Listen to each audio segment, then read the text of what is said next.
abot ang data! Defeat. GG bro!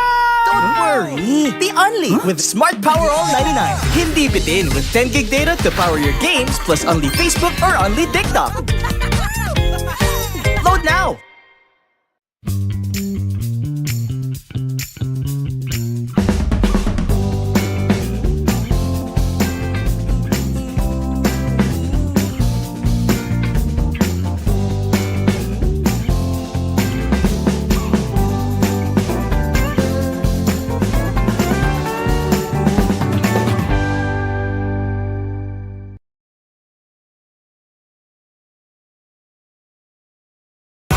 Enemy alert. Your scalp gets 1.5 times greasier, causing dandruff.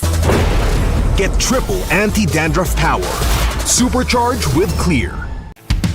Pang-marinade, Panggisa. pampasarap, Ang daming ititimpla. Luto mo yan with Knorr Liquid Seasoning. Mula luto tong plato, sarap panalo. Luto tong plato, sarap panalo. Luto tong plato, sarap panalo. Luto tong plato, panalo ang luto mo.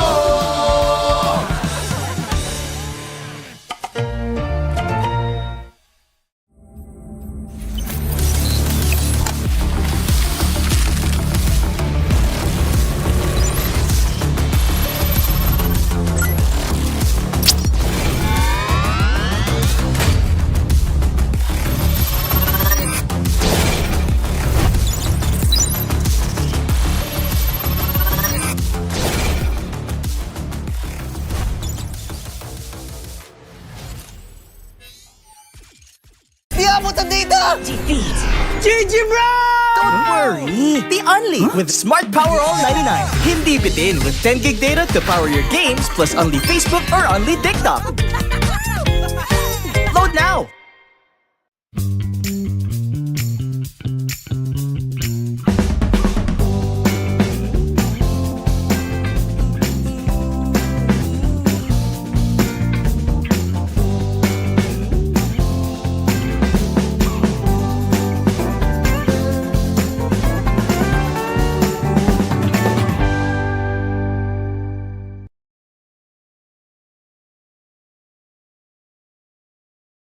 Enemy alert. Your scalp gets 1.5 times greasier, causing dandruff.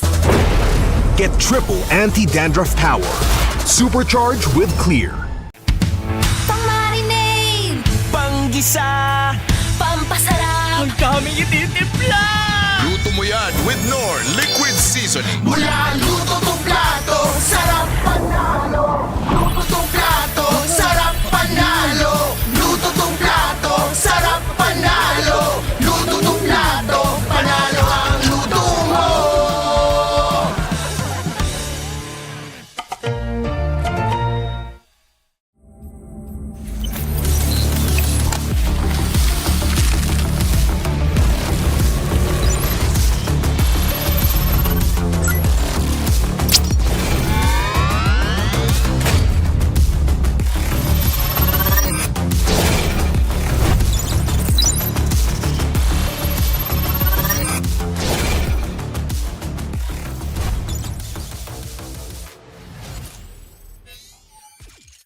Di abot ang data! Defeat.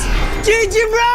Don't worry. The Only with Smart Power All 99. Hindi bitin with 10 gig data to power your games plus only Facebook or only TikTok. Load now.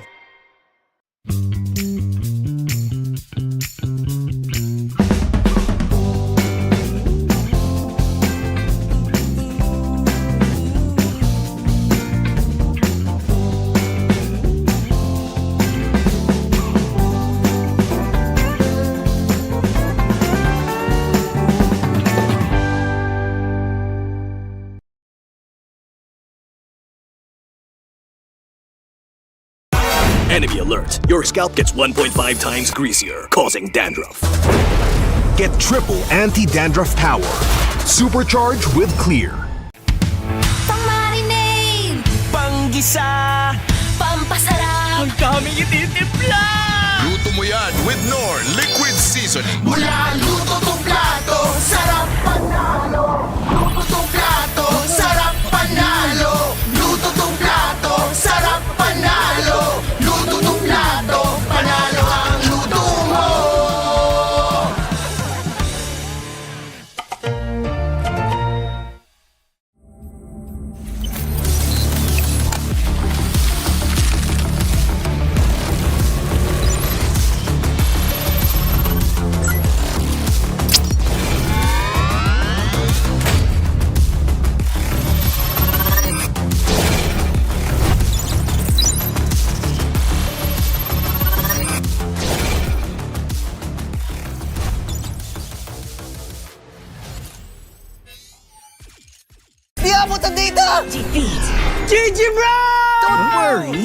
only with Smart Power All 99. Hindi bitin with 10 gig data to power your games plus only Facebook or only TikTok. Load now!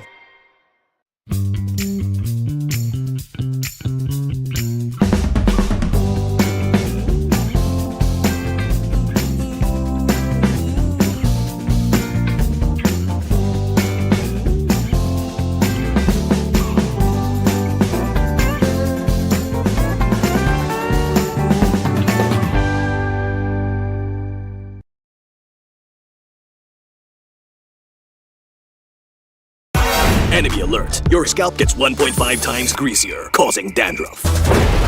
Get triple anti-dandruff power. Supercharge with Clear.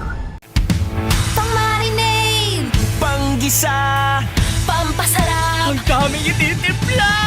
Luto mo yan with Knorr Liquid Seasoning. Mula luto tong nalo, luto tong plato, panalo ang luto mo.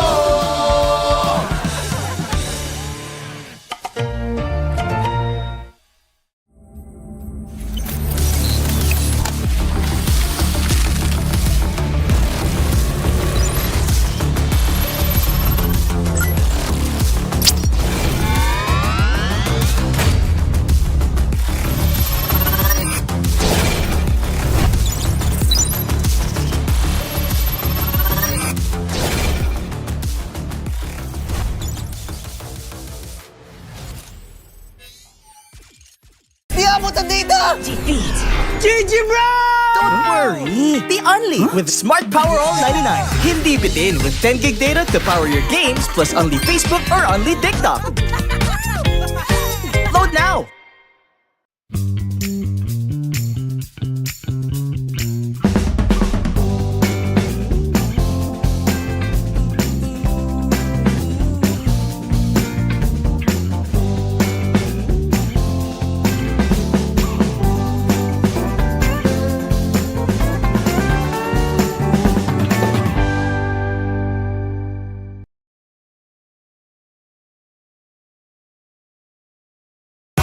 Enemy alert. Your scalp gets 1.5 times greasier, causing dandruff. Get triple anti-dandruff power. Supercharge with Clear. pang-marinade, Panggisa! pampasarap, Ang daming ititimpla! Luto mo yan with Knorr Liquid Seasoning. Mula luto tong plato, sarap panalo. Luto tong plato, sarap panalo. Luto tong plato, sarap panalo. Luto tong plato, panalo ang luto mo.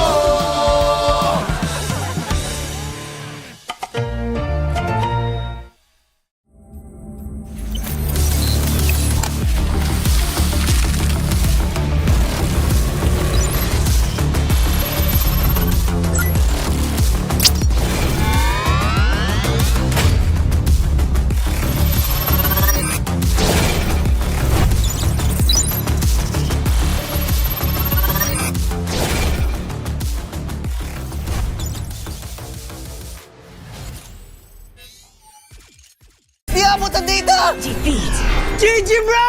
Don't worry! The only with Smart Power All 99. Hindi bitin with 10 gig data to power your games plus only Facebook or only TikTok. Load now!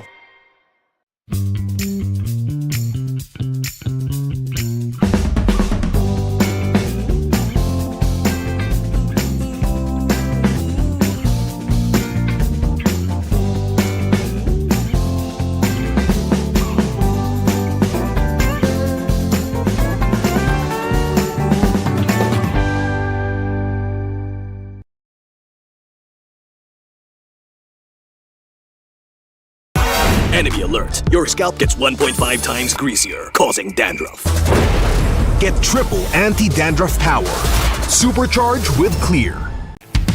pang-marinade, Panggisa! pampasarap, Ang daming ititimpla! Luto mo yan with Knorr Liquid Seasoning. Mula luto tong plato, sarap panalo. Luto tong plato, sarap panalo. Luto tong plato, sarap panalo. Luto tong plato, panalo ang luto mo.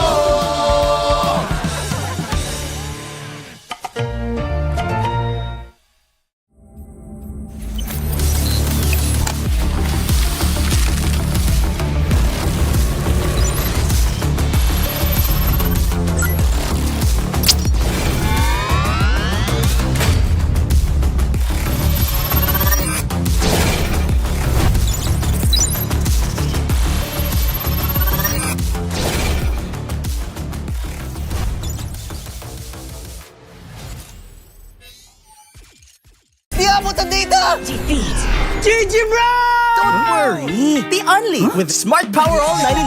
Hindi bitin with 10 gig data to power your games plus only Facebook or only TikTok. Load now!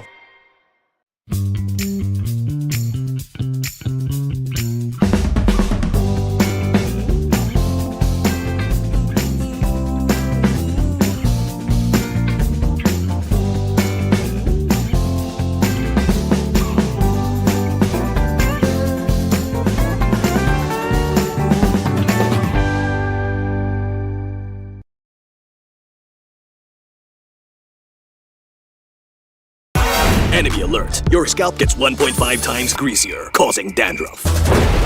Get triple anti-dandruff power. Supercharge with Clear. Pang-marinade. Panggisa! Pampasarap. Ang daming ititimpla! Luto mo yan with Knorr Liquid Seasoning. Mula luto tong plato, sarap panalo. Luto tong plato, sarap panalo. Luto tong plato, sarap panalo. Luto tong plato, panalo ang luto mo.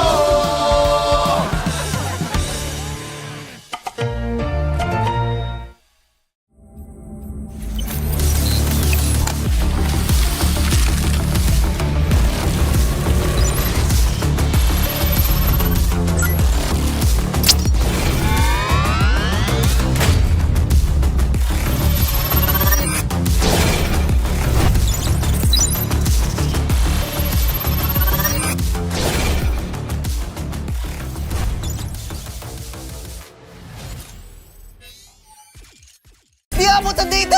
Defeat. GG bro! Don't worry! The Only with Smart Power All 99. Hindi bitin with 10 gig data to power your games plus only Facebook or only TikTok. Load now!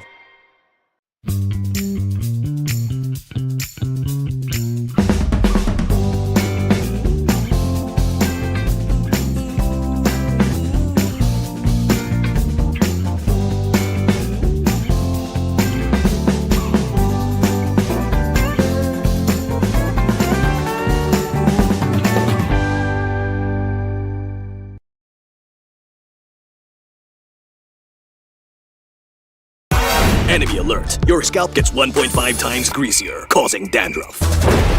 Get triple anti-dandruff power. Supercharge with Clear.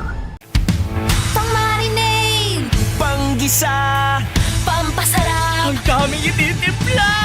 Luto mo yan with Knorr Liquid Seasoning. Mula luto tong plato, sarap panalo. Luto tong plato, sarap panalo. Luto tong plato, sarap panalo. Luto tong plato, panalo ang luto mo.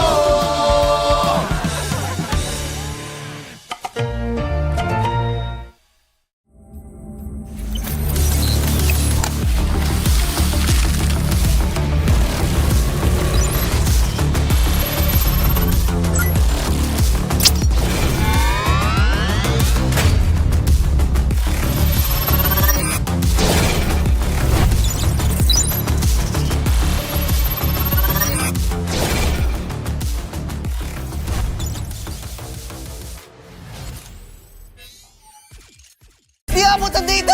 Defeat. GG bro! Don't worry! The Only with Smart Power All 99. Hindi bitin. Enemy alert. Your scalp gets 1.5 times greasier, causing dandruff.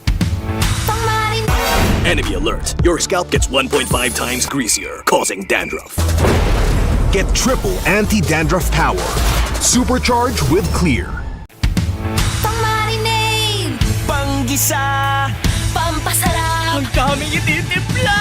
Luto mo yan with Knorr Liquid Seasoning. Mula luto tong plato, sarap panalo. Luto tong plato, sarap panalo. Luto tong plato, sarap panalo. Luto tong plato, panalo ang luto mo.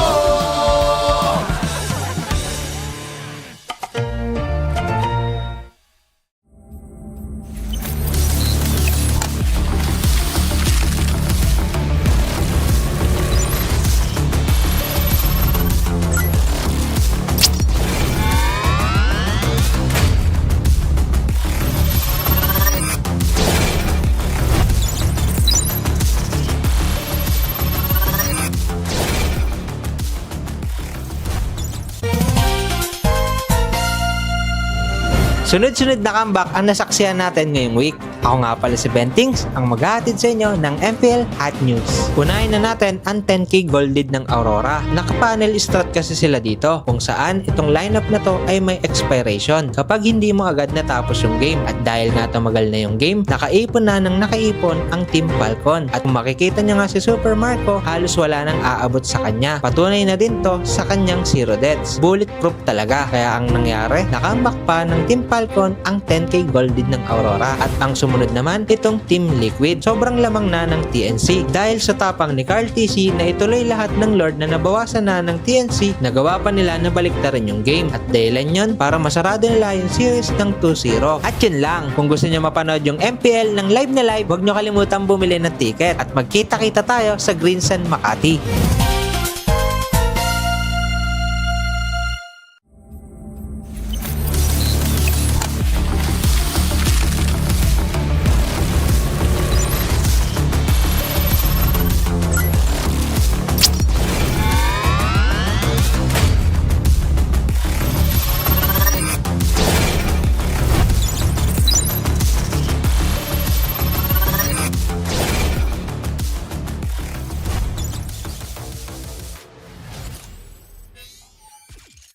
Di abutan dito! Defeat. GG bro! Don't worry! The Only with Smart Power All 99. Hindi bitin with 10 gig data to power your games plus only Facebook or only TikTok. Load now!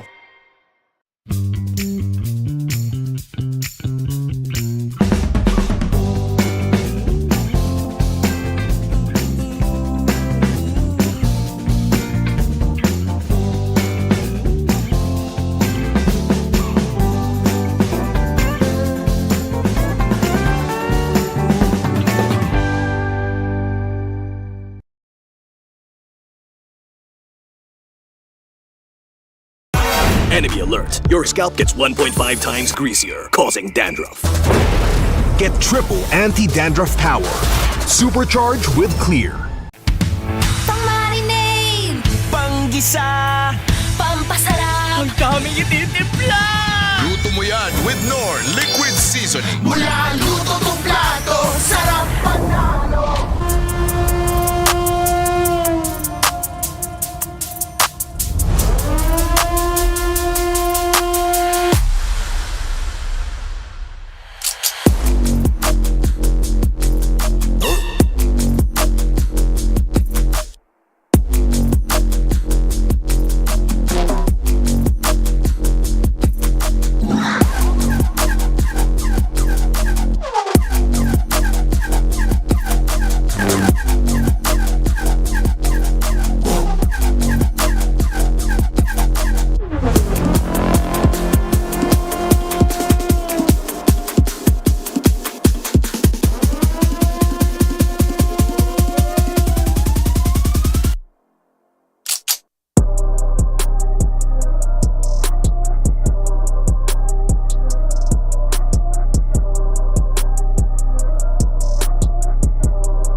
Malakas, Pilipinas, malakas Kahit anong lane, we become the monsters.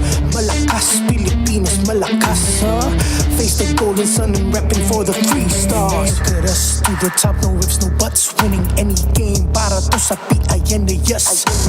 Di mo matitinag aming boses sa new level. Nasa kalye man o mobile, you know I become a legend. Listen, open fire, we unite, we winners. But with pressure, like diamonds are made of. Switching the lane na parang gera. HP racing made a setup. But kakatang buhat ni Hilda, full dome SS parang Laila.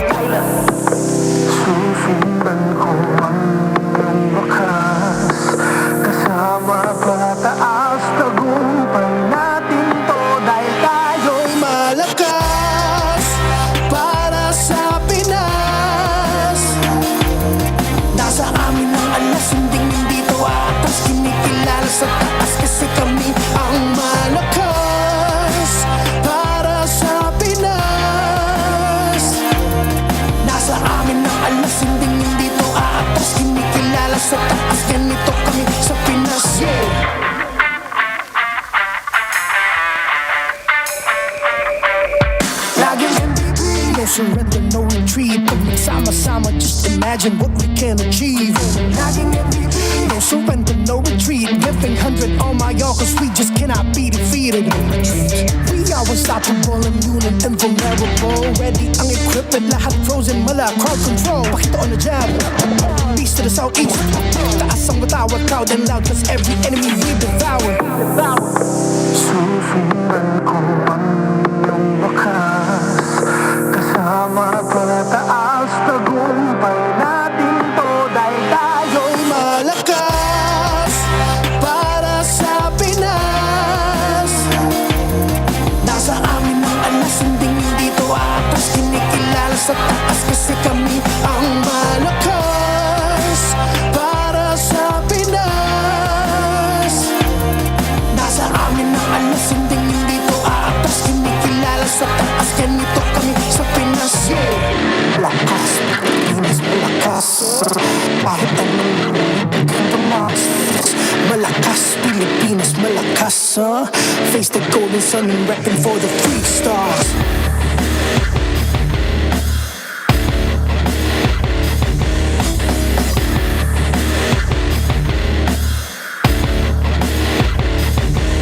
Ang lakas ng Pinas, we unite, we the stars. Ang lakas ng Pinas, we unite, we the stars. Ang lakas ng Pinas, we unite, we the stars. Ang lakas ng Pinas, we the stars.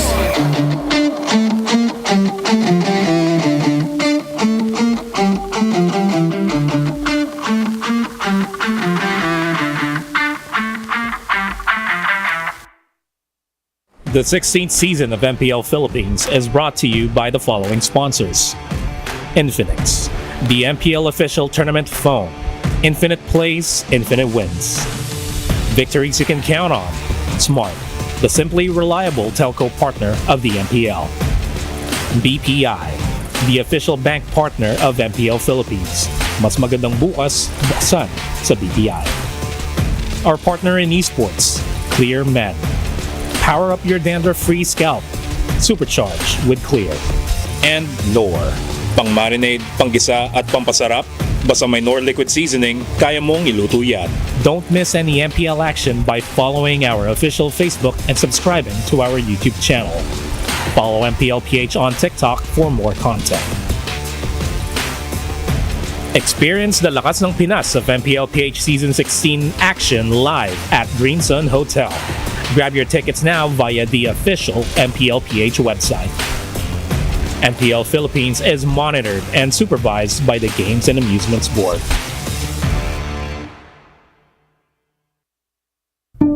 Masasabi ko na ito na ata ang may mga pinakamatitinding mga rookies. New era of MPL Philippines, dito mo ma-appreciate yung generational players na meron tayo.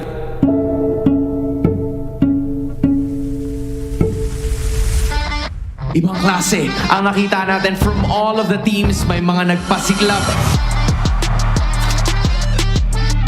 Hindi rin biro ang ira na dinaanan ng APBR.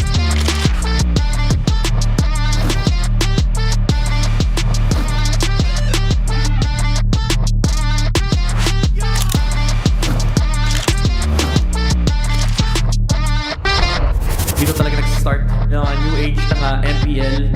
Yan ay ang pagdomina ng Pilipinas sa mundo ng MLBB. Maligayang pagbabalik, MPL Superfans. Nandito tayo ulit sa MPL Arena. And my name is Ancillaria. And this is your very own Odin. At and ito this is ang pangalawang linggo ng MPL Philippines Season 16. You know, Odin, based on what we saw, parang ang tagal nung huling beses nating nakita. And I assume marami tayong makikita ngayon. Sobrang dami nga nating nakita nung week 1 pa lamang at itong linggong ito ay mas lalaliman natin ang pag-uusapan natin tungkol sa eras of the league. You know, you've mentioned about eras. Maraming mga teams, maraming mga players na pinagdaanan tayo at this point. And honestly, I feel like kailangan pangalanan na lahat ng mga eras na pinagdaanan natin. And I'm sure na malalaman natin at matututunan pa natin yan kasama ang dalawang serye natin para sa araw na ito. You're definitely right, Hans. At sabi nga natin, unang week pa lamang, napakarami ng teams ang nagpakitang gilas. And right now, marami pa tayong maaring malaman sa looban ng Land of Dawn. Well, we're about to find out more about these teams, more about the league, and more about the eras dahil oras na to toss it to our casters right away. Kaya oras na rin para saksihan ang Lakas ng Pinas! Konnichiwa to our friends in Japan and hello to everyone around the world. Quick question, have you met these World Championship franchises? We're reintroducing APBR and ONIC PH in today's opener. Dan Leo Kabang at your service alongside Brigida and Renmar. Welcome to week 2. I am so excited to see AP Bren headline our first match up against ONIC Philippines. I know they've come from a very, very high momentum in the previous week as compared to, you may all know, their record in the previous season. Yeah, AP Bren definitely looks so much better this season, and it's going to be a tough test for them against an ONIC Philippines that seem to be owning the fact that they are rediscovering who they are. We would like to thank our official tournament phone, Infinix, equipped with all-day 120 FPS system. The next-gen Infinix GT30 Pro is the new official tournament phone powering the next seasons of MPL Philippines. Including this one. Including this one. It's so fun. Hey, you're in the commercials for that, right? Which one? That was you. The one with Yeah. Edward? Was that one? No, not the commercial, like the actual poster for. You're one of the poster girls for Infinix, right? Alongside Edward. Yeah. Ooh, that's me? I'm not sure. I'll leave it to you guys to confirm if it's me or not. It is. You're trying to gaslight us that it's not you. We know it's you. It is. Also, one of the folks who make this season possible is, of course, BPI. We'll tell you a little bit more about them in just a bit. There's an app that you can download in case you have an account. If you haven't, then download that. Get an account now. We are in for 2 best of 3s today. And this one is a little close to Brigida's heart, given that she witnessed one of them win a world championship in Malaysia last year. And she witnessed the growth of them in the run in the MDL. That's going to be in action here today. But real quick, level up with your game with Vibe by BPI. If you download and sign up your Vibe, you'll get 50 raffle entries. Yep, this is the app we're all talking about that you guys have to check out because last month, 200 lucky winners actually received 1,250 MLBB diamonds each. So we leveled it up a bit for this month. We've raised the amount for you guys to potentially win up to 50,000 diamonds. Yeah, and all you need to do is download and sign up for Vibe now. Begin an epic tomorrow with Vibe by BPI. So now we started with quite the hook because these teams, from how you've known them, and Ranma, even how you and I have known them, they seem to be very different. Yeah. Yeah, they have changed, they've grown in so many ways, and sometimes some of them have also regressed, but that's just all part of the growth process anyway. Yeah. 2 steps forward, 1 step back, again and again and again, you'll still be where you need to be. Real quick, you can snap a photo of your favorite pro players with MPL Snap a Pro. Yep, you can check them out or take pictures of them during very specific moments, like moments where you really want to take note of, or moments you think are really memorable, because this is something where you don't necessarily have to be there. Yeah. Like, you just need to take a picture of them. So I think that's a common misconception, but it's really easy to do. Candid shots, and don't be a creep about it. That's it. Yep, you can win dias by doing so. Real quick, you can still buy tickets to watch your favorite teams. Just go to MPLPH website and secure your seats now. All right, we're caught up. Ladies and gentlemen, let's get back to the topic at hand. These 2 teams, they are holding an interesting record currently. ONIC, back to their winning ways. AP Bren, 1-1 so far. Yeah, their first, or actually all their series so far, all went to game number 3. Yeah. So, there are a bit of things to adjust here and there, and they feel like they have a bit of experiments going on. I was surprised, especially when they went up against Twisted Minds, because I was expecting to see a bit more of that in Twisted Minds, but it was actually AP Bren who brought out all these things, such as the Lucas. Yeah. And all that. I feel like the Lucas at that moment was quite unwarranted. I understood the vision, but then it just didn't work out. But what I like about AP Bren this season is that a little bit, significantly less times where it feels like I'm forcing myself to find good things about them. Where now it's clearly there, the good things, especially through things like what X-Nova has done in the map as the roamer for AP Bren. And it's unanimous all across the league, from talents to players. They have good things to say about members, the newer players that we have, specifically Twisted Minds. That's right, Twisted Minds has a majority MDL lineup. 4 out of 5 our players from the last season's MDL champions, ONIC 9 Lives. And here today, we will see some MDL graduates as well. Twisted Minds are not going to be in action tonight, but do note that amongst AP Bren, a lot of MDL talents there. Amongst ONIC PH, I strain to recall, I don't think they have any MDL talents. For ONIC PH? ONIC Yeah. PH? Yeah, no. None at all. None So at this is a all. good test. This is a great benchmark. Yeah, I feel like, especially for teams such as Twisted Minds, being able to really defeat Team Falcons, let's say, is already a pretty great benchmark. But for AP Bren, in the past few series that they played, it's but it's been against Smart Omega, it's been against Twisted Minds, and of course we would all like to see them go up against world caliber teams. And this is that exact moment that we're waiting for, or that we're talking about, because this is ONIC Philippines, and despite what you mentioned about them probably having a bit of crisis here and there, we cannot take away the fact that they are still the world champions. And I think the world champions are close to the top of the standings, given their sweep last weekend. We'll be showing you guys in just a bit exactly what the leaderboards here in MPL Philippines Season 16 looks like. They are second. There you are, the Twisted Minds. Yeah, they were able to sweep the defending champions of MPL Philippines, Team Liquid Philippines, who are sitting at a 1-1 standing. Of course, Twisted Minds, the plot twist of the season, still continues to grow. A lot of people online unanimously saying that, hey, we see the vision now that Twisted Minds is bringing to the table. AP Bren also, of course, after week 1, looking really good.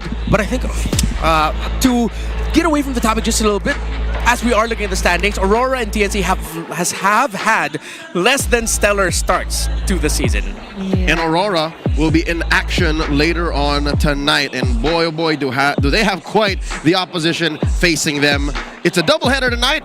It's Friday night, MLBB, ladies and gentlemen. We're opening up again with AP Bren versus ONIC PH. And then we're closing off strong with Team Liquid Philippines and Aurora. Yeah, I know it's a Friday night and that it is most probably very busy outside in the streets of the Philippines, but I am expecting to see our audience fill this arena once again, because Team Liquid Philippines and Aurora, I feel like this is the best opportunity for Aurora to redeem themselves later on, but of course we're going to start things off with AP Bren versus ONIC. Yeah, and again, as mentioned earlier, I'm excited for this because it's a really good litmus test to see where exactly AP Bren is, with ONIC already saying, hey, we have some things to solve, we've acknowledged them, and we've been working on it. It's a good time to see where AP Bren is out of the table. While for Aurora, I hope we get to see an Aurora like fully awake, and I feel like we haven't seen the full potential just yet. They have only had one match, but usually one match is like a good way to see, okay, what needs to be done. And a lot of people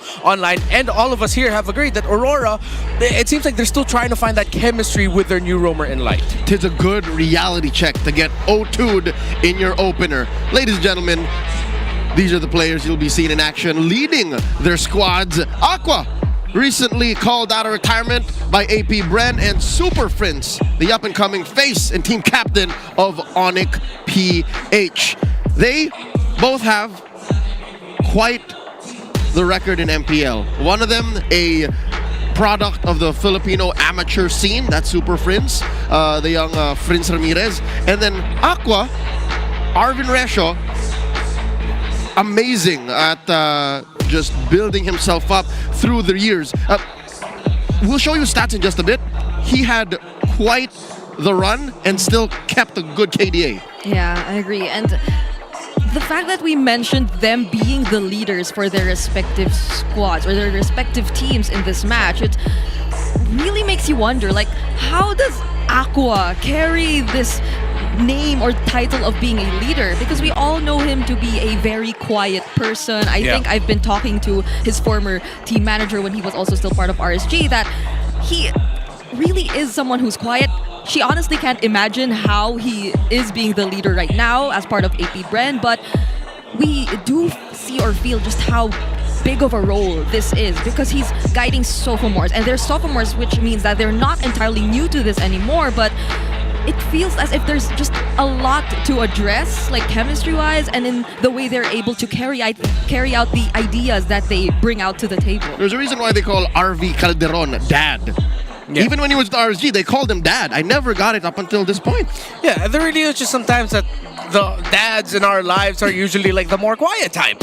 right? And if Aqua's that kind of guy, if you're gonna build a team around a guy like Aqua, then you need good pieces around him, which is why with Aqua being here, it allows X-Nova to shine. But not to take anything away from X-Nova, I feel like from what we've seen from him, we've also seen like great individual plays. But the fact that you have a centerpiece in your squad like Aqua to build around to help lead the team, it again allows everyone else to shine. James Banks has looked even brighter. Lord JM, this is my guy, Mr. 50-50. He's looking a little bit more 60-40 as time goes on. And if Aqua leads him in the right direction and the team follows, maybe 80-20. Yeah. Here we are, a closer look at the all-time records, highest average KDA. We are counting players throughout their all-time high career records. Players who have played more than 30 games in the league will be recorded. Look at this. Super Fritz, after his debut since season 10, #1 in the charts. Aqua, I'll tell you now, I lost track of when this man debuted, but look, he played through eras where he played for teams like Signal Ultra, teams like LPE, Eagles, and he's still #2. This is so nostalgic to see. Even Yuji, like seeing his name here. And I don't know if some of you would recall, but even formerly ONIC, Super Spider Miles. I think that's Spider Miles. Spider Miles, yeah. He's a super fam, so. He is super fam, yeah. He's part of that World Championship lineup. It's the final evolution of Spider Miles. He becomes super. Yeah. But it just goes to show again, to have that stellar a record after multiple years, even few isn't on that list. Yeah. The fact Even that Marco isn't on that list. Even Marco isn't on that list. So the fact that Super Friends and Aqua have kept their game up for more than 200 games apiece, it's crazy. It's amazing. Ladies and gentlemen, we would also like to acknowledge folks watching from the TT Racing home grounds in Cape at Tagpuan in Montalban. That's the Sonic Republic. They have their own little watch party to support ONIC Philippines. And if you want to be part of the next ones, go ahead. Hit them up on these dates. There's one happening tomorrow when they face off against Aurora. So that's home grounds today, and then Capiat Tagpuan. I think they have them both. They're both, yeah. It's just in different parts of the metro. Yeah. One in Taguig, the other in Rizal. Yep, they're bringing it closer to all their fans, at least for now within the metro. Like, I think Montalban is already outside. It's in the outskirts. Yeah, the outskirts of the metro, yeah. So, yeah, for now, if ever you are not able to come to the MPL Arena, or if you're not able to secure your tickets, then these two venues are available for you guys. Yep, if you want to watch it with like-minded fans or not, you want to, argue about who your favorite players are and who's going to win, you can do that. We have a question for all of y'all watching, though, from at home or on your phones. Is ONIC Philippines going back to their form in Season 14? Yes? No? It depends, and why? Let us know why you answer C. Do we have an answer at the table? I have very strong opinions about this. No. I don't want to see teams go back to old forms. I want to see them evolve. I want to see them grow. So if they're going to go back to their Season 14 form, it just can't be that. It has to be what they were when they became world champs and carry the experience of that to a newer form. And we're sort of seeing that again with King Kong looking locked in after their first series, but they went through a different hero. Instead of the Joy, it's the Lancelot this time around. That's evolution. Yeah, I guess I'm going to go with it depends too if it's in a sense of dominance and the way that they're just able to really play a game which makes your opponents feel threatened whenever they're going up against them, because like other than that, I feel like they have to just adapt to what we see evolve in the meta. And we also had a very recent adjustment too, so maybe that's something they can potentially, That's a hot fix patch. I'll say D, not yet. Share your answers, and we'll get to it. Ladies and gentlemen, let's welcome these teams making their way on stage. It's AP Bren and ONIC PH.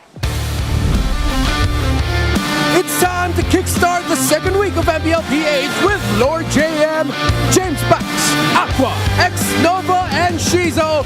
Make some noise for AP Bren!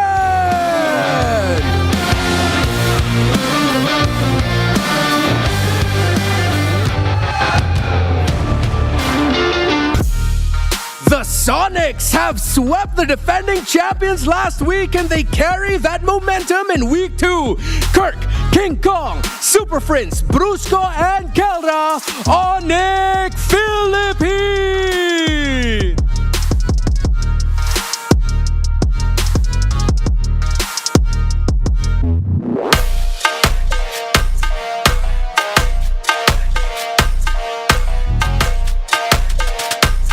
uphold the tournament's integrity, our marshals for the match, Juvin, Chico, JJ, and Jeff.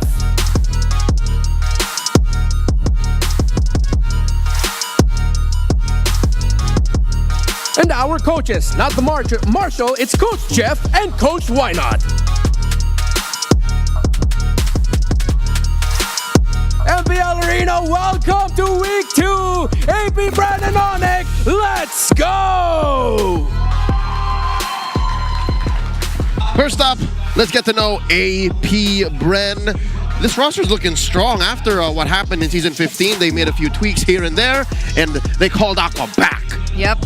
You have to remember that they are no longer considered as rookies. They're now sophomores, and this is a new mix of AP Bren that we're seeing in the season. For the past few games that they've played, undeniably, some may feel that a bit iffy about the kinds of playstyles or drafts that they go for, and the way that they're able to utilize this. I could vividly recall, let's say, the Benedetta and all that, but I believe that they're just cooking something that we are yet to see. Yeah, hopefully we get to see that today because we're gonna see them go up against ONIC Philippines. You know what this lineup brings to the table? They've already acknowledged, again, they've fixed some stuff, relationships on the back end. It seems like we're seeing a rebirth of how Brusco and Kirk like to play the game, how they see the game, how they engage, and hopefully they continue to build around that. They know Kelra's already solid. King Kong looked locked in. So if they continue to focus their developments around Kirk, Brusco, their timings, then that means Super Friends is having the back line just damaging everyone from afar. So far, these teams have performed swell compared to the others opening up Season 16. Here's their head-to-head. You can see that ONIC stats actually skew the rest of the comparison. Yeah. And if there's anything we can say about AP Bren is they have good Lord control. Yeah. So now that we have an eye on the mid lane, we've mentioned the improvements for Kirk and Brusco. We also have to put under the magnifying glass the man with a million moves, James Banks. Brigida, you've watched this man grow. You've seen him play through the years. What's he look like in Season 16? In Season 16, I feel like he's just underwent this arc. If his life was an anime, like there's this arc of where he just decided to expand a lot more than what we know of him. And I'm not just talking about the way he's been more open to using utility heroes, because he goes beyond utility heroes. Again, I mentioned the Lucas, and I think he's been able to adjust so much to how AP Bren wants to adapt their playstyle, but I'm hoping that he doesn't veer too far away from his strong points, because I feel like that's one thing that they really have to bank on. Yeah, so it's like there was an unseen training arc OVA for James Banks. How are they going to use James Banks to win? Listen to the Howl to figure out these teams' keys to victory. Welcome to The How. This is Wolf presenting you the Infinix Keys to Victory. Ang maglalaban ngayon ay AP Bren kontra sa ONIC Philippines. At ano naman natin na nakakatakot to para sa AP Bren squad. Pero para sa kanila, ang kailangan nilang unang gawin is to force King Kong to play utility junglers. Hindi naman natin sinasabing hindi magaling si King Kong sa utility junglers, pero historically, katulad ng run nila ng MSC, pati na rin sa ibang mga tournaments na panood natin, hindi ganun kalakas ang ONIC Philippines kapag utility junglers ang gamit. Malay natin, ito na ang way para sa AP Bren na manalo sa bakbakan na to. At isa pa dyan, pwede nilang gawin is to get the better late game scaling gold lane heroes. Ano ibig sabihin nito? Siguro mas unahin nilang papikin si Kela, tapos sa kanila tapatan ng gold lane. Kung sakali kuha sila ng Claude, kumuha sila ng mga tipong Moskov, mga hero na siguro sa late game ay kayang sumabay talaga sa ONIC Philippines. Now, for ONIC Philippines, what they have to do is to look at their post-4 approach, yung sa kanila mid lane. So medyo tricky to, pero ganito lang yan. Kapag scaling yung hero ni Aqua or ng AP Bren, kailangan tapatan ni Super Prince. Kapag tempo, ganun din naman. So ibig sabihin, ang ONIC Philippines, what they need to do is to look at the heroes muna ni Aqua, tsaka nila i-counterpick. And also, they have to get the better farm trades in the early game. Nakita natin dun sa laban nila sa TLPH at marami din naman tigis magawa nito. Kapag fast-paced gaming ang ginagawa ng kalaban nila, ay mas nananalo sila kapag nakakuha sila ng knockout na green camp or mga extra lanes or outer turret energy shields. Basta mas maganda yung trade na nakuha nila sa mapa, they're gonna have a better mid-game and eventually the late game. Yan ang strengths ng ONIC at yan ang pwede nilang gamitin kontra sa AP Bren. Now, let's get into the game. Thanks, Wolf. Breaking down the keys to victory in the howl for AP Bren and ONIC PH. Super Prince, he deems, should step up to Aqua when it comes to their mid lane hero matchup. He reckons that they should both be scaling.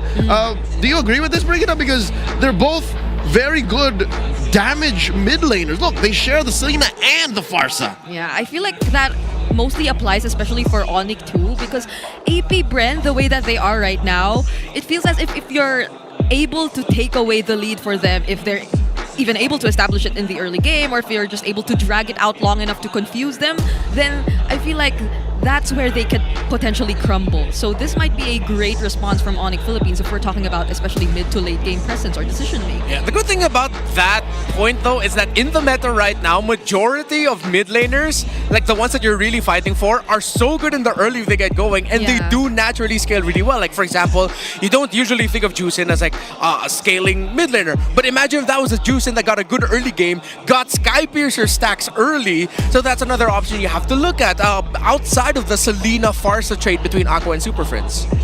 And not to mention the whole utility jungler. That still is one of the main coin flip aspects of the game we have in the current metagame. King Kong and James Panks. We just talked about James Panks before the howl began. Going into the draft, is one of these teams, based on how they end up on the sides, blue or red, will one of them try and sneak a cheeky Lancelot or Yusun Shin through? Because that seems to still be one of the main trades in the current metagame. AP Bren on the play, banning on the Fanny and the Selena, while ONIC take out the 1-1 still at large. The aforementioned Yusun Shin Lancelot trade. Arlott still out there. ONIC likes to pick Phoveus here when they open up red. Might that be the reason why they'll let the Arlott through? Yeah, lots of possibilities. I'm really looking towards the Lancelot getting rushed here by AP Bren. I think unanimously after the results of Liquid versus ONIC last week, people are in ensemble with the idea of just don't give King Kong a chance to play the Lancelot, allow him to play something like the Yi Sun-shin. Of course, because of the hotfix, did get adjusted somewhat. The early game HP that he gets and the mid to late game scaling that he gets isn't as strong as it was in the previous patch environment. So if I'm AP Bren, pick the Lancelot, take it away from King Kong, and force them to go into the Yi Sun-shin as an option. Not necessarily meaning that ONIC will pick it right away in Red 1-2. Yeah, I agree. Even though there was a bit of adjustment, it's so common to see teams not adjusting immediately right after. So I feel like the priorities in a sense, especially in the jungler trades, will still be up there. Probably the Farsa is another thing I'm looking at though, because there have been so many other mid laners that have been buffed too. And if we're talking about Aqua and Super Friends, it'll be so exciting to see them pick something other than the Farsa, since the Selena's already banned. I think that's a fair trade, because I've seen Yi Sun-shin get snubbed completely in drafts. Not Lancelot though. So if AP Bren goes Lancelot first, and since ONIC have banned out the Baksha, I think it's clear that Coach, why not? Coach Hayes, they want the Farsa. They want to go Farsa X. I'd reckon Farsa Phoveus, Farsa Granger. AP Bren could also steal that away. It could also make sense as to why they would take the Fanny. Fanny's been climbing up again in the priorities for the pro scene. So if ever that might be them signaling, okay, maybe we'll pick the Farsa instead, but I would really just want to see them pick the Lancelot right away. Don't consider anything else. Yes, that means Super Prince is going to end up with something like the Farsa, but then you can go ahead and pick up the Moskov if you're AP Bren. What if AP Bren picks Kalia? What if they go Kalia? No, you pick. Then that's a Lancelot Farsa. And then they go Yi Sun-shin. Yi Sun-shin. I feel like that's not worth it. No. Lancelot Farsa is too much. Yeah, ONIC's gonna lose that. AP Bren is gonna lose that trade if they end up giving that up. Yeah, maybe ONIC knows that the Lancelot might come out, since they've been banning out heroes that go up well against the Farsa too, so they probably accepted this. And then ONIC's gonna end up with something like the Lancelot Kalia. Lancelot Kalea, Lancelot Phoveus also being open, considering that Phoveus can go pick it up here. And then if ever ONIC actually doesn't need to rush, because they could play it around, they could slot in a Hilda a little bit later on actually to put into Kirk's hands if the XP lane matchup favors it. Considering that you don't have to worry about the CC that much anymore, if ever AP Bren end up with something slower in the EXP lane and then ONIC pick up the Hilda, then it's worth it that they gave Lancelot to AP Bren. Yeah, I feel like so many people miss seeing Kirk on the Hilda, just doing his own thing. Because so far it's been the focus and the Padang for Kirk that he's been playing in the previous games. And we haven't been seeing much of the active roamers. Now we're gonna see it because Brusco gets his hands on the Kalea finally after always using the high loss for the past few games. So this is gonna be a bit different from the previous ONIC. I'm pretty sure they were gonna get the Farsa. Why are they leaving this open for AP Bren? I think they're just thinking about that. Because there are some teams that if they have the Kalea, they don't mind that there's a Farsa on the other side. And then you already have a Phoveus that can either hold or get backline access. It's already showing though that ONIC Philippines might end up with something like the Joy later on again. It could be an option. Or have another piece in their draft that can easily access the backline. Like a Moskov, maybe even a surprise Claude by Kelra. Rennie, what if? I don't know if ONIC is gonna drag this out, but what if they're setting up the Kalia Loyi combo? Oh yeah, I mean they were able to bring Kyrie from Riyadh to Manila with that in, and they can still do it. Yeah, they can still do it. They can slot it in later. They're up against a high loss and Juicin, so Loyi and Kalea would actually make sense for them. They get the YSS. Having the Loyi in their side means that they have a strong damage presence and crowd control presence. Yeah, I'm all in on the idea of the low Yi. You still have to consider the Farsa as an option, but I think if you have the choice, pick the low Yi more than the Farsa at this point. Yeah, so maybe take out some EXP laners that will really pose a threat to the Lu Yi. Some dive heroes from AP Bren. There comes the... Okay, yeah, the fact that they banned the Esmeralda, other than it being sort of a nightmare mashup for the Phoveus, means that there is a chance that they're already thinking about the Lo Yi. So it's not locked in, but that's one of the potential reasons as to why you ban out an Esmeralda. Again, added to the fact that the Phoveus will be sad if it's up against an Esme. Yeah. Sneaky, Coach Tony. I wonder. Oh, ONIC might also just check out the condition of putting a Ruby for Kelra. So AP Bren might want to consider banning that out, as that is one of the things that you need to have to make an Yi Sun Shin jungle have a much easier time, is to have like a fighter in the gold lane. But there are teams who have flexed other ideas besides the Ruby, if I'm not mistaken. There was another, I just can't recall it right now. Liquid has put a Ruby early. But that was EXP. It was a bit that was EXP, yeah. They flexed it too. So, if that's gonna be the case though, like what are they gonna put in the mid lane too to provide a bit of help for King Kong to farm up? Because I feel like the Yi Sun Shin has been adjusted. Yeah. You might need a bit more help in the farm, but the Selina's not there. It's usually paired with the Selena. Yeah. If we're talking about that. Oh. Not even the Farsa's there anymore. Yeah, Selena might actually be okay. We did Oh, right, in the first phase. Oh, yeah, I mean, we did both the low Yi earlier. Yeah. So I think we're on that boat. Yeah, maybe then, I don't know if it's in the books for ONIC, but the newly buffed Lilia has been bubbling up for months now. And here she finally got the shot in the arm she needed for extra spell vamp on her Glooms. Yeah. Maybe? Because you're good against the... You do a little bit more burst compared to the Zushin. You do get against the lane in the Hylos. That's annoying against the Hylos. Right? Yeah, it would be. Although, I'm a little bit more towards the boat that Loyi just gives a little bit more crowd control. If AP Bren let it through. If AP Bren let it through. I'm pretty sure Coach Jeff watched MSC, man. Eve was also recently buffed, but the fact that there's a high loss and a Juicin on the side of AP Bren, it might not make sense. Oh, he rush picks the Kagura right away. All right. If there's no Kalea Bea, then there's a Kalea Kagura that ONIC Philippines can still do. Ah, that's true. Oh, okay, they're going for the strong pick-off combo pairing instead. That's a team fighting lineup, if ever I've seen one. Yeah.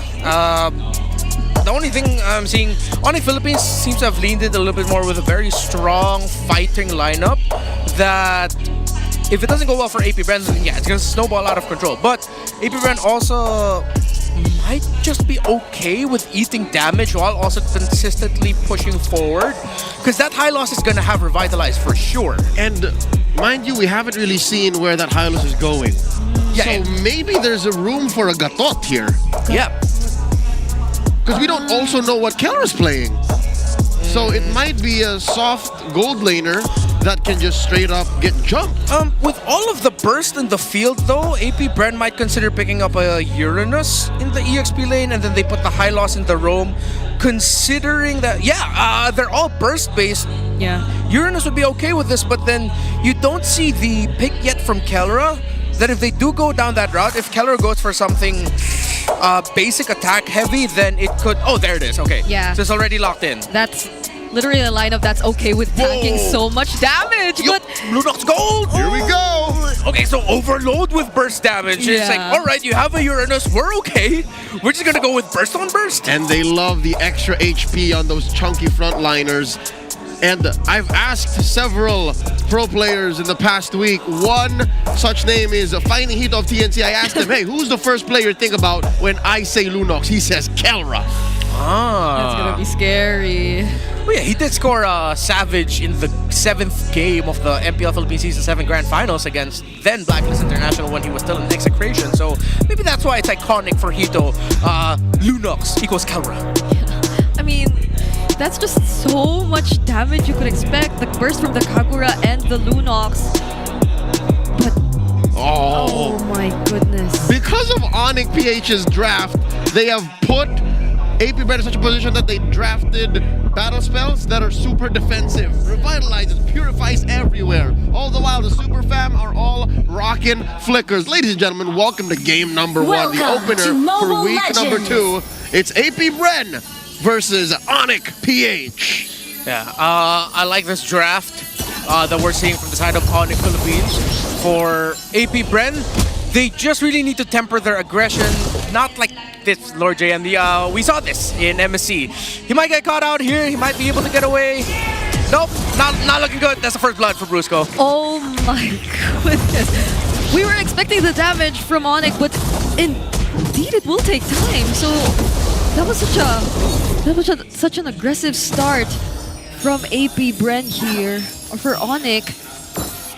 So now we'll have to be for now AP Bren, they'll have to be very patient in the next few seconds or minutes of this game. Again, I hate to be that guy, but I'm pretty sure a lot of people are like that right now in the comment section. Lord James should not have got that late. Again, we already saw that, but no point crying over spilled milk. It's now up to AP Bren to find a way to recover, because now with the Uranus, dying that early means you already lose the strong presence of your lineup. Kurt got a significant amount of damage as well onto the gold turrets, meaning that he has that gold lead. And this Phoveus is an important piece of the ONIC lineup that you're gonna need to find a way to slow down his progress, because if not, then this is gonna be an easy game for ONIC to scale through. Interesting matchup in mid. Again, we don't get to see it as often since Kagura has just come back into the metagame. She does well against the Zushin. Like, you're not able to really spread out the love, as you will, as the dominant mid laner. Because look, she's at full health all this while. Zushin is at half. Oh, does get the slam on her. She's fine. Rush Umbrella Flea is so good. It is. The ability to just cleanse yourself out of it, even if you get the stacks though. Although this might not be too good for ONIC, but they're still able to find a way to fight back. X-Nova will be actually the first to fall. Fast execution, it doesn't connect.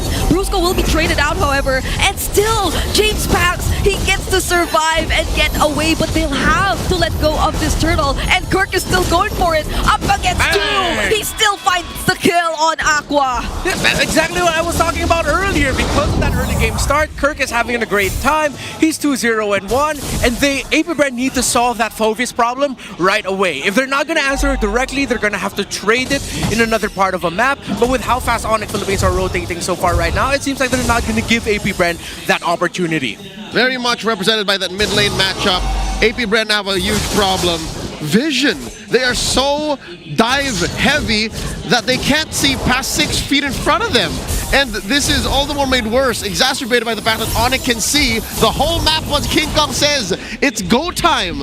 AP Bren can't find initiations nor keep themselves safe up top. And that guy who you could probably expect to get all the information for you is just struggling to even hold his own lane up against Kirk. So even though we were talking about how tanky this lineup of AP Bren could potentially be in soaking up the damage, then the mere fact that they're losing in the EXP lane will make it so hard for them to do that. And the difficult thing for that is, for AP Bren, even if they decide, okay, what if we go for Keller instead? He does have his ultimate to get away. Like there's a good chance Kellera will be able to get away without giving a kill, and APBREN will have burned through resources, meaning that ONIC Philippines has time to respond to their potential, what could be eventual gank into Kellera's lane to where the Lunox is. So now, if you're APBREN, you're then looking at the center of the map. How do you win it? Through an objective team fight? Slowly, surely, is the answer. But not even the mid laners could do much. Even when they try to get out of their turrets, even for just a bit, there's a threat that Brusco will find a setup on Aqua, or maybe even X-Nova if they have enough damage already. So they're not able to reveal themselves as much because look at this, they're just being constantly poked. But now they'll have a bit of help from Lord JM, but still, that's just gonna allow them to clear this a bit faster and nothing more than that. Lord JM riding that wave, moving up towards the turtle, starting it up. Brusco pulling it away. They engage, looking for a quick choke on the one. That's nobody found by Aqua. Turtle here at about 5/8 of its health, and there's one foul! Oh, that's the flicker Tsunami Slam, and it's James Pax who gets taken down first. King Kong also secures the turtle, is looking for another kill, but he will be switching targets. Shizo will be able to trade down Brusco, but then it's a double kill for Kirk, and on the other side of the fight, it's King Kong who will nearly get to take down Aqua, but lacks that one hit to finish off the kill. Aqua almost brought King Kong closer to get him, but it seems like the Sigma jungler had other thoughts. Instead goes for Grand Theft Orange, even making bigger the gold gap between them, almost 3,000. Dare I say, this is already probably game. Not to say that it's impossible for APBREN to make a comeback, but you've already lost the major conditions. You had the Uranus die early, the fact that after the second turtle, ONIC Philippines were able to take down the first tower in the gold lane, delaying the farm of Shizo even further. I mean, the good thing is it's only like a 500 gold lead, but that's going to continue to balloon, especially if APBREN cannot get winning trades leading up to the third turtle, around the third turtle, and the first lord. ONIC Philippines takes the tower up top, meaning that they're just going to continue this. This is just APBREN now having to turtle it out, play for defense, try to get farm onto Shizo, and see if he could miraculously turn it around through a defense, because they're not going to win it through offense. Shizo currently at level 7 compared to Kellera's 9. So if gold is looking scarce, what more EXP? The Super Fam are playing this so well. There's a Tsunami Slam! They're not afraid to send even the tankiest member of APBREN. X-Nova couldn't even last a few seconds up against this lineup of ONIC whenever Kellera is there as well. It's almost impossible for him to get out alive, and not to mention this 4-0-2 standing from Kirk, but Aqua, he has his eyes set on Super Prince, might actually go for the kill. Shizo will be the one to take it though. The Infernal Pursuits are still coming in. Lord JM already quite tanky enough to tank the damage coming in from Brusco and Kirk, but they don't have the damage dealers, which is why Glorious Pathway as well coming in from X-Nova. There's the knockup coming in from Brusco. Lord JM will fall unstoppable for Kirk, and also a double. It's only X-Nova left all alone. Dark Wave connects as well, and he'll have to disengage after losing all his teammates. Impressive work by X-Nova, finding Kellera as soon as he leaves the darkness and the light, but where was the follow-through? Again, that's where you see the 4K gold difference coming into play. Yeah, and this is what I was saying earlier. APBREN, gotta commend them for trying to find something and not just being purely defensive. But once they got that kill onto Super Friends, they should have just backed off, accepted that they got a win, find another win elsewhere. Because, not like that! I agree. They might need to back off a bit more now, but it seems like they still want to go for a fight. But this is under their turret. They're just... Vision. ONIC PH straight up set James Banks up for that. They saw that he was alone. They saw that he was going to go for the contest. And then Brusco and Prince caught him. That was a booby trap. At this point, Aqua needs to gather APBREN together like Thomas Shelby. Just go, no fighting, no fighting, no fighting! And you cannot fight at this point, really. If you are APBREN, try to play for the defense. Man, I love Breaking Bad. There's another mountain shocker too. There's just no escape if you're APBREN. You're always spotted out by ONIC Philippines. See, it's not even a fight that they're looking for, but now in comes Kirk.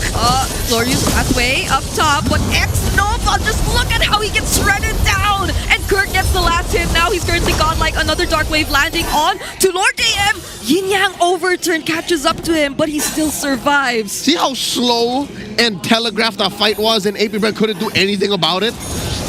Nothing about that said, we want to fight. Up until ONIC said, you know what, let's do it. And APBR slow rolled the back off. Now the Tsunami Slam on the one!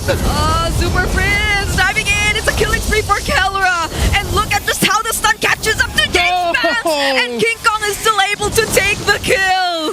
This is just pure murder that we're seeing right now from ONIC Philippines. And they have all the right in the world to continue this aggression. APBR cannot stop them. They completely flopped in the early game. They lost control of it with that first death up top by Lord JM, significantly losing the battle for the first turtle. This is ONIC Philippines winning their early game, translating that into objectives, into farm, and just pure, utter domination. From Super Fam to Super Damn. Nothing about ONIC PH's lineup is finesse. It's literally just, we will kill you when we see you, and then take things along the map. They literally have just one piece of reliable CC. It's just Brusco. Everything else is made to follow through on that initiation. And this is why I started off this game by saying that APBR, they should have really just slowed it down early on, get the info, get the vision first, and then allow James Vance and the others to farm. But since they decided to start off aggressively, even fought that first turtle after the Uranus went down early, meaning that Kirk already had a substantial lead. Well, they clearly, that's why they are here in this situation right now. 10,000 with ONIC up, and they got that Lord, the first Lord of the game for free. These instances of the Hisun Shin winning out the early game instead of the Lancelot that kind of spells out it's really bad. Interesting stroke of genius here by ONIC. They delayed taking the Lord. So instead of it spawning at 10:15, it spawns at 10:45, possibly when all of the Holy Shields have gotten popped. Yep.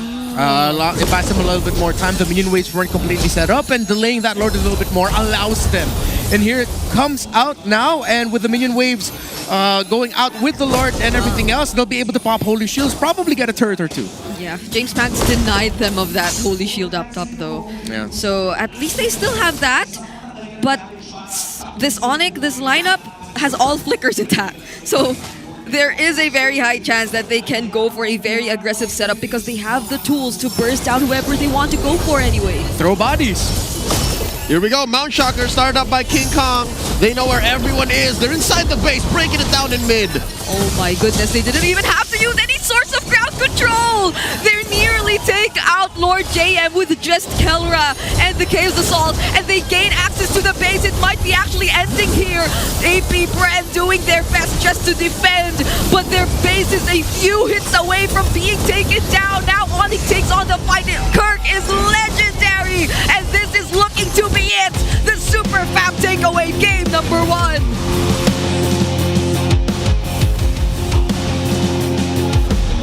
A lightning round by the Super Fam takes the first game in the series. Now, I'm wondering, what was all the purifies for? Were they all afraid of just the Tsunami Slam? Well, they respected the fact that the combination between the Kalea and the Kagura is going to be one of the key conditions for ONIC to start building an early lead.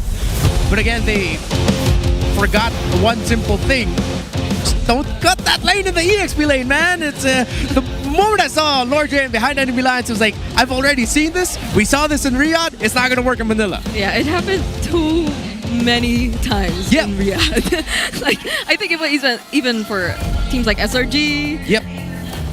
And the like. So it's just so sad to see it happen again. Yeah, and it just goes to show how devastating it is to play in the Philippines. One error, you could even say it was a small error, but in the Philippines, it's like small errors are magnified times 20. It was a good read by the Super Fam, and this lineup that brought damage, wonton damage to the board, had it going in spades, even in the opening minutes of this bout. So that's one way to start the match.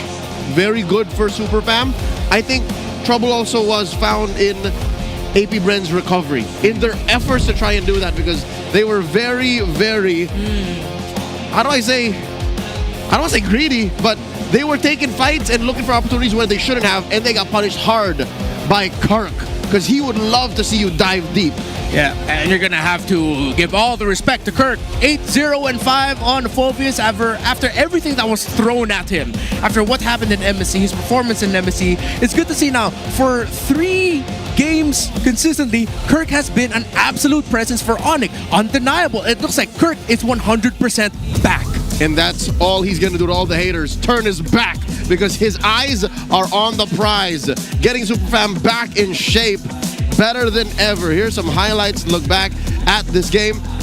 That was under what, 12 minutes? Yeah, it was. I can't recall any member from AP Brand being able to deal with Kirk. Like, even during these moments where it was just Kirk all alone trying to chase after 2 members, there was barely anything they could do, and it's such a huge problem for AP Brand with the lack of decent lockdown as well in their lineup. Because, I mean, even if they did have like a lot of crowd control, then it's just gonna be so much difficult for them to fight after that kill, because ONIC will surely still go for it either way. It doesn't help that there's literally the 2 cores of AP Brand that trigger Kirk.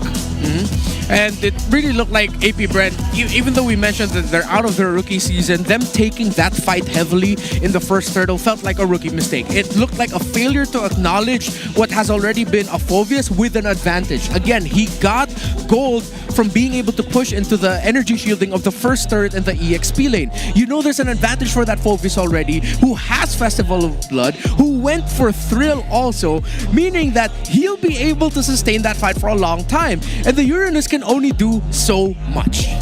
You'll see here in the item build in the next page how Kirk, still in their winning ways, decided to play it conservatively. When you snowball that hard, usually the response is, yeah, I'm gonna get greedy. I'm gonna build a War Axe. Yep. I'm gonna build a Brute Force Breastplate. But no, what Kirk did, I'm gonna build a Thunderbelt. No, what he did is, I'm gonna play defense. I still need to be the tank because my lineup doesn't have that in spades. We're not a peel lineup, so I need to act as that. Yeah. But still, the amount of damage he dealt, impressive. Yeah, and the amount of damage coming in from his other teammates too were more than reliable to deal with AP Brand. I recall that last siege wherein they barely had to set things up with a Tsunami Slam or an Infernal Pursuit Flicker, which we commonly see in teams who are that much ahead as well. It was just Kelra going in with the Chaos Assault to deal enough damage to Lord JM, and then he had to reposition himself, which allowed ONIC Philippines to get easier access to the other members of AP Brand who were trying to defend. And those were the things, the small things that just literally show you how nearly impossible it was for AP Brand to recover in that situation. Yeah, and since we're on the topic of that, Lunox, I felt like that was a stroke of genius by ONIC Philippines. AP Brand picked that Uranus with the mindset of, okay, we're gonna end up going up against a jungler and a gold laner that are probably gonna be, what, basic attack damage based? Okay, that's cool, we'll pick up the Uranus. But then suddenly here comes the flex surprise. You put the Lunox in the gold lane. You have the Yi Sun-shin mainly being the only source of continuous damage. But then because of the damage profile style of the Lunox, despite it being ulti-based, that is an ultimate that hurts. That again, if the Uranus loses in the early game, it will struggle. So I gotta commend whoever decided to call the Lunox pick deserves a lot of respect. Red 5. ONIC PH brought it back into our rotation. Ladies and gentlemen, our BPI rich guy, King Kong, who, despite what Yi Sun-shin has been doing in the past month or months in our metagame, he played it here pretty close to the chest.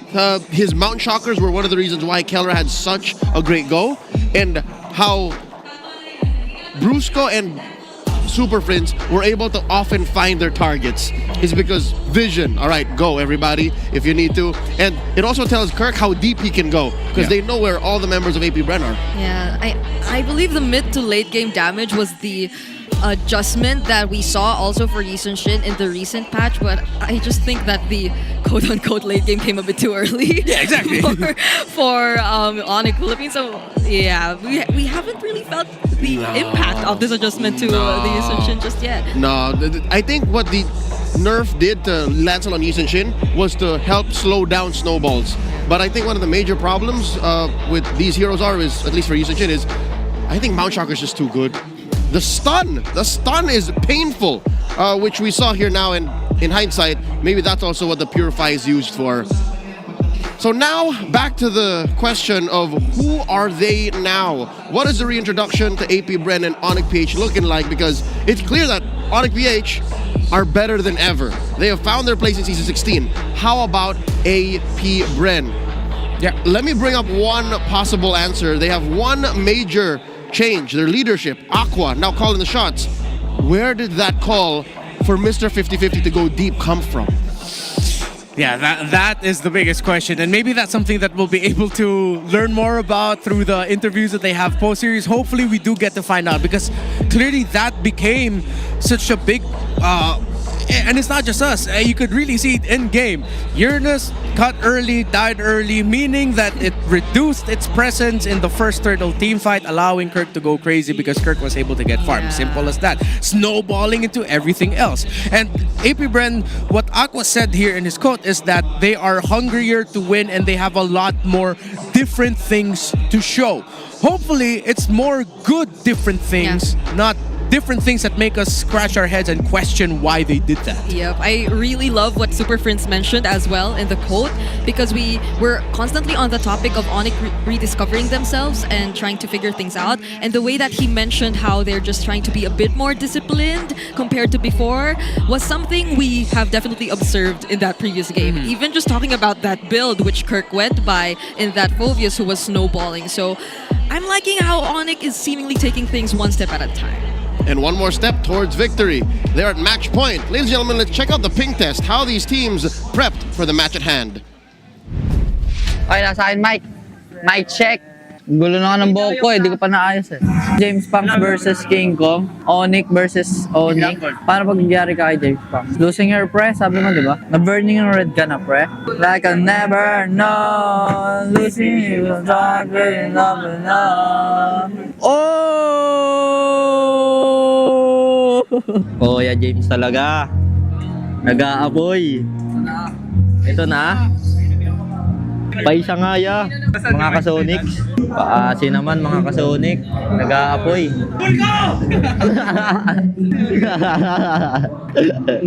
Aray ko. Dito ako. Nagdurugo ang puso. Gagalit kaya. Yan. Yan. Solid ya. I didn't know that Aqua was a fan of Filipino blues. Yeah. We have so many singers. That's the most I've heard from Aqua in what has been, 4 or 5 years of seeing Aqua play professionally. The most we've heard from him. That's true. We heard so much from him in this, and I think you guys can also get more data, more GG if you experience the winning power of Smart's Unli 5G and enjoy it with a Smart Digital Prepaid eSIM. It is the simply reliable telco partner of the MPL. I'm talking about Smart, so victories you can count on through Smart. So it seems like AP Bren went into this match with high spirits. No pressure on Aqua. So something tells me those new things are things they're taking in stride. Maybe it was just literally the players saying, hey, maybe I can try this, maybe I should do this. And to be honest, we are early on in the season, so maybe they can afford to learn these lessons the hard way. They're not so down there too in terms of standings. Yeah, I guess. they're literally number 3. Yeah. So this is something maybe new to AP Bren, especially compared to last season. Although it does feel a bit safer than their previous experiments. So I think that's also a way, or in a way, them respecting ONIC Philippines and their capabilities. It's just that it completely slipped out of their heads to be careful from the first minute onwards. So yeah, maybe they should be a bit more careful about that in the next game. Yeah, to take the heat away from AP Brand a little bit, looking a little bit more like ONIC, looking a little bit more at ONIC Philippines. Again, it was a good read. The fact that they decided, you know what, once we fast clear the mid lane, as we have mid lane priority, let's go up to the EXP lane, see if maybe we can, give a little bit more difficulty for the Uranus, so that you have the Phoveus Shrining. Actually, looking at how ONIC Philippines played that game, it felt a little bit like I was seeing how ONIC in Indonesia are playing the game, with visiting Lutfi a little bit more in the EXP lane, while you're leaving Skylar in the gold lane, which in this scenario scenario, it's Kelra in the gold lane to his own devices. So I think that's something that AP Brand has to look at now for this game number 2. What if we're going to be seeing something that we've already seen in Indonesia, but we're seeing also being replicated here in the Philippines? It's that they're going to actually visit Kirk more in the EXP lane so that you look at a little bit more priority towards the EXP lane matchup. I love that you brought that up because it's a huge question that a lot of people are asking. When ONIC PH spent a month in Indonesia to prepare for MSC, did they pick up more of ONIC's habits, or did ONIC ID pick up ONIC PH's habits? Where did this rotation style come from, going towards the EXP lane? Because it now makes more sense if you consider that it came from ID first, because Lutpi is a player that in the late game will come in clutch. He will come up from the long lane and then join the fights later on. So that means it begs the logic that in the early game, you make it up to him first. You rotate to him so he has a strong start, so he can become a bigger game changer mid-game to the late. Let's go into game number 2. The draft has begun. It's AP Bren versus ONIC PH. Choosing sides. ONIC decides to go red. To me. Well, this was where they were able to bring out the surprise earlier too anyway. So, and I feel like there's a bit more leeway for them to be able to do this entire rotation we're talking about, since I feel like they're just so confident in Kelra and his ability to manage the lane. Even though they were forced to pick their gold lane last, or I don't think it was forced even, it was the decent matchup of a Harith and the Lunox. So it brings us back a bit to the past. It's not that bad of a matchup, the Harith Lunox. I think, if I recall, it's even the Lunox slightly winning it. Yeah, that used to be the old main trade. It was either Alice, Harith, or Lunox in the gold lane for most of the top tier gold laners back then in Season 7. So I like that ONIC actually decided to stay with the red side because it forces AP Brand to grow and adapt and change. So they decided, you know what, maybe let's look at the center of the map instead. Maybe giving the Kalea was one of the reasons as to why we lost that early game and why things got out of hand for AP Brand to handle. I still think they should lean towards a Lancelot rush. I don't want to see them fall into the trap of rushing, maybe taking away the Phoveus, but then with the CC open, maybe that's going to be something they might lean into now that they'll rush pick the CC, just so that ONIC will have to struggle a little bit if they do decide to go Phoveus again in the EXP lane. Yeah, there's an Arlot too, if ever they want to consider that. Yeah, I think AP Bren picking the Lancelot to start was the right step. Yes. So blue 1, Lancelot is safe. Now, does ONIC change up? Maybe they do. They go, because since Kalia's out, they go, Farsa's open now. So yeah, they do go to the CC route, but maybe I feel like this is telegraphed already. Yeah. The fact that ONIC chose the same side, they decided, AP Brand decided to forgo the ban of the CC. ONIC sees this coming. Let's see if AP Brand can pull surprises out of here to throw ONIC out of their game. What if Lancelot Phoveus or Lancelot or Farsa Phoveus? I might be leaning towards Lancelot Phoveus. If I'm ONIC, don't pick Phoveus. Go for something like the Lapu Lapu instead, honestly. It is open. To banish all darkness. Well, I mean, a lot of the XP laners are still open, so... Magic is my life. They picked the Harith instead. Because they know that they can't get punished by the Phoveus. They already have the CC. Yep. And again, having a gold laner Harith means that you don't need to visit it as much. It should be relatively safe. Going again to the idea that maybe ONIC Philippines are drafting a little bit more towards Kirk. The fact that you already see CC as the mashup and they're saving the EXP laner pick for later, I feel like that's even more evidence towards that idea. So with AP Bren, just pick up the Farsa now, but then accept the fact that you do want to rush the Gacha also. That means you're going to the second phase without your gold laner though. But if I'm AP Bren, just go for the Gacha Farsa now so that you already have those bases covered. We have a quick audible from King Kong as he stated again in an interview with GMA News Online. When we lost in the grand finals of season 15, I think that was worse than how we felt after losing in MSC. We got more motivated to face the reality that there was a lot more effort that we needed to put into our game and transparency. For sure, they do want to get a shot at defending their title in the upcoming World Championship. But This is a surprise. It's a Bruno Kagura pickup from AP Bren instead. I'm not so sure if you'd still feel encouraged to pick up a Farsa. Or, I mean, against the Bruno, yes. Yeah. But against the Kagura, Might not be the, might not be the best. With the Juicin gone. Can't pick Selena either. Let's go. Maybe they'll go Eve? I will choose They my don't own reveal For it later? yet, yeah. Okay, so they go for the R-Lot. AP Brent does have enough room in their lineup to go for a tanky fighter jungler, but the R-Lot pick might have just turned off that idea, so they might have to go Assassin. It's still surprising to me that Kagura and Bruno were the picks for AP Bren. Yep. However, if you think about it, they needed a gold laner that would match the potential scaling of what the Harith brings to the table. You get that through the Bruno. Hey. And then the Kagura is also a response towards that Harith. Those are my friends, Jimmy and Kring.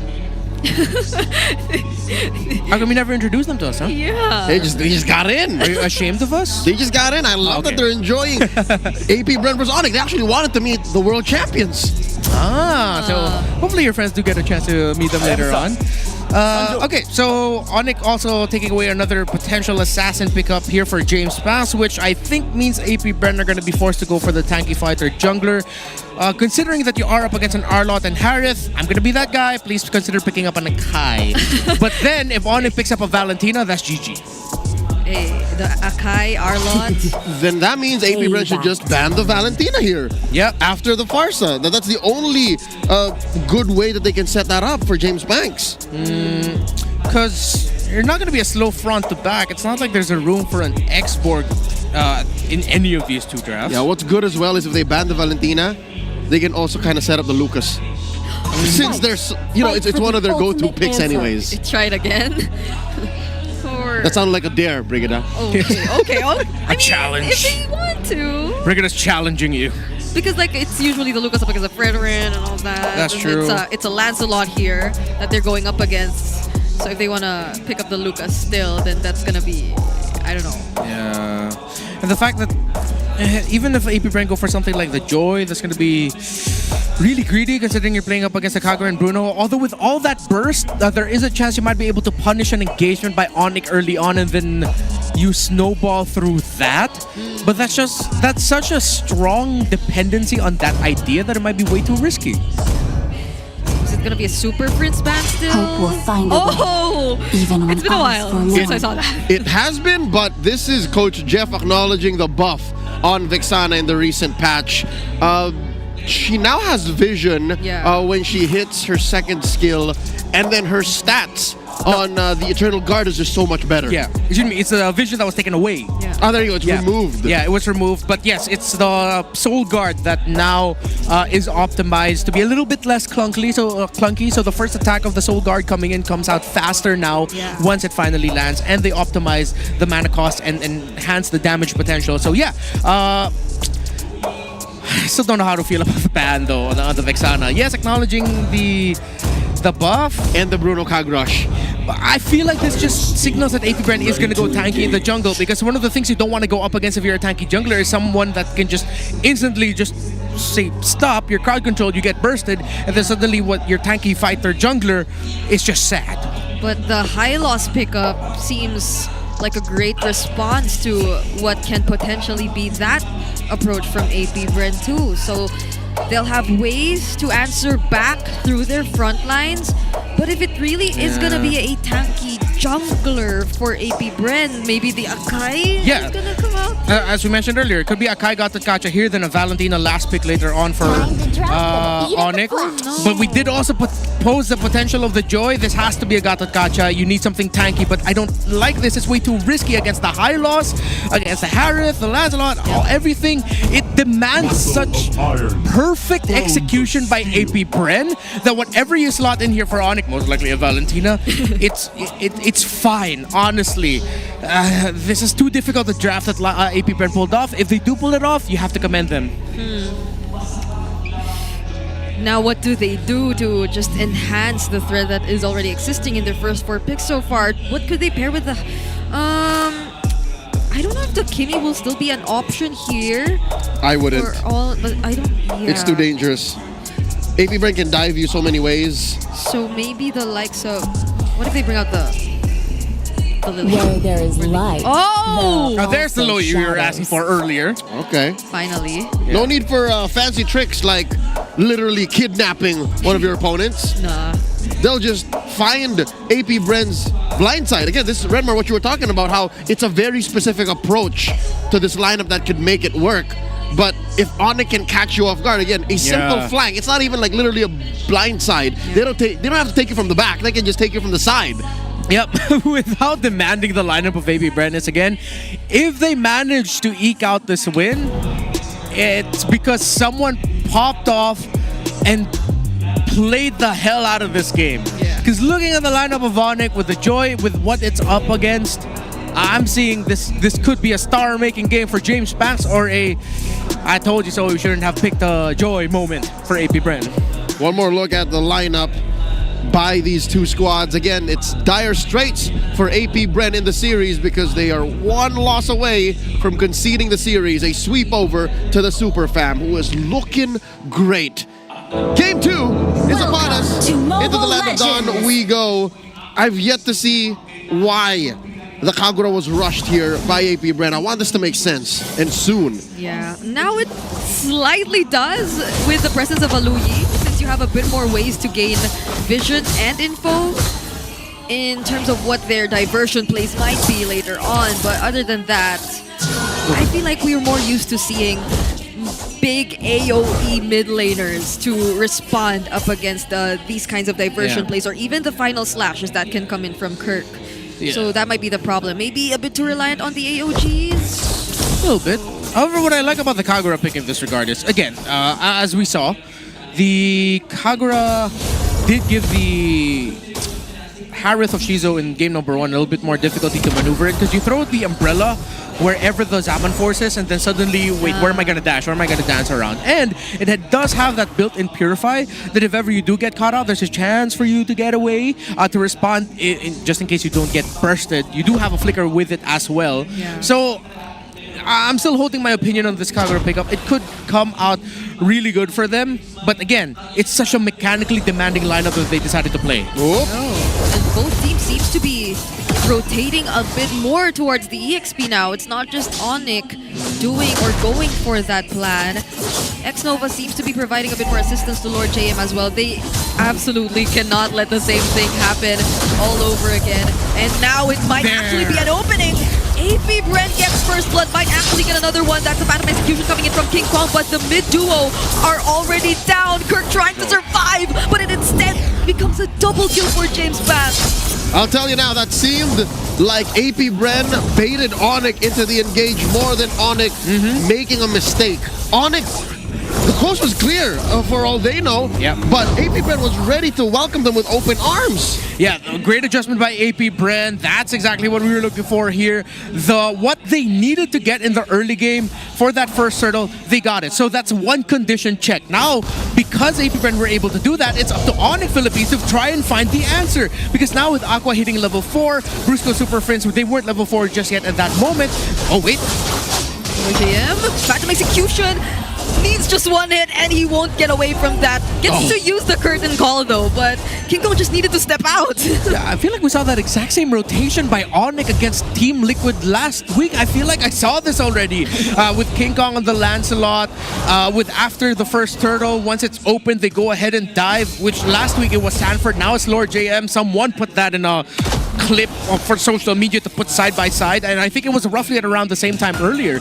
So still acknowledging the EXP rotation heavy ONIC PH that we're seeing, and we see with the Harith versus Bruno, Shizo's having difficulty. Shizo forced the flicker back. Xnova to the rescue.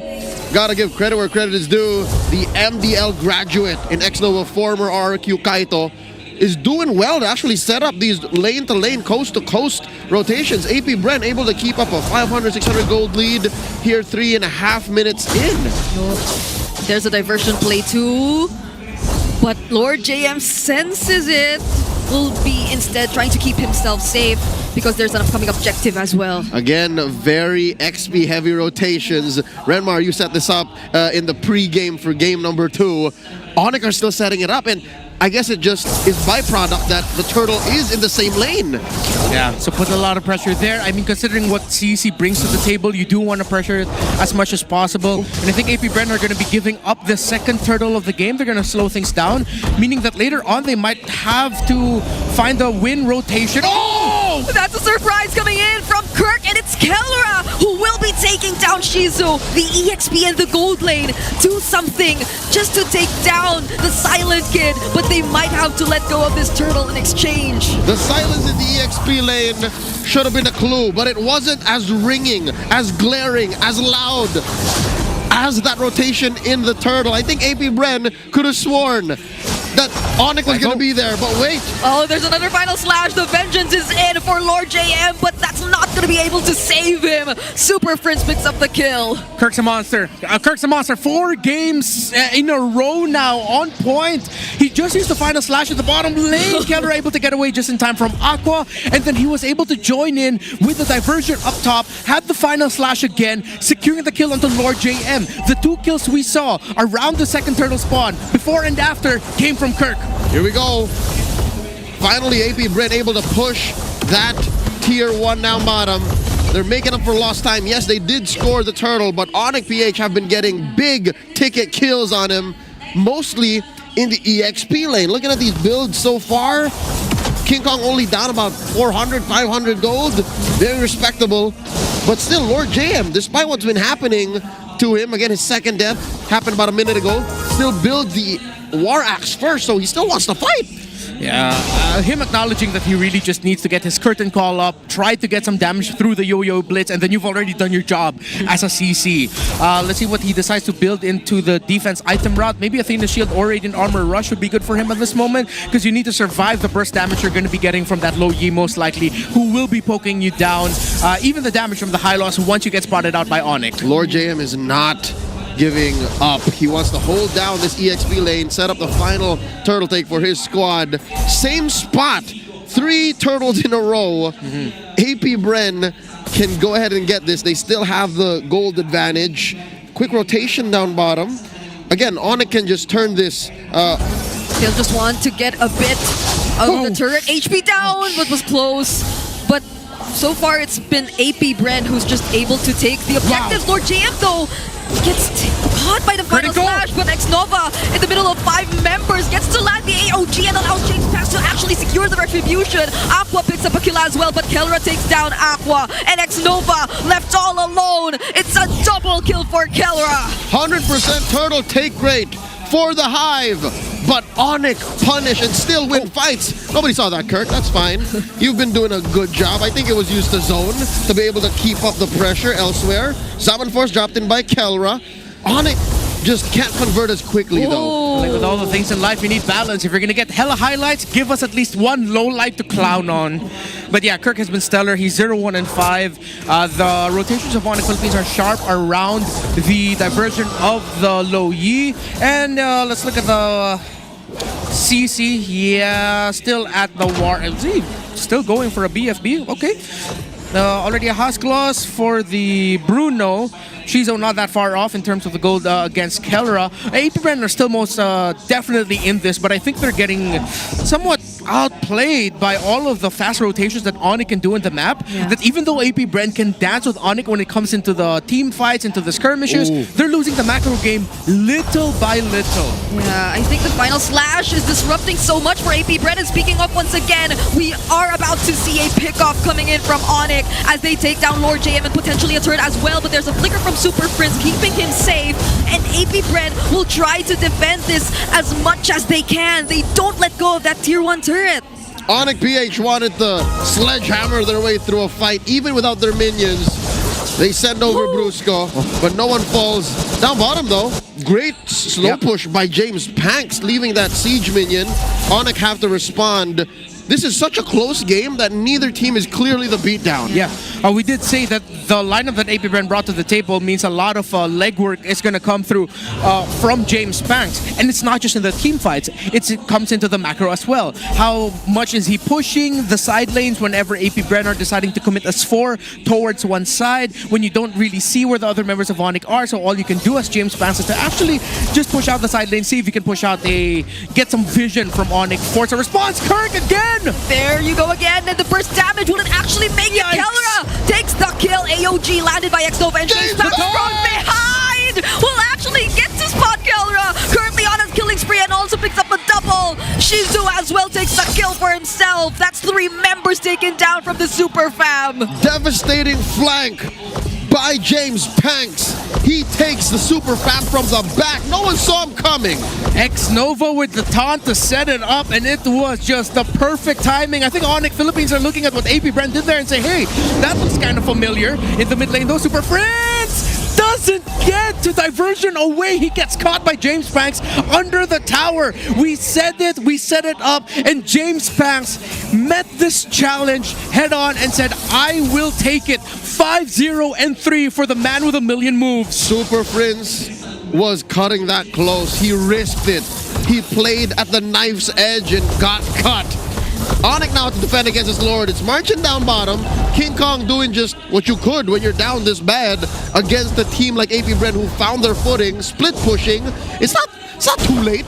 It's not as bad a situation, but James Banks is snowballing out of control. Yeah, and it's great to see APBR just realizing that they can't be as reactive to all these setups that are done by Kirk, because for the most part it's always been the final slash, but once they were able to find their footing and decide that they too can have a decent response, mainly through that backline or that flank by James Banks, things took a completely different turn. This is easier said than done, Brig, because maybe, let's say, if Kirk switches over and changes his priorities and tries to take down James Banks, or at least answer to him, then that leaves up a huge resource for the Super Fam. Then what do you do with the final slash? Do you use it to sweep away this buzzing little unit? So many questions for them. See how they're going to answer it. I feel like ONIC need to slow down the pace in the regard that they have to save some ultimates for the entry of James Banks now. And so ONIC are trying to see if they can dish it out through macro. It's going to get balanced out up top. Lord JM sees the members, but they actually already committed the diversion to get back into the spot. No clear gold advantage. This game is honestly way too close. It's just a matter of who gets to execute a little bit better. And so far, because of the little things that James Banks, Xnova, and what even Shizo has been doing in the team fights, it's been APBR who's been winning these crucial trades that ONIC Philippines, I think they're surprised by the fact that APBR are trading so well around the team fights and have been trading well through macro. I think it comes down to the fact that APBR drafted a better fighting lineup. Again, it was a very specific kind of fighting, how it would flourish in a match against ONIC and how way they drafted, but the fact is, APBR have done this thousands of times possibly in scrims, so the fact that they found the needle's eye and threaded that through to get into this dominant position means the Super Fam have to all the more be careful. Oh, but they do set up a great push down bottom, almost even took down that inhibitor. I think that is them already being a bit more conservative though. Playing more around the macro than trying to take APBR head on in terms of the team fights, because we've been putting so much emphasis to the team fight capabilities of APBR, but that's not even with Shizu making his presence felt as much yet. So that means the best is yet to come for APBR. Yeah, the Bruno hasn't really popped off, but at this point, Shizu has items, so ONIC also need to check the Bruno. You check the Bruno, you check the Joy. Oh, conceal by Nova. And don't let Xnova taunt you. Okay. Could have got, he almost got it raw. Yeah. Wait, now he gets taunted. King Kong gets taunted, but he has enough damage. Forces the AoE out defensively, and Aqua's already down very, very low. ONIC regained control of the Lord. Okay, Xnova played with fire, and he got burned, and now they're sending back two of their mid lane duo. And this is, they're fighting back. You have to force it. They can actually fight back. There's no final slash, but the damage coming in from Kellera and the massive execution to secure the Lord.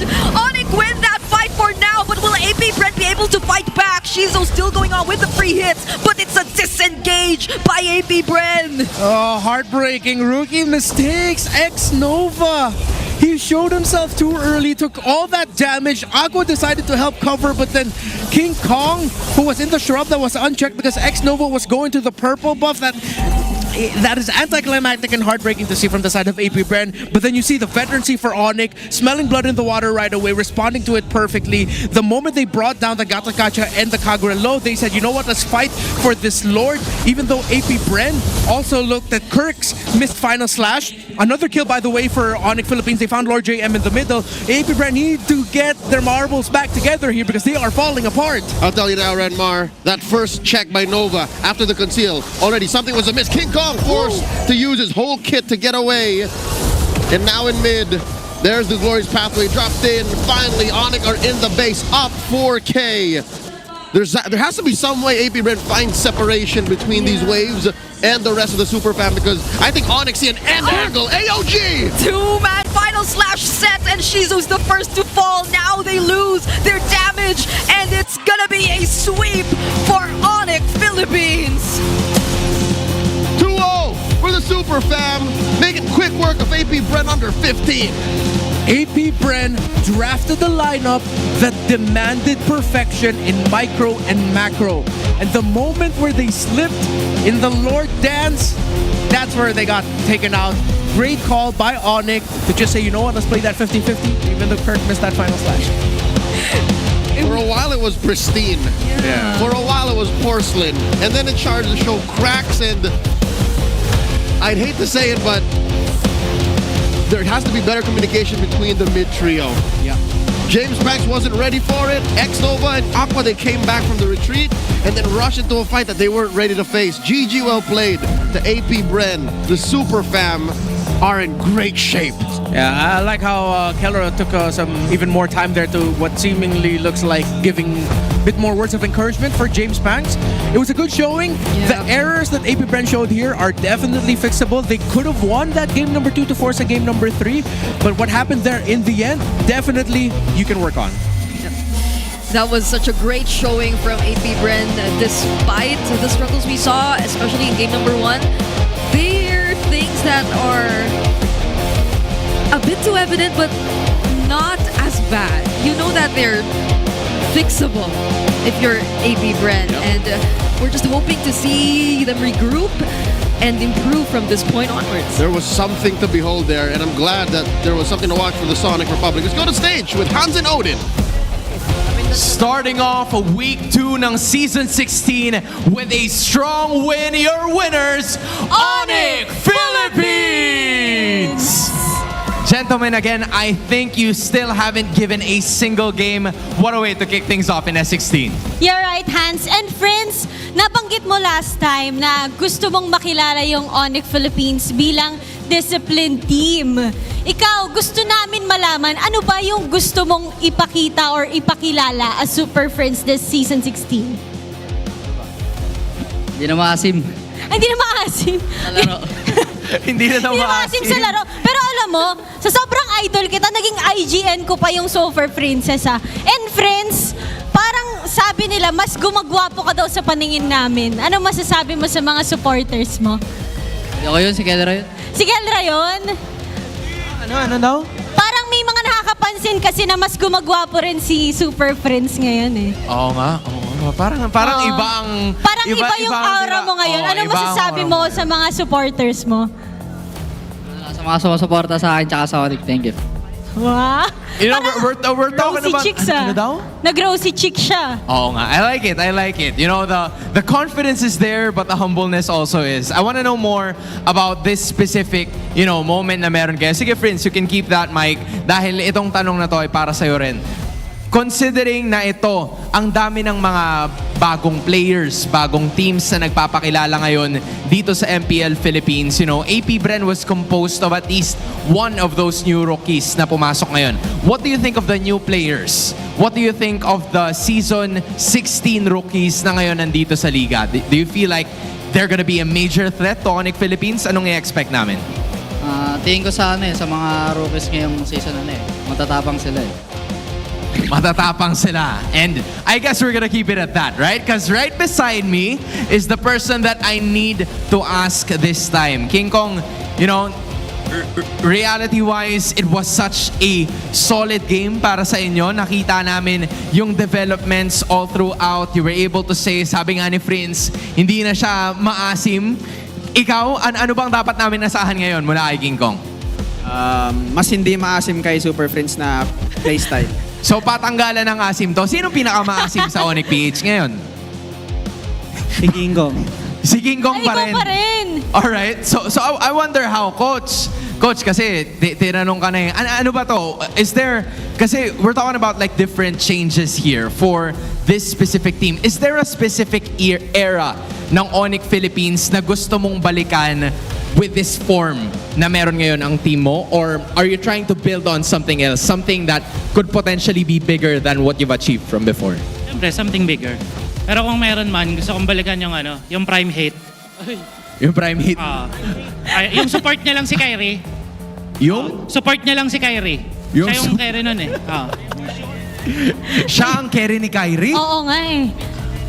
Mage ni Kyrie. Oo nga pala. Hate, alika. Babalikan daw natin yung era na yun. Din, nandito na. Kailangan nating i-highlight eh. Ang carry ni Kyrie during that Gushon? time. Anong meron sa Gushon mo? Ano daw meron sa Gushon mo? Mahina lang yun. Top 1 Philippines daw. Nagbaburst yan 3 seconds. Ano? Nagbaburst yan ng 3 seconds. Ano masasabi mo sa Gushon? Ano masasabi mo sa Gushon ni Hate? Number-burst ng 0.5 seconds. Ito ba? Dito to yun. Winner si Record ng 0.1 second. Ano pa? Sobrang bilis ng kamay. Ano pa? Sobrang yummy ng Gushon niya. Ang dami nilang sinasabi. Odin, tapusin na natin doon. Once again, your winners, ONIC Philippines! The Sonics, Odin, are still undefeated. Makikita kaya natin ang Gushon ni Hate. Malalaman natin sa mga susunod na linggo. Excited ako dyan, Hans, at talagang sinimula nila ang linggo ng napakagandang laban. Pero bago tayo lumipat sa iba nating mga laban, ibalik muna natin sa ating casters. Can confirm, King Kong is not wrong. Gushon's hate is hate's Gushon is yummy. For those of y'all who don't know, there was a time wherein yes, Hate was the jungler and his mage was Kyrie. I can recall as far back as Season 7 of MPL Philippines. That was their configuration under ONIC PH. But it's good to hear that the Super Fam are in such high hopes and good spirits that they can joke around like that on stage. Yeah, that was the Super Fam we all missed seeing. Because when they were kind of going through a slump, it felt like they were a bit more serious and they weren't able to joke around as much. But I feel like Kirk can afford to, laugh a lot more after this. Yeah. Like, just be a bit more carefree because he deserves this MVP title. Yeah, 100% kill participation. This is why we're saying Kirk is 100% back. Missed final slashes aside, you count the things he did right, and he did a lot more things right. He was present for every single kill that ONIC Philippines delivered in this game. And it wasn't just in the moments where it was, okay, it's 5v5 time. It came in the moments early on where it was laning, where it was trying to put more pressure into Lord JM. It was the surprise rotations to the bottom part of the map so that Shizu gets taken out. Yes, that meant that ONIC had to forgo winning objectives, but they were getting kills. This kill came just 20 to 30 seconds after the kill onto the Bruno in the gold lane in the bottom. Yeah, that was my favorite. When I saw the EXP and the gold lane down bottom. Yeah. Just to take that kill up against Shizu. And it almost felt as if Shizu found it difficult to get back in this game. Like, it was so hard for him to find the right opportunities to just keep throwing out the damage without all those disruptions coming in from ONIC Philippines. I think it's a series-wide problem, more than just in this game, because if I remember, even in the first game, his Harith, that's a signature Harith, by the way, couldn't really do much. Maybe it's also a byproduct of the draft, because look, Kirk went back-to-back MVP, and both heroes were meant to punish whatever Shizu was playing. So the silent really was silenced here. I'm hoping that they can solve that, because they got a couple more bouts to go through in this weekend. AP Brand just tonight isn't their night. Yeah, this could be the game that Kirk finally gets to shut down all the haters and doubters. That's 2 series, 4 games straight where Kirk just looked really good. Again, we talked about it heading into the series where it looks like we're seeing a rebirth of Kirk and Brusco and how they play together, the communication, and it is on point. And add to that another layer. ONIC Philippines are still playing very well around the low yi of Super Friends. So now if you're AP Bren, I feel like what they have to go back to into the drawing board as they set up for their next matches for this week and then for the weeks moving forward is really just iron out a lot of the communication and the timings of when to get vision for X-Nova and Lord JM. And those aren't errors that demand so much to fix. You can fix that in a week's worth of scrims. Yeah, it's just really being more vocal, communicating a bit more, especially when it really matters. And specifically, I'm talking about, I guess, the mid to late game decision making, because I did mention it previously too, that I feel like those are one of the things that AP Bren definitely has to address moving forward. It's the way that they're able to be a bit more decisive in what they want to do, or maybe not even decisive, more connected, I'd say, especially when it comes to those parts of the game, because when it does drag out to that moment, then you see the veterancy of ONIC and whoever they're going up against come into play instead. And that's what led King Kong to be our BPI rich guy in the efforts of AP Brent to roam the map and set up plays to, you know, push their advantage forward. King Kong was just split pushing. King Kong was just taking care of the long lane, and he was farming up. That's why he got 900 plus gold per minute. Yep. Also have to commend King Kong for winning that retribution battle in the end, because that was a 50-50. James Pants was there. He was healthy enough to be able to win that retribution battle, but at the end it was King Kong who won it, so also have to commend him for that. On-point mechanics for the young Cyrek Perez. A lot of conversation online was also talking about how maybe the meta isn't going King Kong's way, but he's proven that if he can get his hands on the Lancelot or the Yi Shin, then the haters can just shove it up their feeds, because it's clear that the Super Fam are back. Yeah, not even the hotfix can take away I think from... That's fact. That the hotfix did very little to change Lancelot Yi Shin. Yeah, they're still number 1. Yeah, the dynamics of him are still pretty there. I think it was just, instead of it being a straight up nerf, it was more of a rebalancing, and desperately needed rebalancing as well.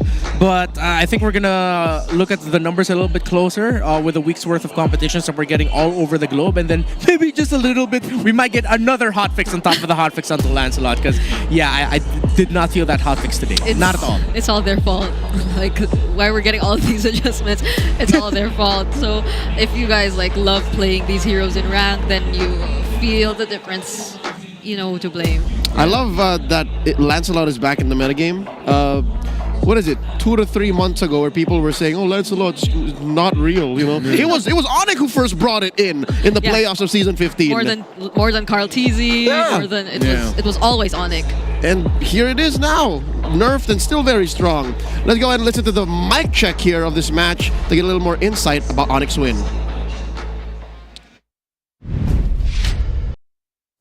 Okay ka lang, Dwayne? 14 pa ba dyan? Ay, walang ba yun dyan? Walang ba dyan sa kanina?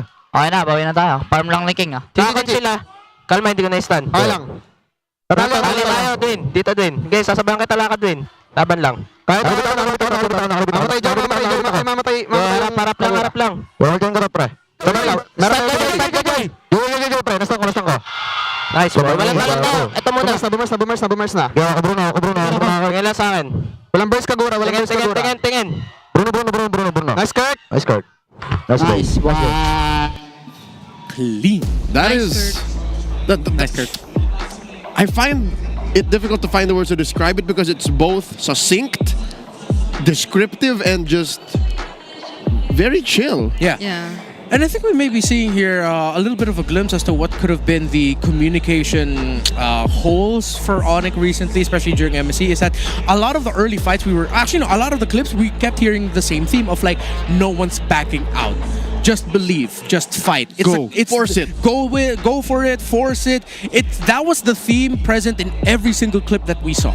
Yeah, it's just always making sure that your teammates know you're there, or that you can still fight, and they also know when to back out, or when it's no longer right for them to proceed with it. So it's nice to see that after all they've been through, they're slowly getting back there, and maybe a bit of a throwback to what we asked before we entered the series. This is a new version, maybe. Are we saying that old ONIC, the ones we saw in MSC, were all about fighting? They really liked fighting and forcing things. I wonder where they got that. But now they seem to be clean, and they are found their form. Glad to be part of this, to witness the Season 16 form of ONIC PH in action. Congratulations once more. But for now, let's go ahead and look back at what happened in that best of 3 and revisit the keys to victory and ONIC PH's efforts to check out all the boxes. Here, once more, is the how. We'll be on break after this.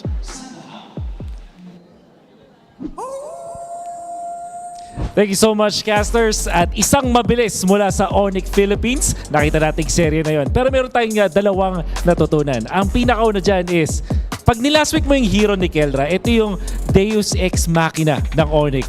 Kung ano nga ba ibig sabihin ng Deus Ex Machina? Parang ano to, sa anime, ito yung bigla nang lalabas yung bida na sobrang lakas na lang niya, or ito yung sa mga superhero movies na meron bilang superpower na mahahanap ang isang team at tatapusin na nga yung kwento. That's what we felt with Kelra being the last big Lunox para sa side ng ONIC Philippines. Alam natin na si Kelra mismo isa sa mga lagi namang win conditions ng ONIC Philippines, pero iba din talaga pag naka-lane counter niya yung kanyang katapat. For example, Lunox versus Harith, a tale as old as time. Ngayon dahil sa existence ng Yisan Shin, pwede na natin makita ang katulad ng Lunox dun sa may gold lane, kung saan directly na one hit niya yung isang Harith, panalo dito sa lane, at pagdating sa late game, kahit yung high loss ay napapatumba na niya. Ito na nga talaga yung malaking headache sa kahit sinong makakatapat ang ONIC Philippines kapag na last pick yung hero ni Kelra at shoot na shoot sa draft. Ngayon, nakita rin natin na yung map trades ang pwedeng maging bentahe ng ONIC Philippines kapag natatalo sila sa first turtle. This happened in the previous series, and kahit naman dito sa kontra sa APBR, nung natalo sila sa first turtle, nag-farm sila at naghanap sila ng mga maliliit na mga jungle creeps or mga minion waves na bigla na lang sila nakakabawi when it comes to their farm. Tapos dinadali na lang nila sa late game macro, especially with the Slowy pick na master naman talaga ng ONIC Philippines. At for sure, makakakita pa tayo ng maraming beses na ganyan mula sa ONIC Philippines. Tingnan natin kung makakabawi ang APBR sa mga susunod, but for now, ONIC Philippines na ang talagang nasa taas ng ating scoreboard. But apart from that, meron tayong aabangan. It's going to be TLPH going up against Aurora. Nako po, inaabangan na talaga itong matchup na to. So, wag na wag kayong aalis dahil magbabalik ang MPL Philippines Season 16.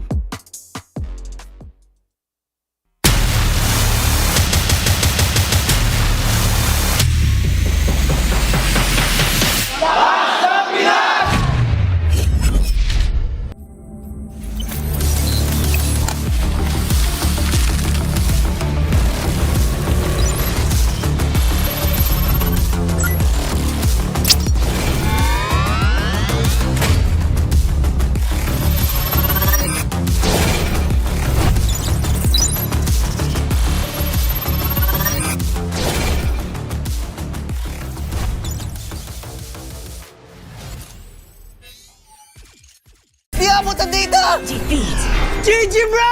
Don't worry, be only with Smart Power All 99. Hindi bitin with 10 gig data to power your games plus only Facebook or only TikTok.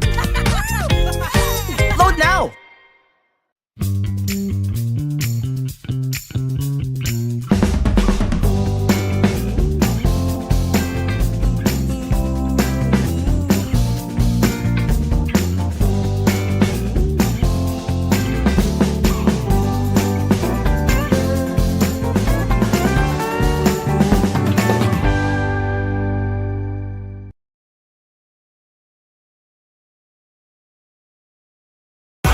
Enemy alert. Your scalp gets 1.5 times greasier, causing dandruff.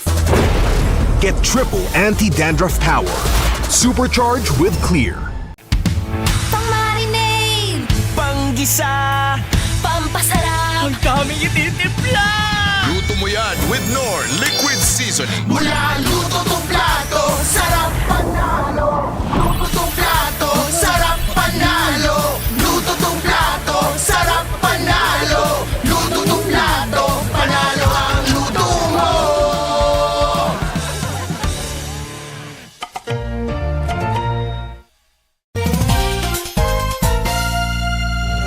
Sunod-sunod na comeback ang nasaksihan natin ngayong week.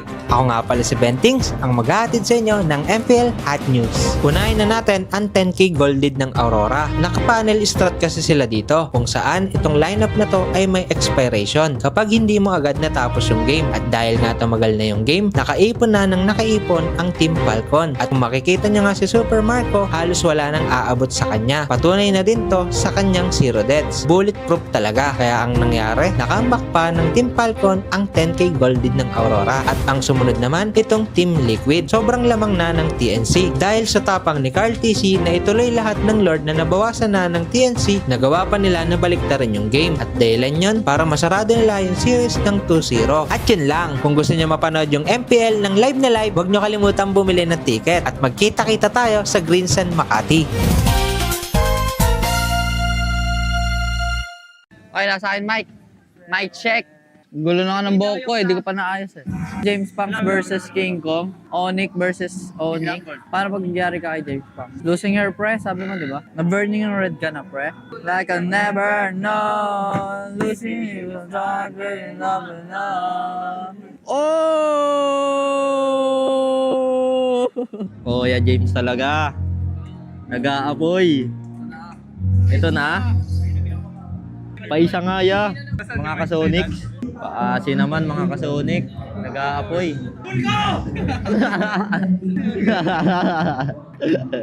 Aray ko. Dito ako. Nagdurugo ang puso. Gagalit kaya. Yan. Yan. Solid ya.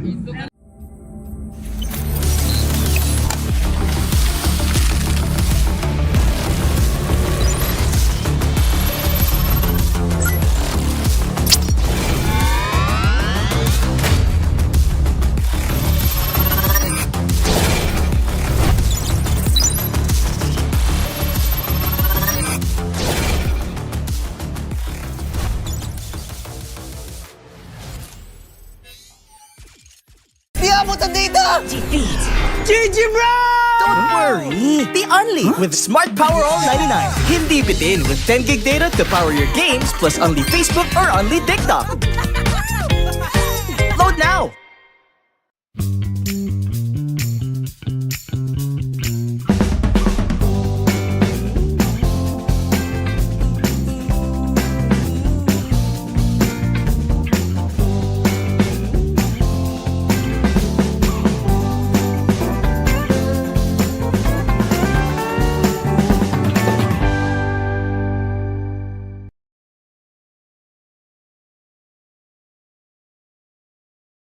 Enemy alert. Your scalp gets 1.5 times greasier, causing dandruff. Get triple anti-dandruff power. Supercharged with Clear. Pang-marinade, Panggisa! pampasarap, Ang daming ititimpla!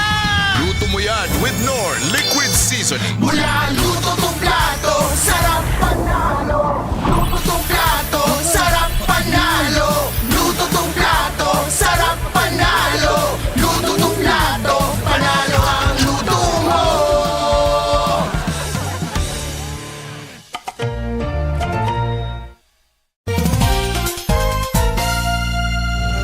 Sunod-sunod na comeback ang nasaksihan natin ngayong week. Ako nga pala si Bentings, ang maghahatid sa inyo ng MPL Hot News. Unahin na natin ang 10k gold lead ng Aurora. Naka-panel strat kasi sila dito, kung saan itong lineup na to ay may expiration kapag hindi mo agad natapos yung game. At dahil nga tumagal na yung game, nakaipon na ng nakaipon ang Team Falcon. At kung makikita nyo nga si Super Marco, halos wala nang aabot sa kanya. Patunay na din to sa kanyang 0 deaths. Bulletproof talaga. Kaya ang nangyari, nakambak pa ng Team Falcon ang 10k gold lead ng Aurora. At ang sumunod naman, itong Team Liquid. Sobrang lamang na ng TNC. Dahil sa tapang ni Carl TC na ituloy lahat ng Lord na nabawasan na ng TNC, nagawa pa nila na baliktarin yung game. At dahilan yun para masarado nila yung series ng 2-0. At yun lang, kung gusto nyo mapanood yung MPL ng live na live, huwag nyo kalimutan bumili ng ticket. At magkita-kita tayo sa Greensan, Makati. Okay, nasa akin, Mike. Mike, check. Gulo na nga ng buhok ko eh, di ko pa naayos eh. James Punks versus King Kong. ONIC versus ONIC. Paano pag nagyari ka kay James Punks? Losing your pre, sabi mo di ba? Na-burning yung red ka na pre. Like I'll never know. Losing you, not really love enough. Oh! Oh, yeah, James talaga. Nag-aapoy. Ito na. Paisa nga ya, mga kasonics. Paasi naman mga kasonic. Nag-aapoy.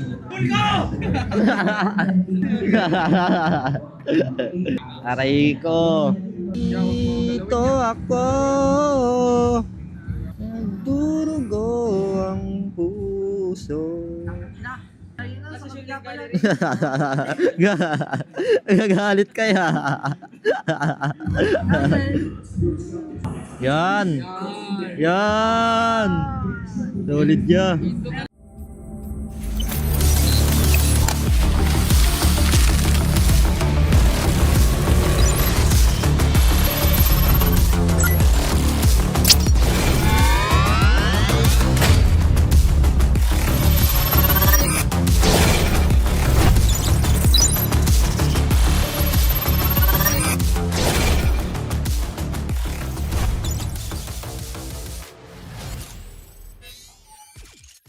Di abutan dito! Defeat. GG bro! Don't worry! The Only with Smart Power All 99. Hindi bitin with 10 gig data to power your games plus only Facebook or only TikTok. Load now!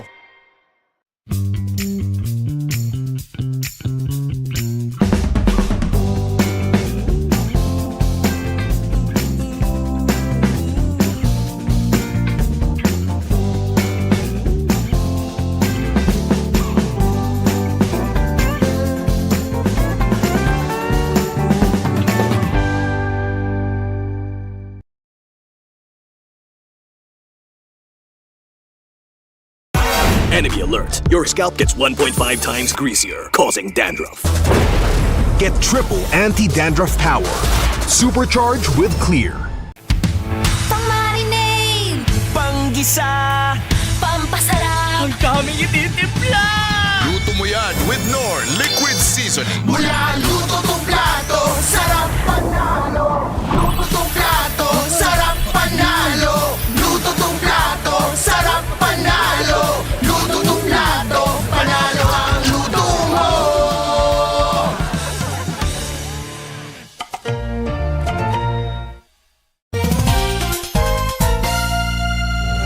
Sunod-sunod na comeback ang nasaksihan natin ngayong week. Ako nga pala si Bentings, ang maghahatid sa inyo ng MPL Hot News. Unahin na natin ang 10k golded ng Aurora. Naka-panel strat kasi sila dito, kung saan itong lineup na to ay may expiration kapag hindi mo agad natapos yung game. At dahil nga tumagal na yung game, nakaipon na ng nakaipon ang Team Falcon. At kung makikita nyo nga si Super Marco, halos wala nang aabot sa kanya. Patunay na din to sa kanyang zero deaths. Bulletproof talaga. Kaya ang nangyari, nakambak pa ng Team Falcon ang 10k golded ng Aurora. At ang sumunod naman, itong Team Liquid. Sobrang lamang na ng TNC. Dahil sa tapang ni Carl TC na ituloy lahat ng Lord na nabawasan na ng TNC, nagawa pa nila na baliktarin yung game. At dahilan yun para masarado nila yung series ng 2-0. At yun lang, kung gusto nyo mapanood yung MPL ng live na live, huwag nyo kalimutan bumili ng ticket. At magkita-kita tayo sa Green Sun Makati. Okay, nasa akin, Mike. Mike check. Gulo na nga ng buhok ko eh, di ko pa naayos eh.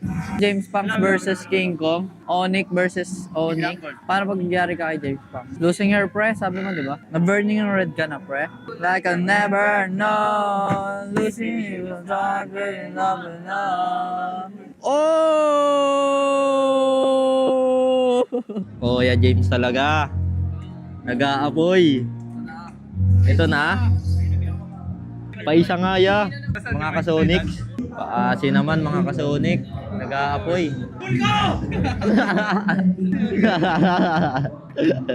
Aray ko. Dito ako. Nagdurugo ang puso. Gagalit kaya. Yan. Yan. Solid ya.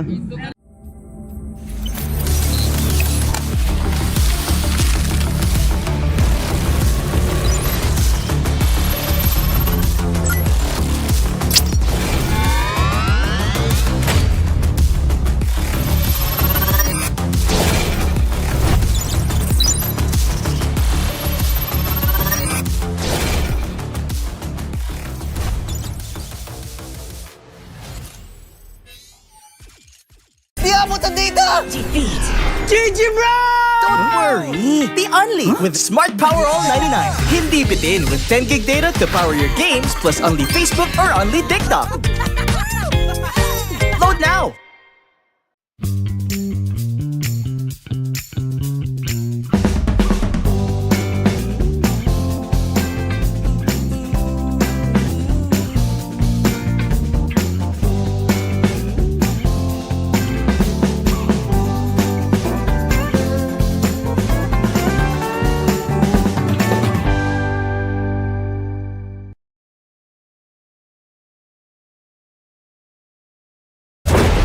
Get triple anti-dandruff power.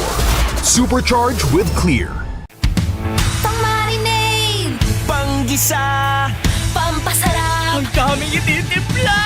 Luto mo yan with Knorr Liquid Seasoning. mula luto tong plato, sarap panalo. Luto tong plato, sarap panalo. Luto tong plato, sarap panalo. Luto tong plato, panalo ang luto mo.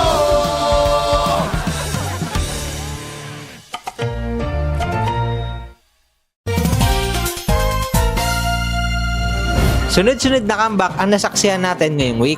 Ako nga pala si Bentings, ang maghahatid sa inyo ng MPL Hot News. Unahin na natin ang 10k gold lead ng Aurora. Naka-panel strat kasi sila dito, kung saan itong lineup na to ay may expiration kapag hindi mo agad natapos yung game. At dahil nga tumagal na yung game, nakaipon na ng nakaipon ang Team Falcon. At kung makikita nyo nga si Super Marco, halos wala nang aabot sa kanya. Patunay na din to sa kanyang zero deaths. Bulletproof talaga. Kaya ang nangyari, nakambak pa ng Team Falcon ang 10k gold lead ng Aurora. At ang sumunod naman, itong Team Liquid. Sobrang lamang na ng TNC. Dahil sa tapang ni Carl TC na ituloy lahat ng Lord na nabawasan na ng TNC, nagawa pa nila na baliktarin yung game. At dahilan yun para masarado nila yung series ng 2-0. At yun lang, kung gusto nyo mapanood yung MPL ng live na live, huwag nyo kalimutan bumili ng ticket. At magkita-kita tayo sa Greensan, Makati. Okay, nasa akin, Mike. Mike, check. Gulo na ka ng buhok ko eh, di ko pa naayos eh. James Punks versus King Kong. ONIC versus ONIC. Paano pag nangyari ka kay James Punks? Losing your pre, sabi mo di ba? Na-burning yung red ka na pre. Like I'll never know. Losing you, not really love enough. Oh! Oh, yeah, James talaga. Nag-aapoy. Ito na. Paisa nga ya, mga kasonics. Paasi naman mga kasonic. Nag-aapoy.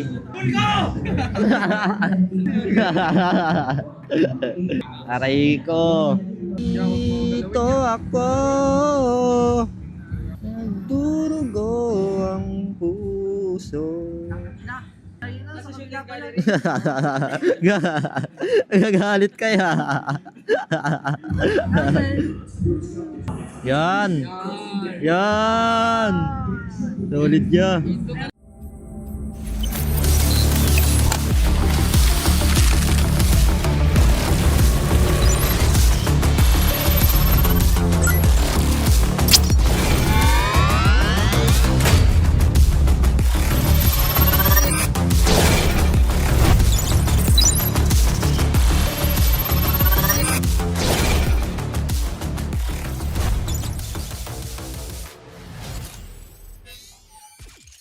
Di abutan dito! Defeat. GG bro! Don't worry! Be only with Smart Power All 99. Hindi bitin with 10 gig data to power your games plus only Facebook or only TikTok. Load now!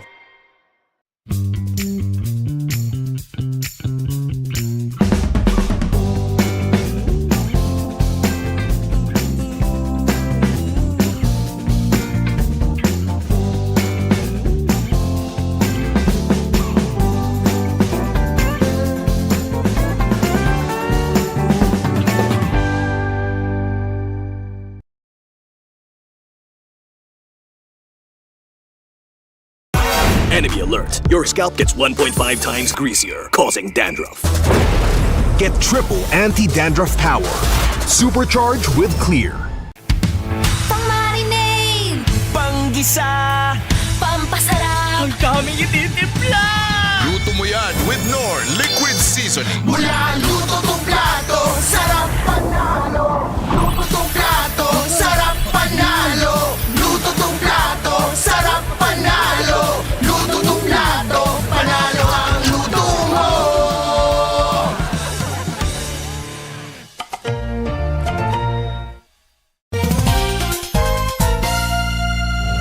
Sunod-sunod na comeback ang nasaksihan natin ngayong week.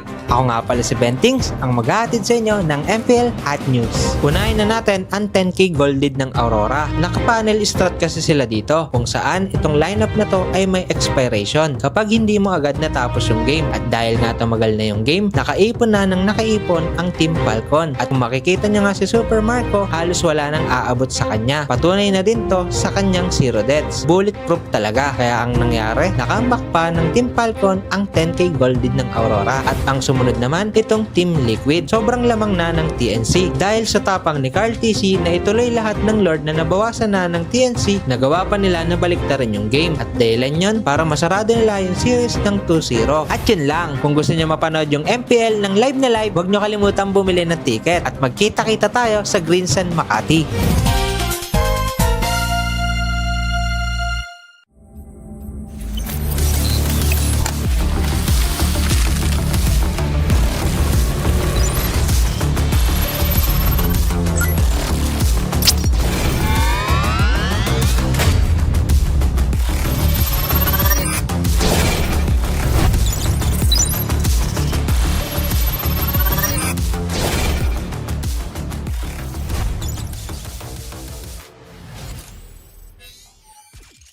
Di abutan dito!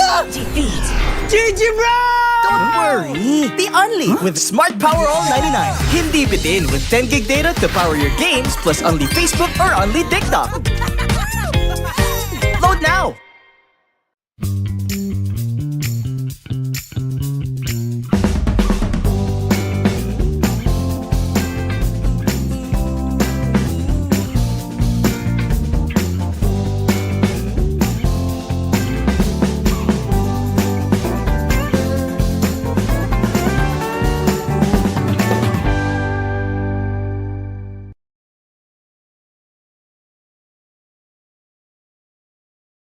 Enemy alert. Your scalp gets 1.5 times greasier, causing dandruff. Get triple anti-dandruff power. Supercharged with Clear. Pang-marinade, Panggisa! pampasarap, Ang daming ititimpla! Luto mo yan with Knorr Liquid Seasoning. mula luto tong plato, sarap panalo. Luto tong plato, sarap panalo. Luto tong plato, sarap panalo. Luto tong plato, panalo ang luto mo.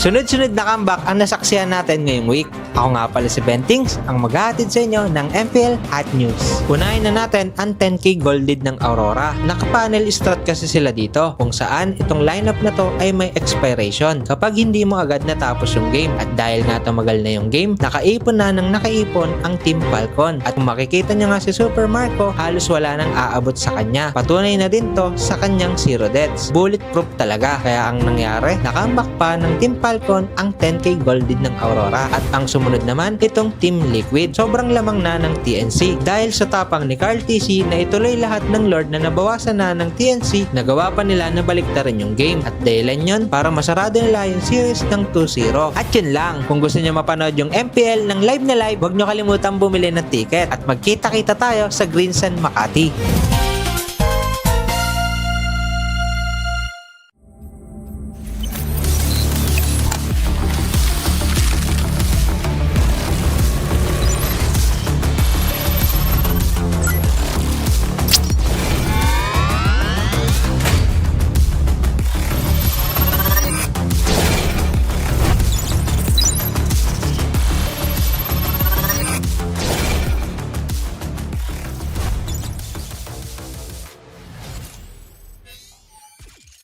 Di abutan dito! GG bro! Don't worry! The Only with Smart Power All 99. Hindi bitin with 10 gig data to power your games plus only Facebook or only TikTok. Load now!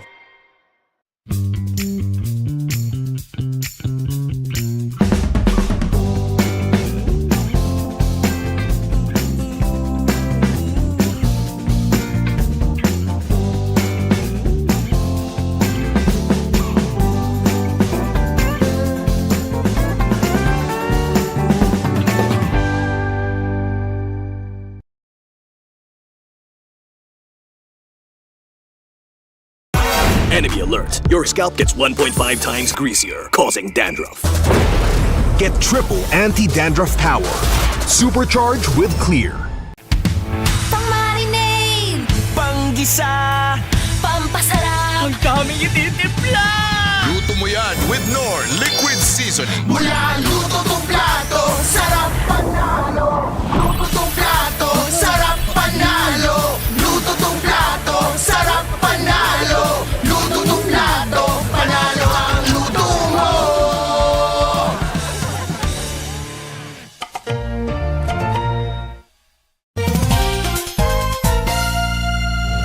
Sunod-sunod na comeback ang nasaksihan natin ngayong week. Ako nga pala si Bentings, ang maghahatid sa inyo ng MPL Hot News. Unahin na natin ang 10K gold lead ng Aurora. Naka-panel strat kasi sila dito, kung saan itong lineup na to ay may expiration kapag hindi mo agad natapos yung game. At dahil nga tumagal na yung game, nakaipon na ng nakaipon ang Team Falcon. At kung makikita nyo nga si Super Marco, halos wala nang aabot sa kanya. Patunay na din to sa kanyang 0 deaths. Bulletproof talaga. Kaya ang nangyari, nakambak pa ng Team Falcon ang 10K gold lead ng Aurora. At ang sumunod naman, itong Team Liquid. Sobrang lamang na ng TNC. Dahil sa tapang ni Carl TC na ituloy lahat ng Lord na nabawasan na ng TNC, nagawa pa nila na baliktarin yung game. At dahilan yun para masarado nila yung series ng 2-0. At yun lang, kung gusto nyo mapanood yung MPL ng live na live, huwag nyo kalimutan bumili ng ticket. At magkita-kita tayo sa Greensan, Makati.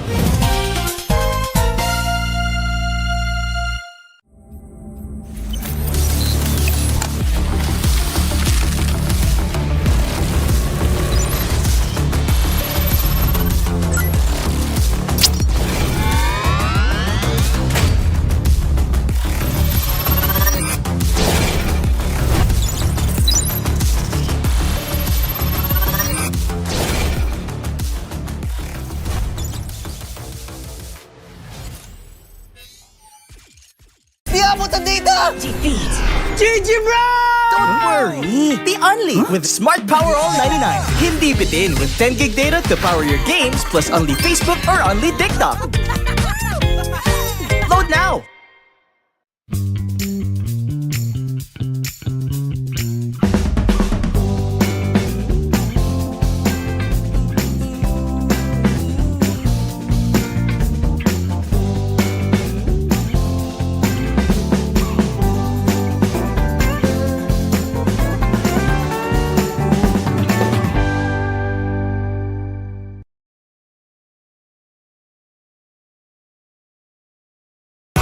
Enemy alert. Your scalp gets 1.5 times greasier, causing dandruff.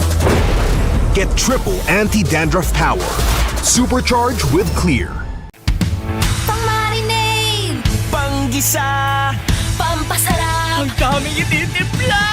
Luto mo yan with Knorr Liquid Seasoning. mula luto tong plato, sarap panalo. Luto tong plato, sarap panalo. Luto tong plato, sarap panalo. Luto tong plato, panalo ang luto mo.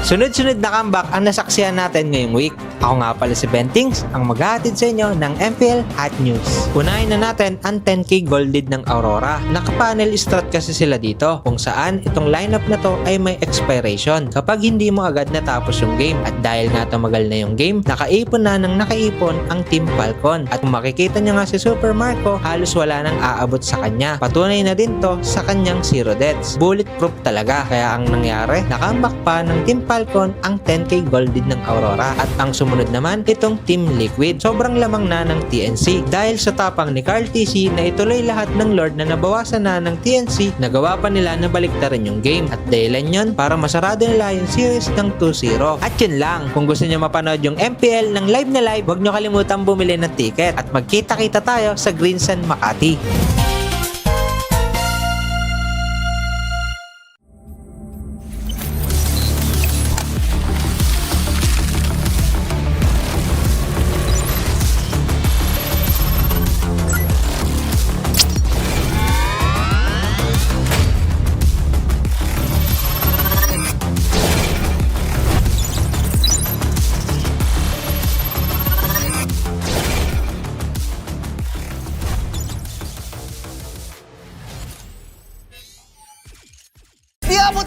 Defeat!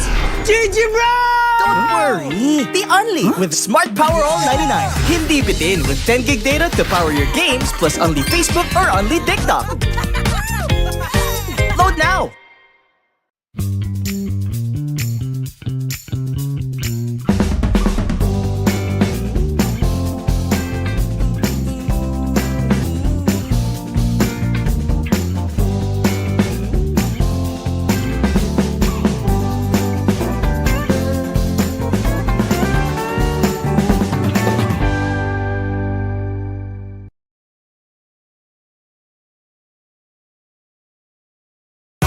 Enemy alert. Your scalp gets 1.5 times greasier, causing dandruff.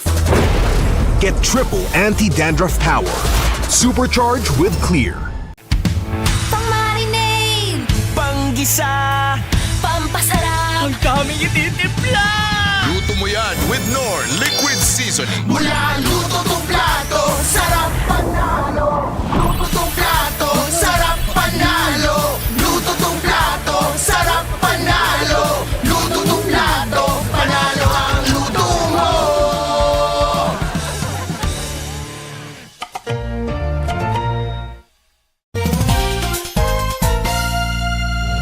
Sunod-sunod na comeback ang nasaksihan natin ngayong week. Ako nga pala si Bentings, ang maghahatid sa inyo ng MPL Hot News. Unahin na natin ang 10k golded ng Aurora. Naka-panel strat kasi sila dito, kung saan itong lineup na to ay may expiration kapag hindi mo agad natapos yung game. At dahil nga tumagal na yung game, nakaipon na ng nakaipon ang Team Falcon. At kung makikita nyo nga si Super Marco, halos wala nang aabot sa kanya. Patunay na din to sa kanyang 0 deaths. Bulletproof talaga. Kaya ang nangyari, nakambak pa ng Team Falcon ang 10k golded ng Aurora. At ang sumunod naman, itong Team Liquid. Sobrang lamang na ng TNC. Dahil sa tapang ni Carl TC na ituloy lahat ng Lord na nabawasan na ng TNC, nagawa pa nila na baliktarin yung game. At dahilan yun para masarado nila yung series ng 2-0. At yun lang, kung gusto nyo mapanood yung MPL ng live na live, huwag nyo kalimutan bumili ng ticket. At magkita-kita tayo sa Greensan Makati.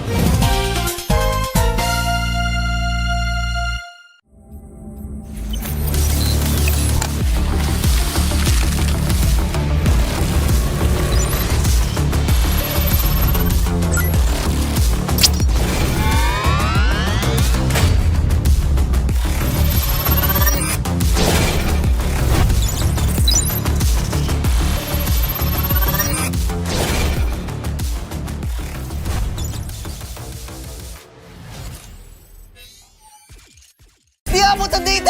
Defeat! GG bro! Don't worry! The Only with Smart Power All 99. Hindi bitin with 10 gig data to power your games plus only Facebook or only TikTok. Load now!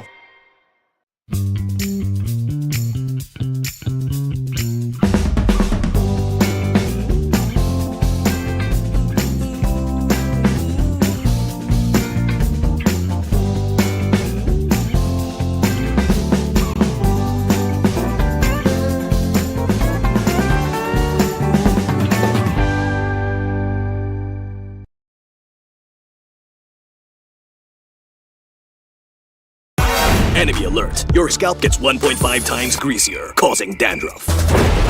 Get triple anti-dandruff power. Supercharge with Clear. Pang-marinade! Panggisa! Pampasarap! Ang daming ititimpla! Luto mo yan with Knorr Liquid Seasoning. Mula luto tong plato, sarap panalo! Luto tong plato, sarap panalo! Luto tong plato, sarap panalo! Luto tong plato, panalo ang luto mo!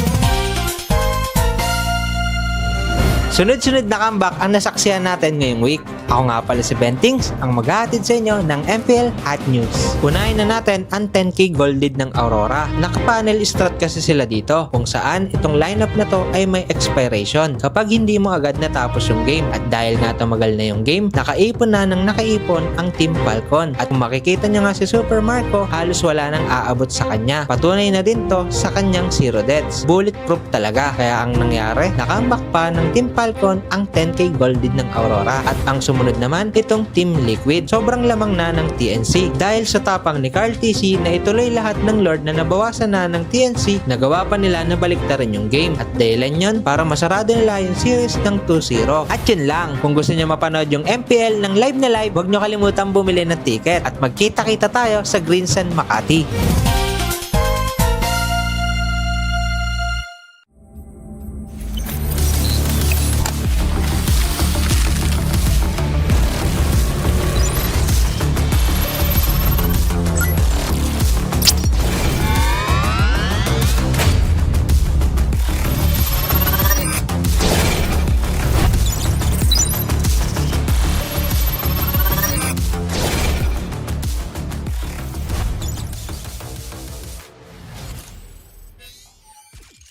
GG bro!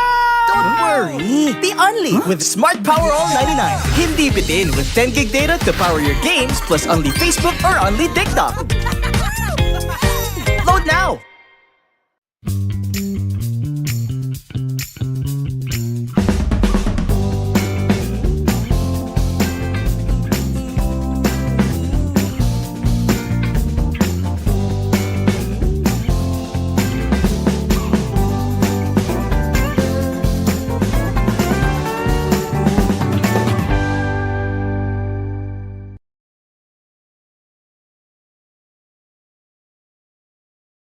Enemy alert. Your scalp gets 1.5 times greasier, causing dandruff. Get triple anti-dandruff power. Supercharged with Clear. Pang-marinade, Panggisa, pampasarap, ang daming ititimpla! Luto mo yan with Knorr Liquid Seasoning. mula luto tong plato, sarap panalo. Luto tong plato, sarap panalo. Luto tong plato, sarap panalo. Luto tong plato, panalo ang luto mo.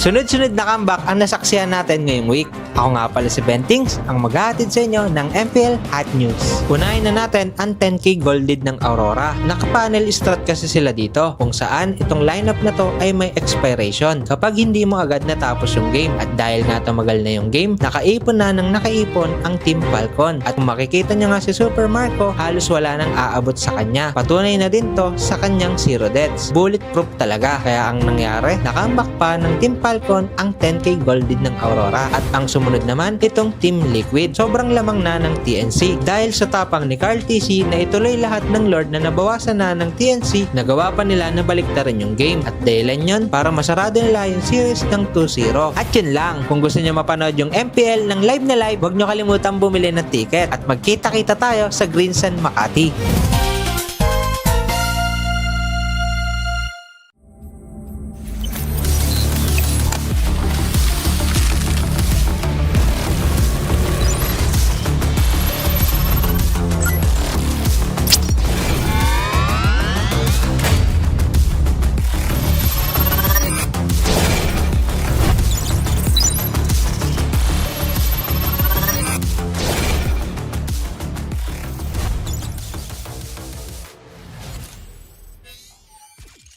Di abutan dito!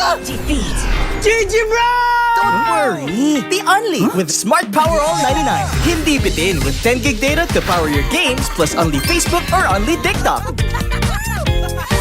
Load now!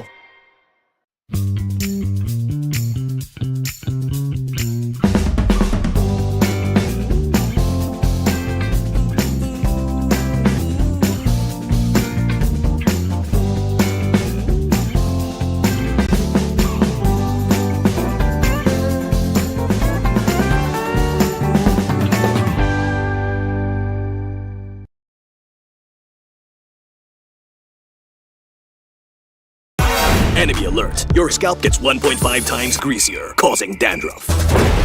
Get triple anti-dandruff power. Supercharged with Clear. Pang-marinade, Panggisa, pampasarap, ang daming ititimpla! Luto mo yan with Knorr Liquid Seasoning. mula luto tong plato, sarap panalo. Luto tong plato, sarap panalo. Luto tong plato, sarap panalo.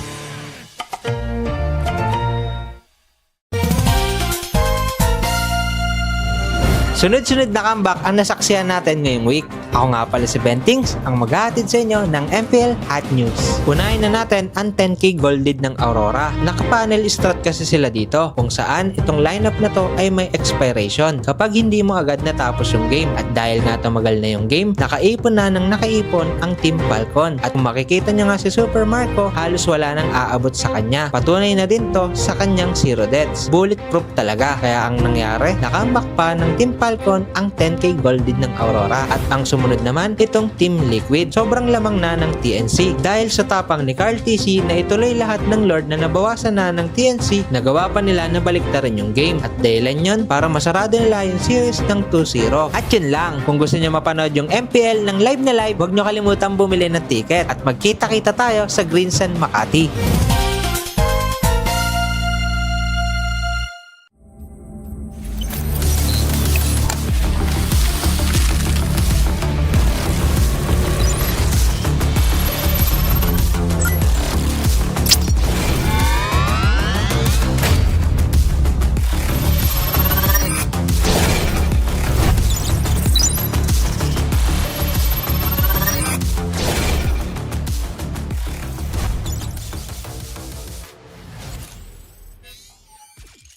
Di abutan dito! Defeat! GG bro! Don't worry! Be only with Smart Power All 99. Hindi bitin with 10 gig data to power your games plus only Facebook or only TikTok. Load now!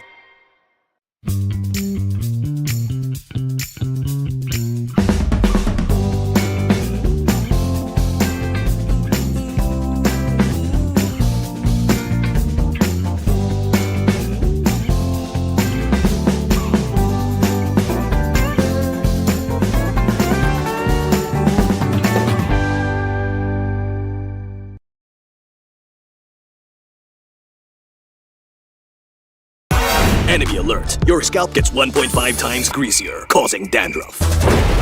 Get triple anti-dandruff power. Supercharged with Clear. Pang-marinade, Panggisa! pampasarap, Ang daming ititimpla! Luto mo yan with Knorr Liquid Seasoning. mula luto tong plato, sarap panalo. Luto tong plato, sarap panalo. Luto tong plato, sarap panalo. Luto tong plato, panalo ang luto mo.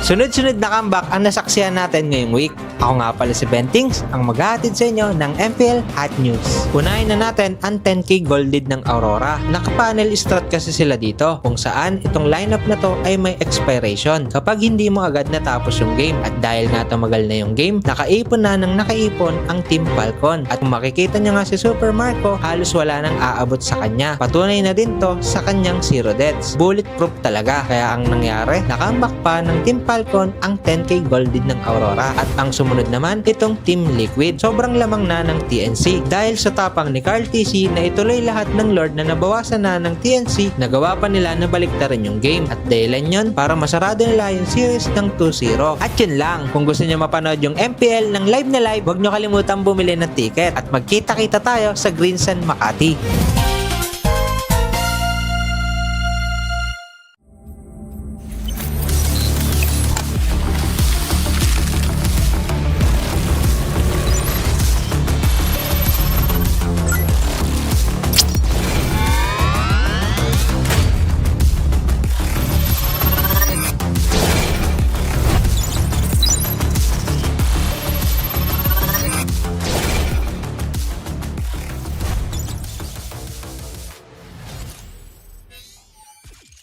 Di abutan dito! Defeat! GG bro! Don't worry! Be only with Smart Power All 99. Hindi bitin with 10 gig data to power your games plus only Facebook or only TikTok. Load now!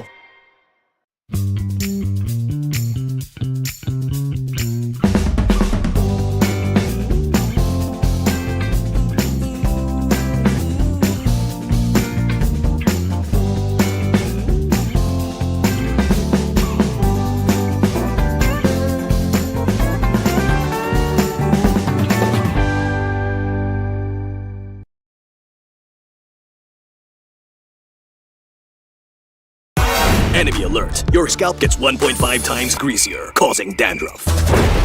Get triple anti-dandruff power. Supercharge with Clear. Pang-marinade, Panggisa, pampasarap, ang daming ititimpla. Luto mo yan with Knorr Liquid Seasoning. mula luto tong plato, sarap panalo. Luto tong plato, sarap panalo. Luto tong plato, sarap panalo. Luto tong plato, panalo ang luto mo.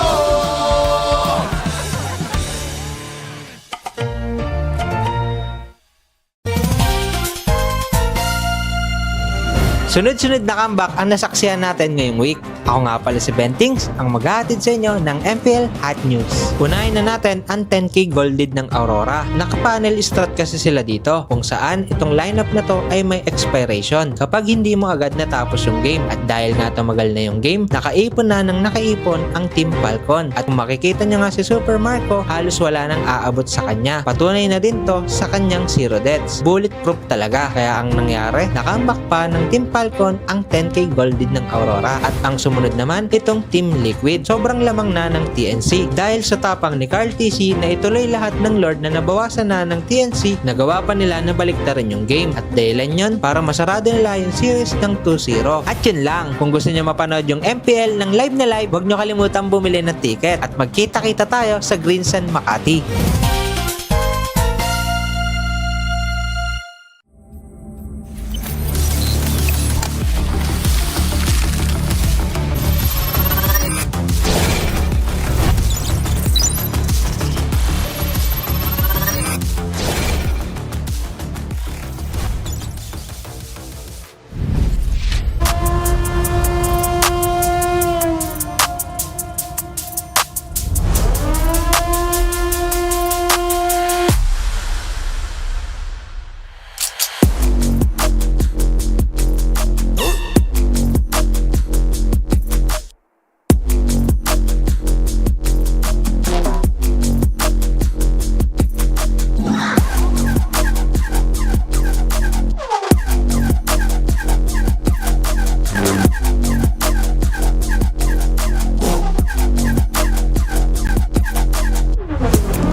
Malakas, Pilipinas, malakas kahit anong lane, we become the monsters. Malakas, Pilipinas, malakas face the golden sun and repping for the 3 stars. Look at us, to the top, no ifs, no buts. Winning any game, para to sa PIN na yes. Di mo matitinag aming bosses sa new level. Nasa kalye man o mobile, you know I become a legend. Listen, open fire, we unite, we winners. But with pressure, like diamonds are made of. Switching the lane na parang gera, HP racing made a setup. But kakatang buhat ni Hilda, full dome SS parang Laila. Susundan ko ang iyong bakas, kasama pataas, tagumpay natin to. Dahil tayo'y malakas, para sa Pinas. Nasa amin ang alas, hindi to atas. Kinikilala sa taas kasi kami ang malakas, para sa Pinas. Nasa amin ang alas, hindi to atas. Kinikilala sa taas, ganito kami sa Pinas, yeah.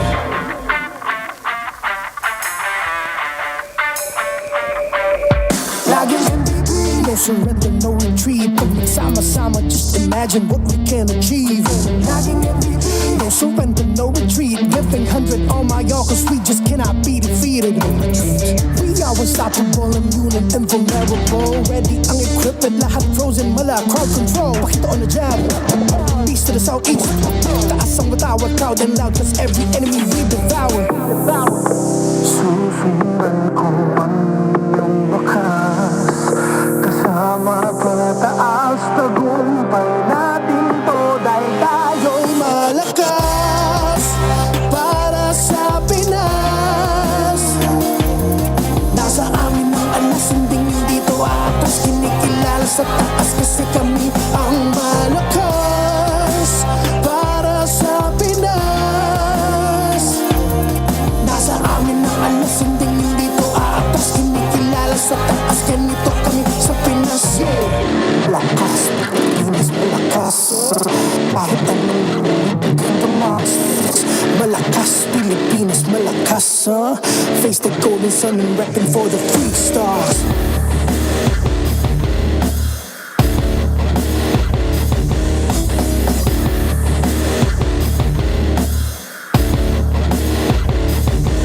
Ang lakas ng Pinas, we unite with the stars. Ang lakas ng Pinas, we unite with the stars. Ang lakas ng Pinas, we unite with the stars. Ang lakas ng Pinas, with the stars.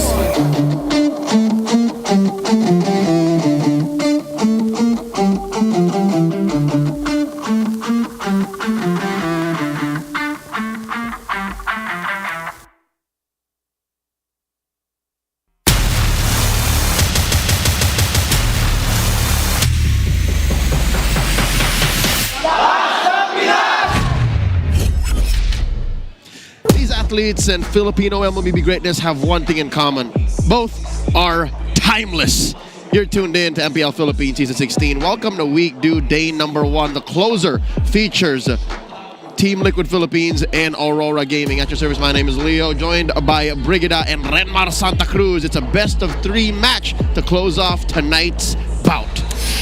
This is something that the RORAs, or the Northern Lights, are definitely looking forward to after only being able to see their team fight for one series last week. And they're hoping that something good will come out of it, because it was a very unfortunate loss that they had to go through in week number 1. Yep. I'm kind of worried we might be seeing another sweep here today, but I hope Aurora, especially Light, got to adjust with the rest of the team in terms of getting a little bit more aggression. While for Team Liquid, they did get to bounce back after their loss against ONIC with a 2-0 sweep win against TNC Pro Team. Hopefully we get to see the run in form continue.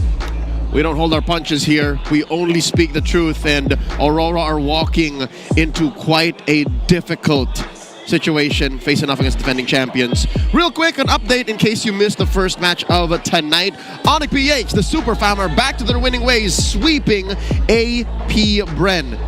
Both games happened in quite a fast fashion. Yeah, one 12-minute game and another, I think, 15? But Sub nothing 15 more than minute that. around that, yeah.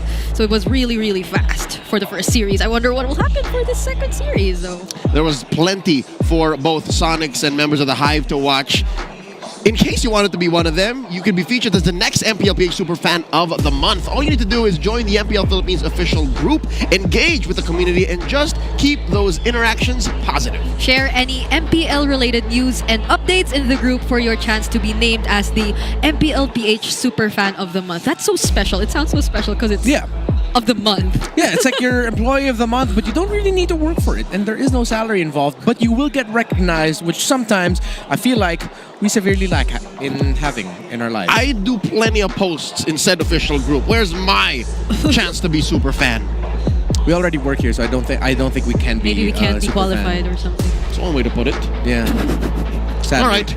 Real quick, an update on this next match. As y'all mentioned, Liquid has their win on the board. Aurora played only one game last week, so there's a lot of catching up to do here tonight. And is it safe to say that it's on Light to catch up to his team? It's on Light to reintegrate with MPLPH, because guess who we're talking about? We're talking about Season 9 champion Light from RSG. We're talking about MSC 2022 Light from RSG. We're talking about homecoming king, homecoming hero, Light, who recently played for MPL ID, is it really on him? I think there is to some extent a responsibility that has to be filled when it comes to us talking about Light, because I feel like for the way, or based on how we saw him play in their first series, you know he's there. Like, signature Light is there, but we don't see it blend in as well yet. He made his debut in the start of the Age of the Crown, and it takes so much to shine in that era, even as Unravel when he first made his way in the MPL under Work Osterforce. Renmar, your thoughts on the whole situation for Aurora? Yeah, definitely it has to be on Light's shoulders here, because there were, looking back at the matches, or the match that they had against Falcons Philippines, there were times where he definitely could have been a little bit more aggressive. I had a talk with Wolf and Midnight about this, where it feels like a little bit of the old Panda mental system is too ingrained in Light, wherein we know when we were starting off here in the Green Sun Makati, there were times where they were vocal about how Light should have been a little bit more aggressive at times. He was too aggressive at times. Yeah. And I feel like those things are something that it's hard to shake off when you go under the rule and coaching style of Coach Panda. Now, the eras have changed in this more global era of the game, where aggression and actually the lack of hesitation is extremely rewarded. The moment if you just go for it, you can actually find a chance to turn things around. It's much more needed. Instead of looking for that picture-perfect start, you really just have to go for it if you are the roamer of a team who has aggressive junglers. Demon Kite's there, dude. Trust that Demon Kite and Edward and Yue and Dominic Kite will be able to back you off if you're aggro. Yeah, and that's where you expect the connection to come from the most. It's between Light and Demon Kite, because they've been former teammates. They supposedly know each other well enough, but I do agree that there tends to be a lot of miscalculations, because, for instance, Signature Light, the way he just comes all the way from the back and just surprises everyone with a setup, it's there, but I don't think that's what's working for Aurora now. It sounds like it doesn't get the benefit or the payoff that the setup requires. Yeah. And maybe that's why in the spotlight of today's bout, it's Edward and Demon Kite instead of Light and Demon Kite. Ladies and gentlemen, these are timeless champions. These players have won across different eras of MPL Philippines history, and still they stand here today as one of the best in the league, if not the world. Yeah, I mean, JP, Carl TZ, Edward, Oheb, Light, Demon Kite. There's so many of them who just shined in multiple eras of the league. Of course, JP, one of the first ever back-to-back MPLPH champions. Carl TZ from becoming a Season 6 champion to his run to becoming a world champion. Blacklist International, they missed out on that golden road, but they did get 7, 8, and the world championship. RSG in their run with a longer-haired Light and a much skinnier Demon Kite. A leaner Demon Kite. I'm thrown off, honestly, with how different Demon Kite looks. And even different dude. Oheb. Even Oheb, yeah. Even Oheb looks very different. Sanji and Sanford still look like children. They've been at this for quite some time. Yeah, the latest addition to all of these names would probably be Sanji from Echo, but these players you see in front of your screens, they've just all been transferring teams and still remaining champions. Even for JP, I think we've thrown out a couple of fun facts about him whenever he heads into a grand finals, whenever he goes up against a team that's under the banner of ONIC, whenever he's in a grand final. So it's still there. You know that they're these champions. And at the center of it all, the face of the goddamn game, Carl TZ, the GOAT, stands before us. He started playing in Season 2. He won his first championship in Season 6. Believe it or not, it took him that long to get here. And look, it's like a day didn't pass.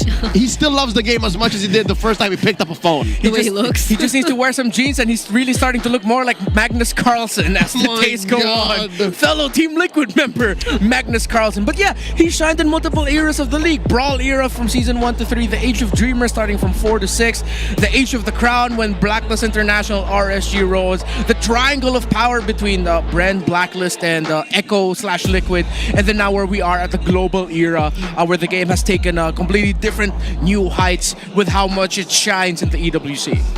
And all of these people are watching not just for Carl TZ, they're also watching how their team will try to take down the Titan, take down the GOAT, because we have watch parties happening, organized by the RORAs, happening right now at Street Kohi in Maginhawa. All right, it's also happening tomorrow as they face off against, wow, look, another World Championship franchise in ONIC PH. And that's fun because ONIC, I think, has a watch party of their own as well. So you could check it out. But tomorrow we have a lot of watch parties going on, even outside the MPL arena. So if you're not able to secure your tickets, then this is so fun to see how our teams are bringing it closer to everyone out there. Yeah, Street Coffee, by the way, is a great coffee shop in that area. So check it out. I think I'm going to need a good cup of coffee if I was going to support my team go up against the GOAT. Yep. You're gonna need it. Again, especially with everything that we've discussed for Aurora. I mean, what I like about Aurora, though, is the shades of what they could be are already evident, even in that only series that we've seen them. Yeah. The loss against Team Falcons PH, that as much as I am scared that this is just going to end up becoming a really quick sweep in favor of Team Liquid Philippines, because as much as possible, I want to see Game 3s when we're covering MPL PH. But maybe that 1 week between last week and this week was more than enough to really reintegrate Light much better back into MPL PH. Yeah, a sweeping loss is quite the reality check. That should have been enough. And I get why you want to see Game 3s, because a 2-0 and a 2-1 give you the same score. Just 1 point on the board. Yeah, and hopefully so, because I think we've also decided to highlight Edward as one of the key players in this matchup. And based on what we saw from him last week, he's slowly coming back, like the Edward we used to know on the Lapu-Lapus and all those aggressive XP laners. And I feel like if they've been already able to check at least that part of their game plan, then it's the others that maybe need a bit of revisiting. You know what?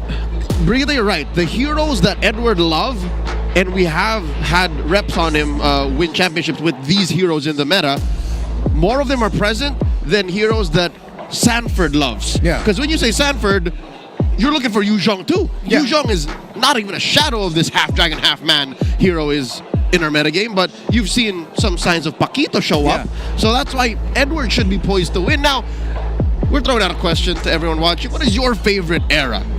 Were you a fan of the Brawl era, the Age of Dreamers, the Age of the Crown, you know what it is? And of course, others like the newer ages of the MPL PH. Are you a new fan? Let us know. Yep, season 10 to 13, just in case you're curious about it, we call that the Triangle of Power, wherein was Blacklist, AP, Brand Falcons, so many.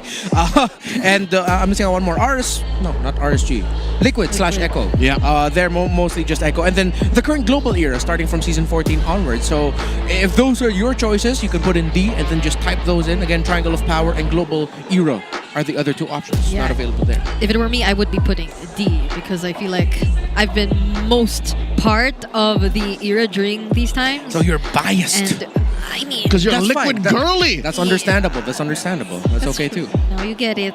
And as a Falcons guy, you choose what? Yeah, Falcons guy is basically Falcon was because like there's a lot of. You could say you started Triangle Power. There was something special about the Triangle of Power, honestly. Because that was even the chance where... That was the time where we saw RSGPH and then Echo put on some absolutely crazy playoffs games. One of the best lower bracket finals I've seen in my career. Punching. That's right. Okay. I would personally say Brawl era, because that's where my love affair with MLBB started. That's where I first laid eyes on the stage in Circuit Makati and said, one day I want to be part of that. And here we are. Tell us. Go into the comment section and let us know what is your favorite era of MPL PH. And in just a bit, folks, the match will begin. About 3.5 minutes until Liquid and Aurora go at it. Again, a lot of us are expecting a sweep in favor of Liquid. But wouldn't it be nice if Aurora flipped it on its head? Before we begin, let's go ahead and throw it on all access. I think the fan base will be cheering for the squads. Match 2 na agad at paiinitin natin ang MPL Arena kasama ang ating mga timeless champions, Team Liquid Philippines! Jericho! Jericho, we need your energy para naman ma-energize ang ating mga players. Can we hear it from the cavalry? Let's go, Liquid! Let's go, Liquid! Let's go, Liquid! ha. Ano kaya ang ipapalag sa inyo ng Aurora Gaming Hans? Can we hear it from your side? Maganda. Wala nang intro! Ano yan? Saan punta? Hoy! Yan. Sige. Hawa mo nga sa tenga, okay na. Ganon, I like that. Aurora, buhay ba tayo? Buhay ang Aurora! Simulan mo na, pare. Lights within! Lights within! Oy, ano? I like that, ha? Gusto ko yun, ha? Men, wala nang intro. Nakita nyo naman. Harapan mo yung camera. Harapan mo. Ang asa mo. Sige, dyan ka lang. Sige, tapat mo lang. Hindi ba kayo nai-intimidate? Are you not threatened, Odin and Jericho? Alam mo, Hans, parang sabi ni Jericho, isang beses pa na kailangan nila magtapat. Magtinginan daw kayo mata sa mata. Hans, walang palitan ng player, Hans, ha? Halika na, kuya.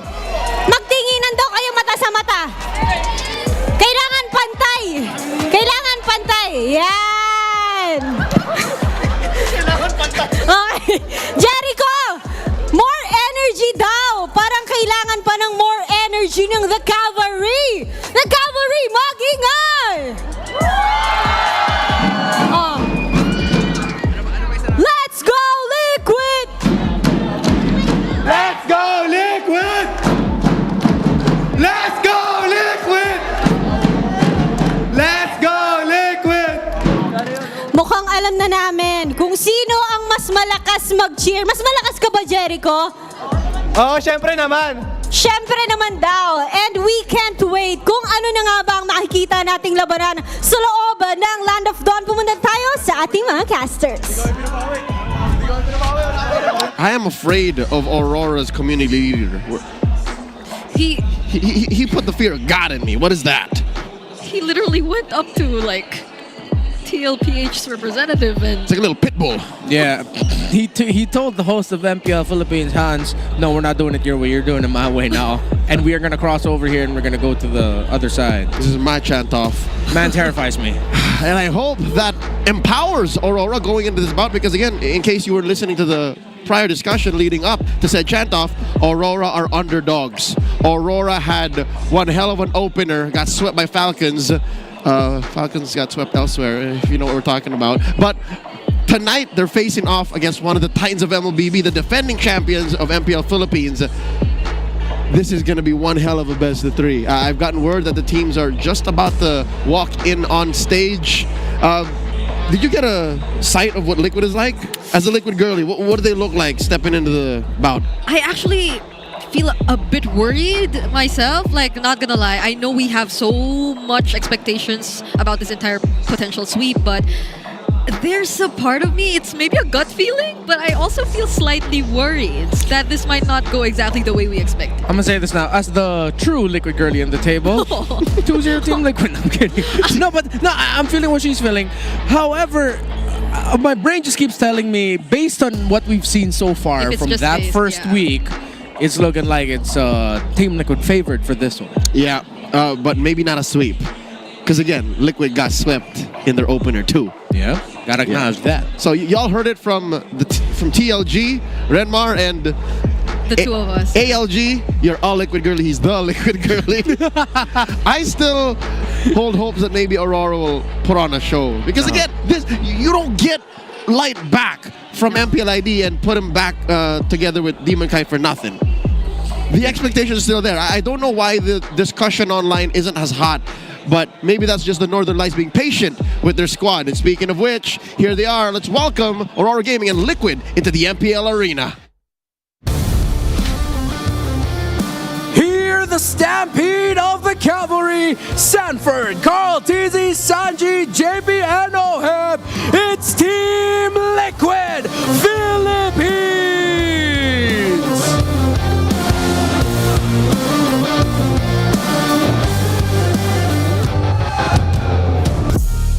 On the other side, the light that refuses to fade. Edward, Demon Kite, Yue, Light, and Domin Kite. It's Aurora!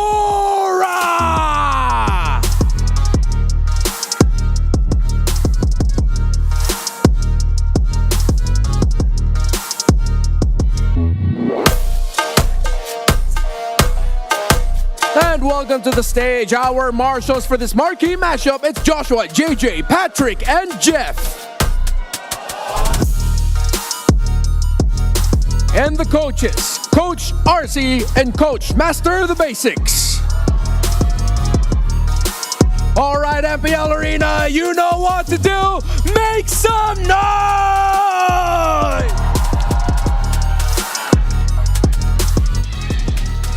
In case you didn't know, these are our defending champions. Team Liquid Philippines. Brigida, do the thing. Team Liquid Philippines, even though it wasn't that great of a start, they were immediately able to bounce back with a sweep up against TNC. And in that particular series, they've shown us that they too have been exploring some things here and there and have been trying to introduce a bit more of a surprise factor, especially, I'd say, in terms of the Ruby Flex, the EXP Ruby that Sanford was able to bring out. But could they be potentially showing us something other than that template that they've been doing in terms of draft? That's something I'm looking forward to see in this series. They also seem to be introducing old picks like JP's Jawhead. Yeah. How will Aurora answer to that, given that they also have an old friend joining the lineup? Once again, let's welcome back Light. Let Mr. Consistent be one of your main focal points to shine alongside the Light that you introduced to the Northern Lights for this season. Edward has been straight up carrying Aurora in the two games that we've seen them. He's been shining. So if Light isn't going to be as aggressive as we want him to be, then play around Edward. Allow Light to be the guy who plays a little bit more back, protecting Dominicad, protecting Yue, and play around your EXP laner so that he can shine and the whole team shines together. Looking at their head-to-head so far in Season 16, Aurora have trumped Liquid in both Lord Control and First Blood. Maybe, just maybe, lean hard on that aggression. Draw First Blood, fight until your opponent is blinded with options what to do next, and then win the First Lord. Go from there. Again, what best way to stop a stampede than just to cut them off at their ankles? Yeah, because for the first few minutes, the stats seem to be favoring Aurora really, really well. But I think it's important to also look at how even the turtle rate is, the turtle take rate is, because that's something that once you get to establish the lead, don't let it get out of your hands. You know what? Let's get our good friend Kay Samuels Nopuera to tell us exactly how these two teams want to win. Here are the keys to victory featured in The Howl. Welcome to The Howl. This is Wolf at may Tagalog na ang Infinix keys to victory. It's going to be TLPH going up against Aurora at alam natin para sa TLPH what they need to do is to take it to the late game. Ano ibig sabihin yan? Nakita natin na Aurora na nagsastruggle sa late game. Hindi dahil sa decision making nila o hindi dahil sa kanilang pagpindot mismo, pero naturally lang talaga na outplay sila ng kanilang mga kalaban at mukhang hindi sila ganun kakomportable pag tumatagal ang mga bakbakan. At alam natin para sa TLPH, mas sanay sila sa ganitong scenario. Napakatagal nilang magkakasama sa liga at mas eksperyensado na sila, mas alam nila yung kailangan gawin sa mga late game scenarios. And also, para sa kanila, they have to win in the mid-duo lane prio. Ano ibig sabihin yan? Yung roam at mid lane para sa side ng TLPH ay kailangan lang lamang sa pag-wave clear o pag-control ng mismong river. Mas komportable ng TLPH ng ganitong laruan dahil mas nakaikot sila sa mapa. Para naman sa Aurora, they just have to last pick or get the lane-winning matchup dun sa may gold date. For example, meron kang isang Moskov, dapat hindi siya Moskov nakatapat. Tatapatan nila yun ng mga tipong Bruno para mas lamang either dun sa laning stage o kaya naman dun sa mismong pag-siege ng mga torre, or kung sakali man nakahanap sila ng opening para sa isang carry at pasok na pasok yung carry, dapat yun ang kunin nila. Basta dapat mas maganda yung lane matchup niya sa kanyang mga katapat. And now, they also have to get a third option in terms of damage source pagdating sa late game. Kung sakaling meron silang utility jungler plus hard-hitting marksman, hindi magiging enough yan. Kailangan may damage pa rin mula sa kanilang mid lane na nasa-scale o kaya naman mula sa XP kay Edward kung saan pwede rin siyang bumuhat ng laro in terms of damage in the late game. Yan ang kailangan gawin ng Aurora, pati na rin ng TLPH. Let's get into the game. Thanks, Wolf. The Howl brought to light one major flaw in Aurora's game plan. They have recently sucked in the late game. How is that happening, and how does Liquid gun for that? Well, Liquid, considering that they are focusing on the mid to duo lane prio, there's a chance you might not even get to the late game if you're Aurora. But then if you're Aurora, you're really gonna have to, again, set the tempo and the aggression and maybe change things up. If in the last series, we saw ONIC frequently rotating more to the EXP lane to help Kirk. What if they switch things around? Have so much faith in Edward to just dominate and win the EXP lane that you help Doming Kite more and activate him quicker. Which is a sound plan, because looking at the head-to-head, this is Edward versus Sanford, Mr. Consistent versus the Apex Predator. Edward has a better KDA, so I'm with it. I wonder if Master the Basics and Coach Dexstar will allow for that. Brig, they also talked about how the gold lane should be a winning draft. What's it looking like in that head-to-head between the Filipino sniper and Doming Kite? I feel like we have to expect more, see more from Doming Kite, not just in terms of what he's able to play, because it's only been the Ruby and the Moskov so far, but I think in overall aggression in the laning phase. From the very beginning, if they don't want it to extend much to the late game, then he has to be at least reliable too, in a sense, when it comes to the laning phase. I do get where the entire provide a little bit more of assistance to Doming Kite is coming from, but that'll be great if they also don't just let Oheb outperform him in the lane, because I think that's a trend. Yeah, 100%. Doming Kite needs to set the standard for what the dueling will be in the gold lane for this series. He can't be passive. He has to take it to Oheb, show to him that, hey, you think you're going to be able to get away with this easily? No, I'm going to give you difficulty, force your team to rotate here so that all the focus is on the gold lane, meaning that Edward could get unlocked. Which fortunately is one of Oheb's best traits. It has happened ad nauseum. Discussions, nay, arguments online of how Oheb ranks in one of the all-time greats, not just in the gold lane, but as a player, as an athlete for MLBB Esports. He is able to make his team work for him. He's able to use that to his advantage and win championship after championship after championship. How does one Doming Kite take that into consideration? One hell of a bout we're going to see here. Again, timeless champions in action. And for the players in this best of three that haven't won a championship quite yet across the different eras of MPLPH history, what a treat to be them. What an awesome experience it is to be amongst the greats of this esport that we play. And it's just so weird to be in the middle of all that as Yue, because he is such a great player. He just comes this close, folks. I'm putting about 2 millimeters with my fingers. My thumb and my pointer fingers is 2 millimeters thick. If only you could see. Because I'm pretty sure Yue, in a different time, with a different team, in a different place, could have won multiple championships. There have been countless people who commended Yue, his mechanics, and his overall game IQ. So in the previous times and instances we've seen him compete, even internationally, it's always been there, but Aurora just seems to be always lacking a certain thing for them to fully unlock their potential, which hopefully they get to do here in this series. Going into game number one, Liquid on the plate, chooses blue side, bans out the Fanny, the Zushin, the CC, while Aurora take out the one in the Baksha. Still at large, the Lancelot and the Yisun Shin. Payback. Okay, with the Farsa taken out, I think this has to be an easy take for the Lancelot. Or sometimes YSS, they even just pick it up right away. But nah, you already saw how strong the Lancelot is. This is a rush pick, so go ahead. Let's see if Aurora, what they're going to end up with in terms of the hero picks that could disrupt the jungling pattern of the Lancelot. Are they going to go high invade through the EXP or through the roam? I wouldn't be surprised though if they just settle in with the idea of just picking up something along the lines of maybe a high loss or even a badang for light later on. But I would want to see a Hilda considered for Aurora, or just steal the focus away from Sanford now. There's the Yisun Shin. I was actually arguing myself if they were going to pick it here or save it for Red 3 because they didn't have to rush that. But there it is, Redmar. You mentioned the high loss. He's slowly become such a high priority in the early phase of the draft. Yeah.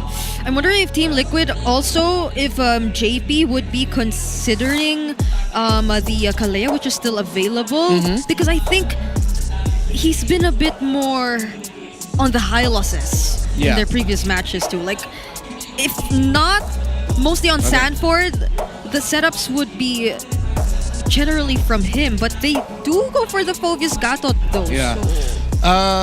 Team Liquid Philippines might want to consider banning out a glue later on. I think we might be poised to seeing a glue focus matchup in the EXP lane later. I think they pick up their gold laner. No, actually, no. They have time. They have time. Even though you don't see the gold laner yet for Team Liquid Philippines, they can go into the second phase without a gold laner yet. Just pick up a mid laner now and then whittle out the options of Sanji. You can't go Selena considering you see the Phobos and Gato Kacha. But yeah, it's not the mid. It's actually the EXP that they go for. So it's a Lapu Phobius matchup we'll see instead. Interesting. So the Lapu high loss is gonna be the front for Aurora. We still don't know where the damage is gonna come from aside from the Yi Sun Shin, but now they could probably make sure that they get the winning gold lane matchup if they're gonna be picking next. And if they're able to ban out the heroes they don't want to go up against here. Yep, they can protect Red 5 all they want and maybe even finesse in a weird pick like we saw in the first series of the night. The Lunox in the gold lane. If it has to come down to that, Lo Yi is taken out of the equation. Here's what we're waiting for. Mid laners from both sides. In the IESF broadcast happening this week, Team Indonesia started to bring back Aurora in mid. Aurora the hero. Are we going to have to come down to that? Especially against Aurora Gaming. Look, that's a very dive-heavy comp. An Aurora would be great to put a stop to that. Sorry, an Aurora for Aurora? No, an Aurora for Liquid. For Liquid? Stop the high... It's telegraphed, like how deep Aurora can go. So, to put up a frigid breath in front of that. Yeah, that'd be great, but I'm leaning a little bit more towards if they're gonna go for something niche, well, pick up the Valir instead with a Lapu-Lapu and Hylos there. Although I do see the vision of the Aurora. Ice and Fire. Considering that you do have the passive as well to burn out anything that, let's say, Edward goes in a little bit early, commits a Bravest Fighter, the passive of the Aurora gets popped, the Aurora gets away, you kind of waste also the efforts of Edward for trying to take down Sanji. But there's still a lot of top-tier mid laners available on the board. The recently buffed Vexana that we saw get banned earlier is also an option later on for Team Liquid Philippines that could stop the high loss and the Lapu-Lapu from getting closer. The Eve as well. And the Eve. The Eve puts up a great kill box that Aurora's lineup has to go through the hard way or out of the hard way. One more ban for Team Liquid. That's a lot of mid laners, man. Why the Valentina? Are they telegraphing something? Oh, there it is. They banned the Eve Valentina. We don't even get to see Zetyan anymore. Yeah, now she's gone. I think RORA can still consider a Kagura. And then that will make Liquid think twice about picking something like the Harith in their gold lane. Because they have the Fulvius, Gatot, Lancelot. They can afford to go Harith. They can afford to go full dive. I think a Kagura might actually block that option for Liquid if they go for... if Aurora goes for that in the mid. And they get to save whatever gold lane pick too they want for last. Yep. But... is Yue feeling the Kagura though? Or does he want to complement their lineup with a bit more or other sources of AoE? Okay. The Traction Pulse will be one. And it provides a bit more DPS for Aurora. And they have a good front line to allow for her to just keep on firing. How does Liquid respond? Because MTB actually went deep in banning the Lo Yi. And we still don't know exactly why he banned the Valentina. There isn't a clear answer as to why. And let's not forget, maybe the Kimmy might get flexed into the gold. There's a Kagura. Liquid picks it up. What do they give to Oheb? Yeah, honestly, they could go Harith if they're not going to go basic attack. It's our show. Oh, they go Claude. Well. Okay. So they need mobility, strong basic attack sources, and they can't go for something a little bit slower and that you really need to play around. They need something that goes along with the dive entry of the Lancelot, Gatot, and Phoebus as well instead of playing all back. So the Harith was an option in terms of dive, but Claude can do the same thing. What if this is another Ruby for Aurora, for Dominkite? Although I don't think people would agree that it has been a great Ruby game for Dominkite, but the lineup might just be okay. And it's difficult to Ruby here because where do you find the most beneficial I'm offended? Because there isn't a good catch. I think maybe just consider Bruno or... Okay, no, they go for the Harith instead. So good old Claude, Harith in the lane. You have the Harith paired up with the high loss. Kimmy as well. So I like it. They have multiple sources of damage. That was one of the conditions for Aurora during the Howl, where it's not just one or two main sources, have a potential third damage source, and they even have four, depending on how well Edward does in the early game and if they can snowball through him. You can say that again. Aurora's damage profile is a thing of beauty. There's so much going on for them. It's just a matter of how they can get it to hit, to land its mark. Looking at the lineups once more in just a wee bit, this is what Liquid and Aurora have ended up with. We were expecting some spicy picks, but no. Liquid drafted relatively close to the chest, even bringing back an old favorite in the Claude. Despite the Granger and the Moskov still being on the board. This is what they chose. Ladies and gentlemen, welcome to game number 1. What a pleasure it is to see these timeless champions, true icons of MLBB Esports in action here to open up game number 1. We're going to be looking closely at how they're going to start things off, especially the trade around the Phovius and the Lapu-Lapu, and who's going to be fighting better by Turtle 1, or if there is going to fight and Team Liquid Philippines decide to slow things down and just trade it out. So mid Prior right now looks leaning a little bit more towards RORA. They take a fair brunt of damage, but with Light in the front, it's easy clear in the mid for Yue. Maltese and Demon Kite both starting purple.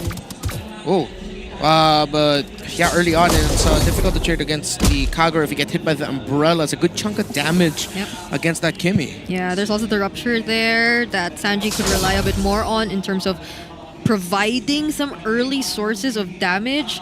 So I'm liking it so far, even though we're expecting how it will turn out with a Kimmy in the mid lane. They're really fighting back. They're not letting Aurora just completely overpower them in the mid lane. Sanji's got knives in that umbrella. He's about to send Yue home. That's a technical knockout. RORA have to time this recall very well, lest Yue miss out on very important golden XP. Yeah. They're freezing it. Yeah, we're really seeing here why Kagura has risen up the ranks. He's just a menace in terms of handling the trading in the center of the map. Oheb takes a brunt of damage from Demon Kite, but he's able to get away. That does apply pressure on him though.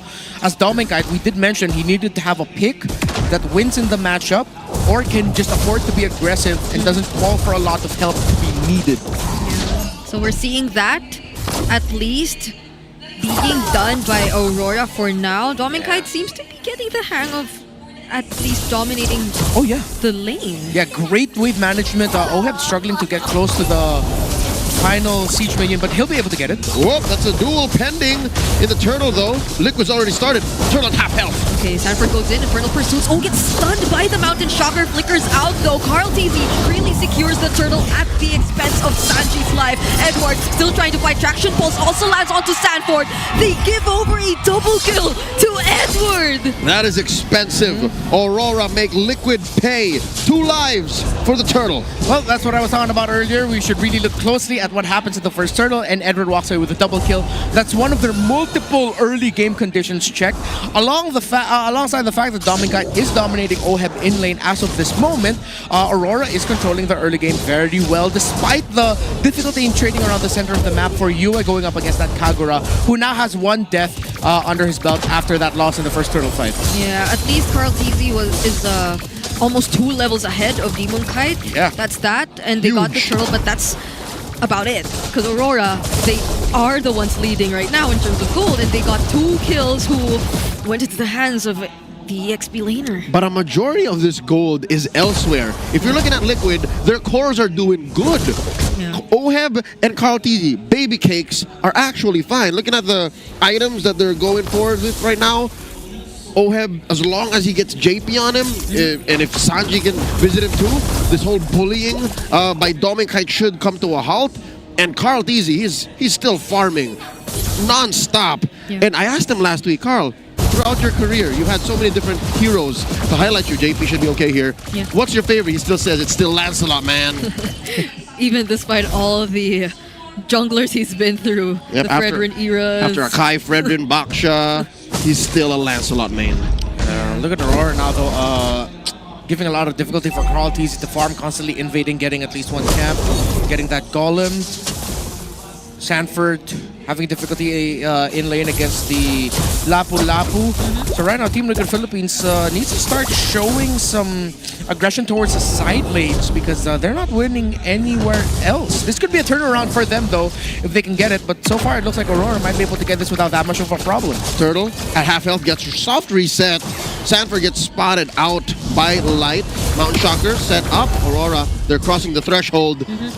JP has the AOG, but is he gonna go for it? Light seems to have found a target first, though. They're trying to pin down Sanford. Edward goes in as well with the Bravest Fighter. AOG in the back by JP. Sanford still trying to jump onto Edward, but he's just doing so much damage. There's the Thorn Growth to try to immune himself, but JP will not get to escape. But the blazing duet coming in from OM still won't be able to dish out enough damage, though. Just the right amount to let Aurora walk away. Not just yet. OHEP doesn't have enough farm to make that blazing duet hurt. Aurora might go for this. Go! The steal by the GOAT! He takes it away! Even despite what happened in the previous team fight. And Aurora were somehow ready to answer back, but he was just too quick. Damn, Carl. Damn. What a steal. But right now, Team Liquid Philippines needs to start respecting that Lapu Lapu and start having answers for it. So JP decided to dive into the back line to put pressure onto Demon Kite to force the attention away from the Lapu Lapu so that Team Liquid Philippines will be able to take him down or increase the chances of taking him down. But they couldn't. He was way too tanky. So now Team Liquid Philippines go for up top. Oh, how tanky is Light this time, though. Thanks to the glorious pathway, he seems to be tanky enough. That was multiple resources, or the Yin Yang overturn even committed from TLPH, but he still survives. So Liquid, despite that slobber knocker of a team fight underneath the Turtle and that close call up top, find a way to shrink the gold lead. Prior, this was about 1,000 and change. Now it's just 500. Oh, look at this. Demon Kite able to buy time in the bottom part of the map. Yep. Sanford and Sanji, Sanduo looking to clean house, but it's too late. I think that's a push turret down bot. Yeah, they just tried to look for the kill because they knew that tower's going to be a lost cause anyway. So with how RORA has been fighting, seems like they picked the suggestion that we put up earlier, wherein Light would get vision, but the main aggressor and frontliner is actually this Lapu Lapu, who is holding. He built for the War Axe. He has the belt with him. Did get the tough boots though, so that's one of the reasons why he's able to fight a little bit better and a little bit smoother because of that extra little bit of crowd control reduction that he has. Call it a carry Lapu Lapu. Damage XP laners have been on the up and up in recent weeks of this metagame. How can RORA ride this into a winning position? How can they avoid the late game entirely so that they can secure a win in game one? Turtle spawning in just a couple of seconds. Upper part of the map. Light here, looking to buy some space for the Northern Lights. And RORA still sets up amazing push here up top. Yep. Gonna get quelled by Liquid. I just want to say I really appreciate how Demon Cat has been playing this game. He's been non-stop rotating. He's always present for macro and micro.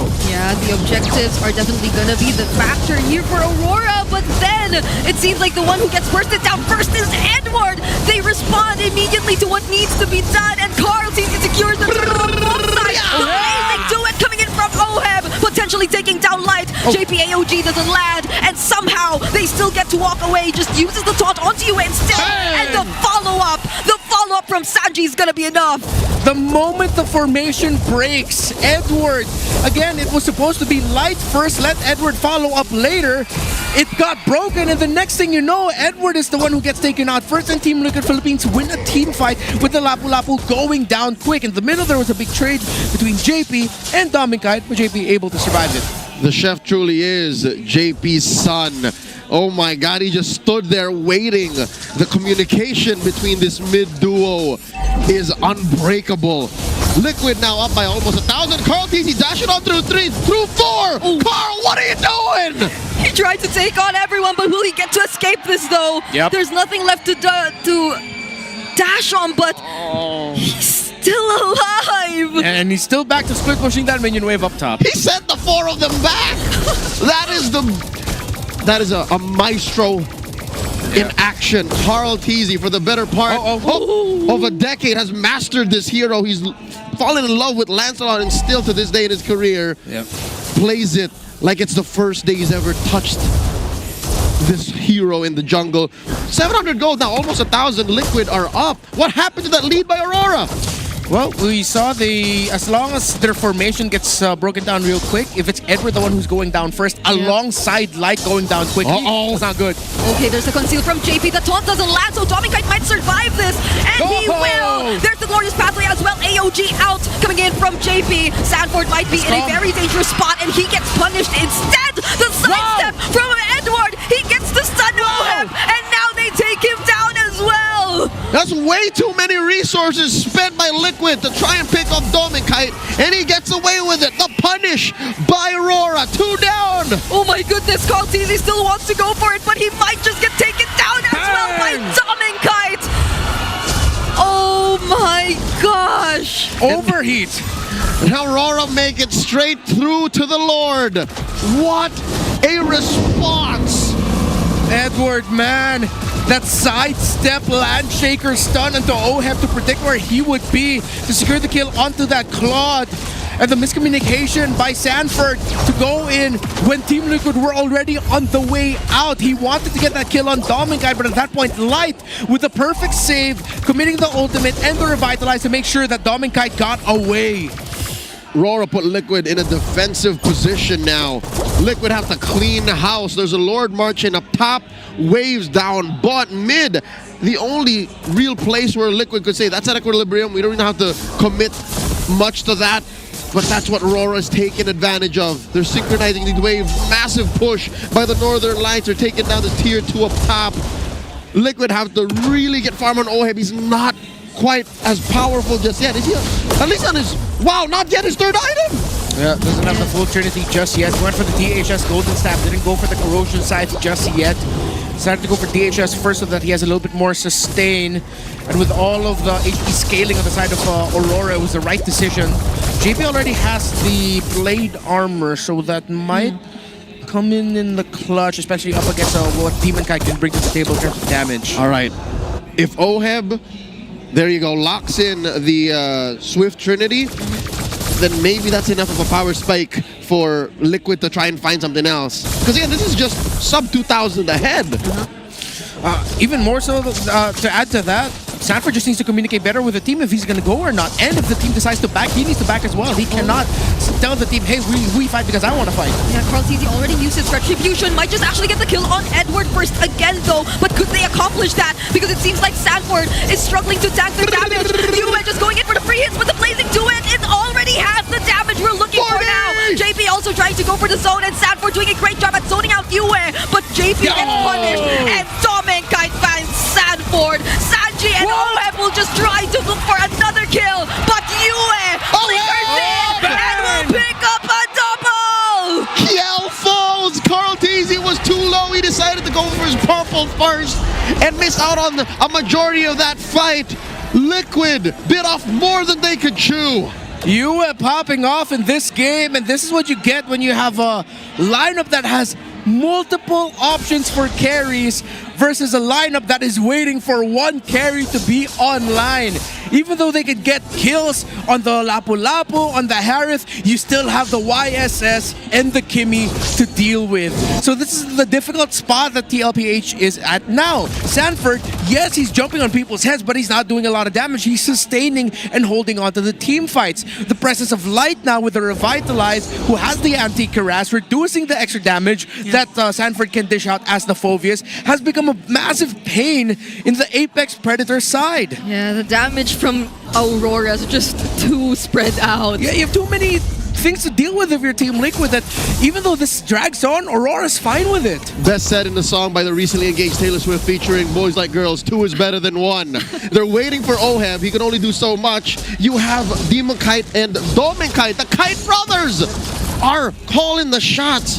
Given Dominic Kite died, you still have Yue to answer back, picking up that concentrated energy. I'm surprised that this is still a dance. I'm surprised that Aurora aren't steamrolling through Liquid, who should have been shook by that engagement down bottom. It's really tough for OHEB too, because every time he goes in and uses the Blazing Duet, there's someone waiting for him.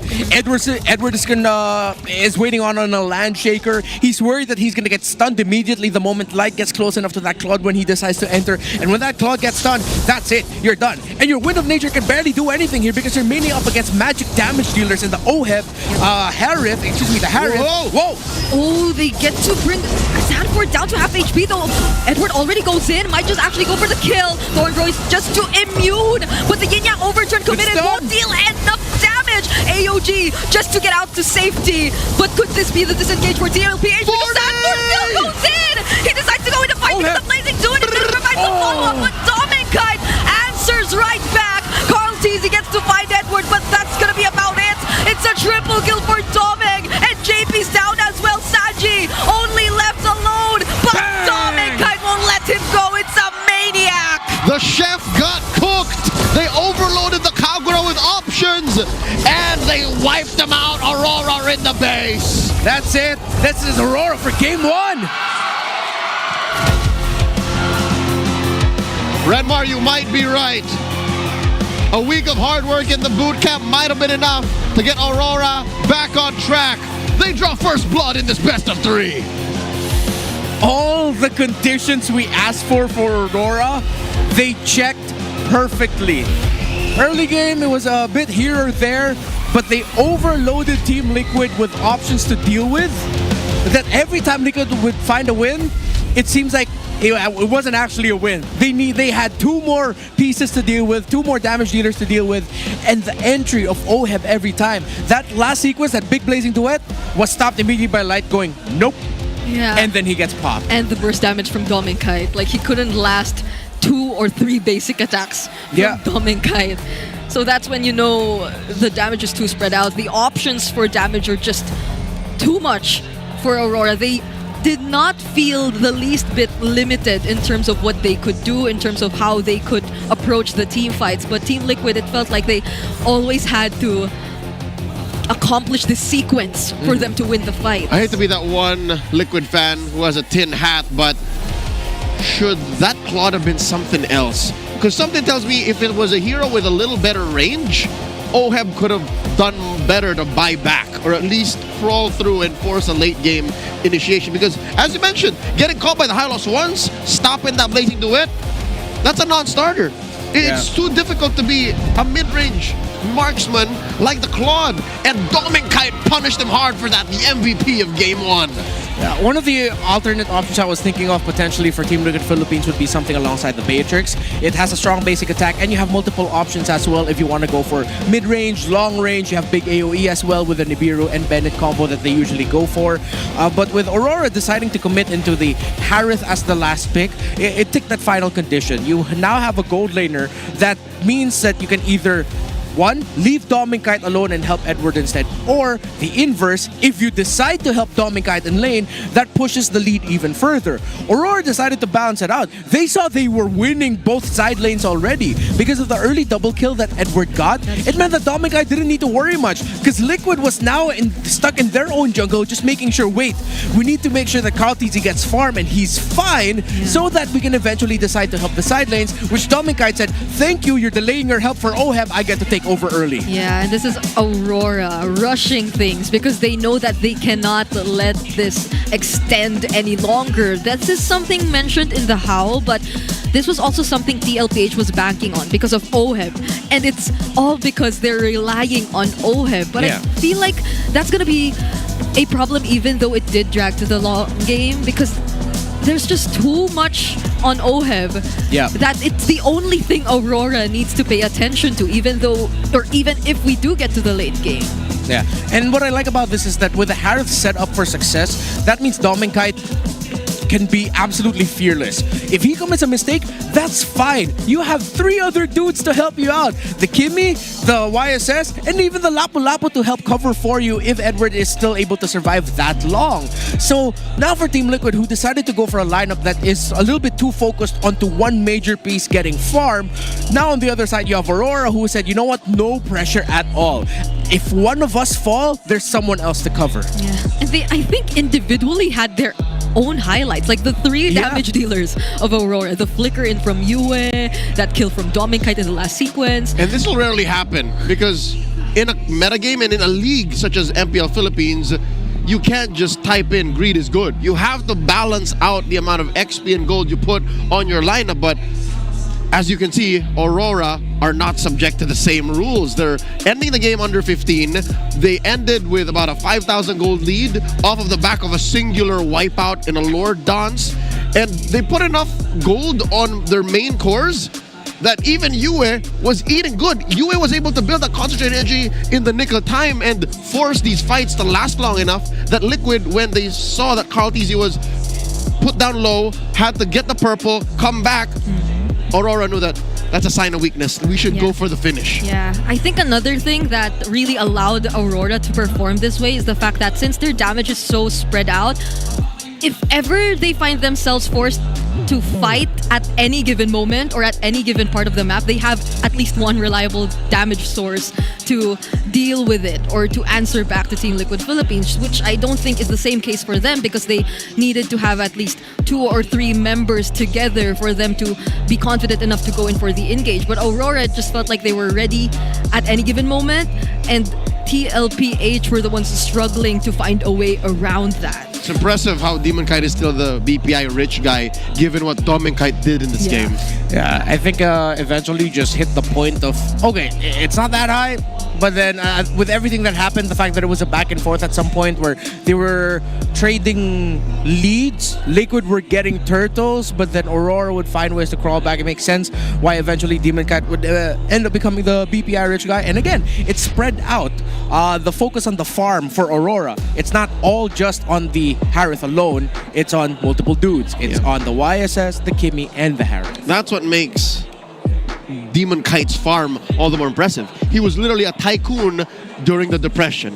Yeah. So he made the economy work. So now that puts us in a spot where it's Liquid who is in danger. Because again, Aurora at match point. Brigada, is this what you were feeling? Your instinct, your my gut feeling. Your gut feel that maybe something is amiss. Yeah, as much as their last win was convincing, there's just a part of me that thinks, even for the recent MSC champions, even in that short amount of time they had before this season, there's already some catching up to do. Yeah. I don't know if it's just me, but for other teams, let's say even the newcomers, they just seem so prepared and equipped for the season, but I don't know. We'll talk about how Liquid can bounce back. Real quick, let me remind you that you can showcase your esports skills and passion for gaming by organizing your own local tournament through Esports for everyone. That's the E Project. Yep, participants in this program will be provided with special access to tournament modes, in-game items, dias, and more. Yeah, all you need to do is visit the MPLPH website for more information and how to apply. You see a little bit there on your screens already, but visit the MPLPH website for more info. All right, so more on what you were saying. Liquid, they need to bounce back. Yeah. The way that we saw them perform in MSC was really, really dominant. But for some reason, in that 2-week break we had before this season, why does it feel like everyone just caught up?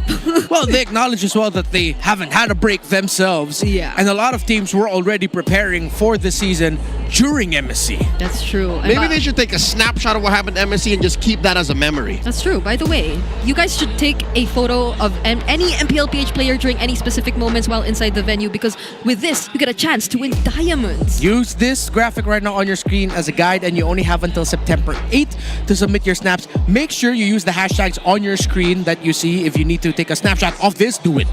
So, again, up until just about next week or another week after, September 8th, that is the deadline for MPL Snap Up Pro.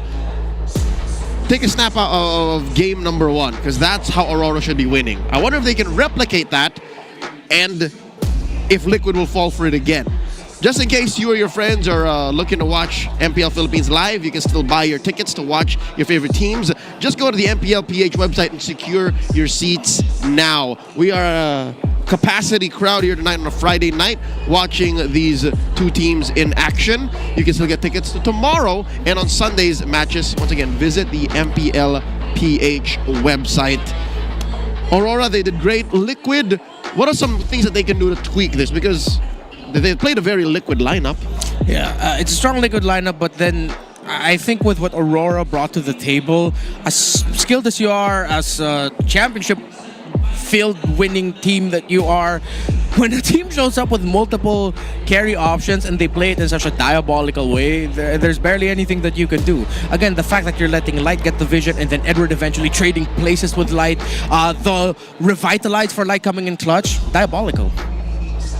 We have some time before they go back into action. For now, to catch a breath, let's check out this All Access. Ang favorite meta ko po is yung Ubi strat po ng Blacklist kasi for 3 seasons is dalawang teams lang po yung naka-fully stop sa kanila is yung Execration and yung Echo Express po. Kay Blacklist po, yung Ube sustain na meta. Nung sa Blacklist, nung Season 7 ba yun? Season 8, yung parang tank meta pa lang. Yung parang nagagawan sila lagi sa Fredrin saka Aka. Kasi parang makikita mo dun yung parang mechanics ng game na hindi siya parang pindot lang pindot kapag assassin compare sa kapag tank meta parang uutaka mo muna yung kalaban mas lalo na doon sa Lord Dance saka Turtle fight. Ang favorite meta ko sa MPL is Echo Express po dahil po sa aggressiveness po ng Echo napapakita po nila yung galing nila at skills nila sa loob. Ano po, Echo Express po kasi po dahil kay Yawi aggressive din po yung tune niya na maglaro. Dati yung chemistry nila and then naging brain sport sila and then pinaka-idol ko talaga doon si Carl Easy nung nasa brain sport pa siya dati. Ang favorite meta ko yung last lineup ng Omega dati. Tapos ngayon si Chuck nung nasa TNC na siya so nandito ako para sa kanila. Kasi parang siya unpredictable ganun. I like that our super fans actually named their favorite era alongside the play style that was relevant at the time. Yeah, we heard all sorts of playstyle from the Ube Express to the I mixed it. The Ube strat and the Echo Express. Yeah. So those were like a lot of what was mentioned. I'm surprised to see one who really went all the way back though to the era of the Brawl King era. Pain, and Coco and all that. It's been such a long time since then. Yeah, the game has really grown and changed, and look how quickly it has grown and changed as well. Although we have already seen shades of what Aurora has brought to the table with a multiple carry. At that point, it was double carry. Now it's a triple carry setup that they bring to the table. That, yes, when you just have so many options to deal with as the opposing team to that lineup, there's really only so much you can do, man. Especially if the roamer is dropping down revitalizes at the perfect time. Even though Light was just there going like, sandbag, I poke this Claude, I heal you guys, stand around me. Dude, he did that. He did his job perfectly. Even the Echo Express that was mentioned there, a playstyle that even Indonesians fell in love with. You can see remnants of that in Aurora's playstyle. And the originator of that, the OGs of this Liquid lineup, how do they do that against him now? Because they can't answer to that face-to-face. This is the conundrum Liquid has. Real quick, let's see how they prep for this match with a ping test. Light, tagal na natin din nakalaban sa Light tala. GP against Light. Who will be at the top? Nung last year, kampi kasi OEB. Huwag kayong lumipat. Okay. I got all I need, you know, nothing else can beat. Oroy. Pagupit mamaya, pagupit. Yun, buzzcut. Buzzcut tayo 5. Buzzcut. What do you think? What do you think, Kelwan? Are you down, bro? Are you for real, guys? Ako masabi. Oy, yan. Kaya mo na yan, Brad. Meron komenta rito. Ano lutoang ka? Lutoang gwapo, sarap panalo. Dubi-dubi-du, bidu-bidu. Pwede yata Ay, gagi, walang kape si Dad. Paano to? Alipin ng kape. Wala akong pake pag wala akong kape. Yun! Sarap gisado. Nagluto ang gwapo. Edward spoke a record 2 words in Filipino, while Sanford went as far as paying tribute to popular Filipino musicians Apay Society. Like, that's how much Sanford walked in energy with this match. That was the Doobie Doobie Doo song. I don't even know the title. That's the title. The Doobie Doobie Doo? Yeah. That's the title? That's the title of that song. Okay, so you guys can search it if you want to check out whatever song he was singing, because he sang, I think, 2 or 3 songs. Yeah. One was K-pop, one was that, and then another I could not identify anymore. TikTok song, maybe. Yeah, well, Edward straight up admitted, I got nothing to say. I mean, I'm sorry, I got nothing to say. That's what he said.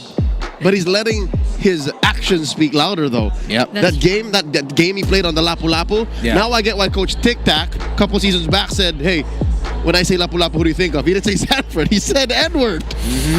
No, I get it's why it's prioritized. Yeah, that's something you always have to watch out for in a Lapu Lapu Phobius matchup. Who gets the better start around Turtle 1? If not Turtle 1, Turtle 2. Because if you get a double kill or kills early on for those two, and then you can see their impact right away, then it will translate for the next 5 to 6 minutes of the game. Something that Aurora was able to do significantly better. And then just play around. So if Liquid are really are hard set on taking those early fights, and Edward has a pick like a Lapu Lapu, they're gonna have to respect it and be careful. If they go all in and give a double kill early to Edward again, they're not gonna go far, man. Here's game number 2. Aurora decides to play. They're on blue side. They ban on the Arlet and the Farsa, while Team Liquid from red take out the 1-1 and the CC. So the Lapu Lapu, I wonder how high of a priority it's going to be in blue this time around, because I don't think it's blue 1. Or does Aurora already accept the fact that it might go into TLPH? I'm wondering why the Farsa ban. Specifically, if they're looking to prioritize the Lapu Lapu as well. Yeah, they're taking away options from Sanji. So they're taking away the 2 best picks that was traded. Well, not really traded. Sanji played an entire Grand Finals in MSC as Jusin, and then Stormy was the Farsa. So now that forces Sanji in a different pick. Again, he might just play the Kagura or the Selena if it's going to be available for him.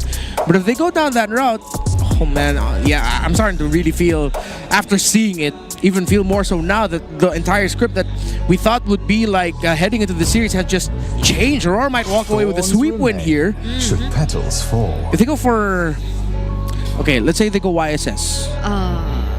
The Team Liquid Philippines, they can afford to go for the fighter style, fighter tank jungler. They don't necessarily need to go assassin. It's gonna be full dive. They can go Fred later. Or no, they might be stuck with a Joy, but they might end up with a really greedy combo again. Tough. Oh man, Aurora has really done their homework. Because I saved my nation from falling But at least here, we do get the first pick Lee Shin, at least up to this point. It's probably something both sides have already telegraphed. Take the Lapu Lapu away. Yeah. Do it now. Yeah, from Edward would be your best bet. But then you're going to have to watch out again what we mentioned earlier. Lunox is a gold possibility now. You can end up with a multiple carry. Are you going to take away the Kimmy? Because it looks like Aurora might just pick up with the Kimmy in the first phase already. Or the Selena? Do they take it for themselves? Because this might be another Selena YSS combination. For the first time in today's broadcast, we might actually see a Selena. It wasn't banned out.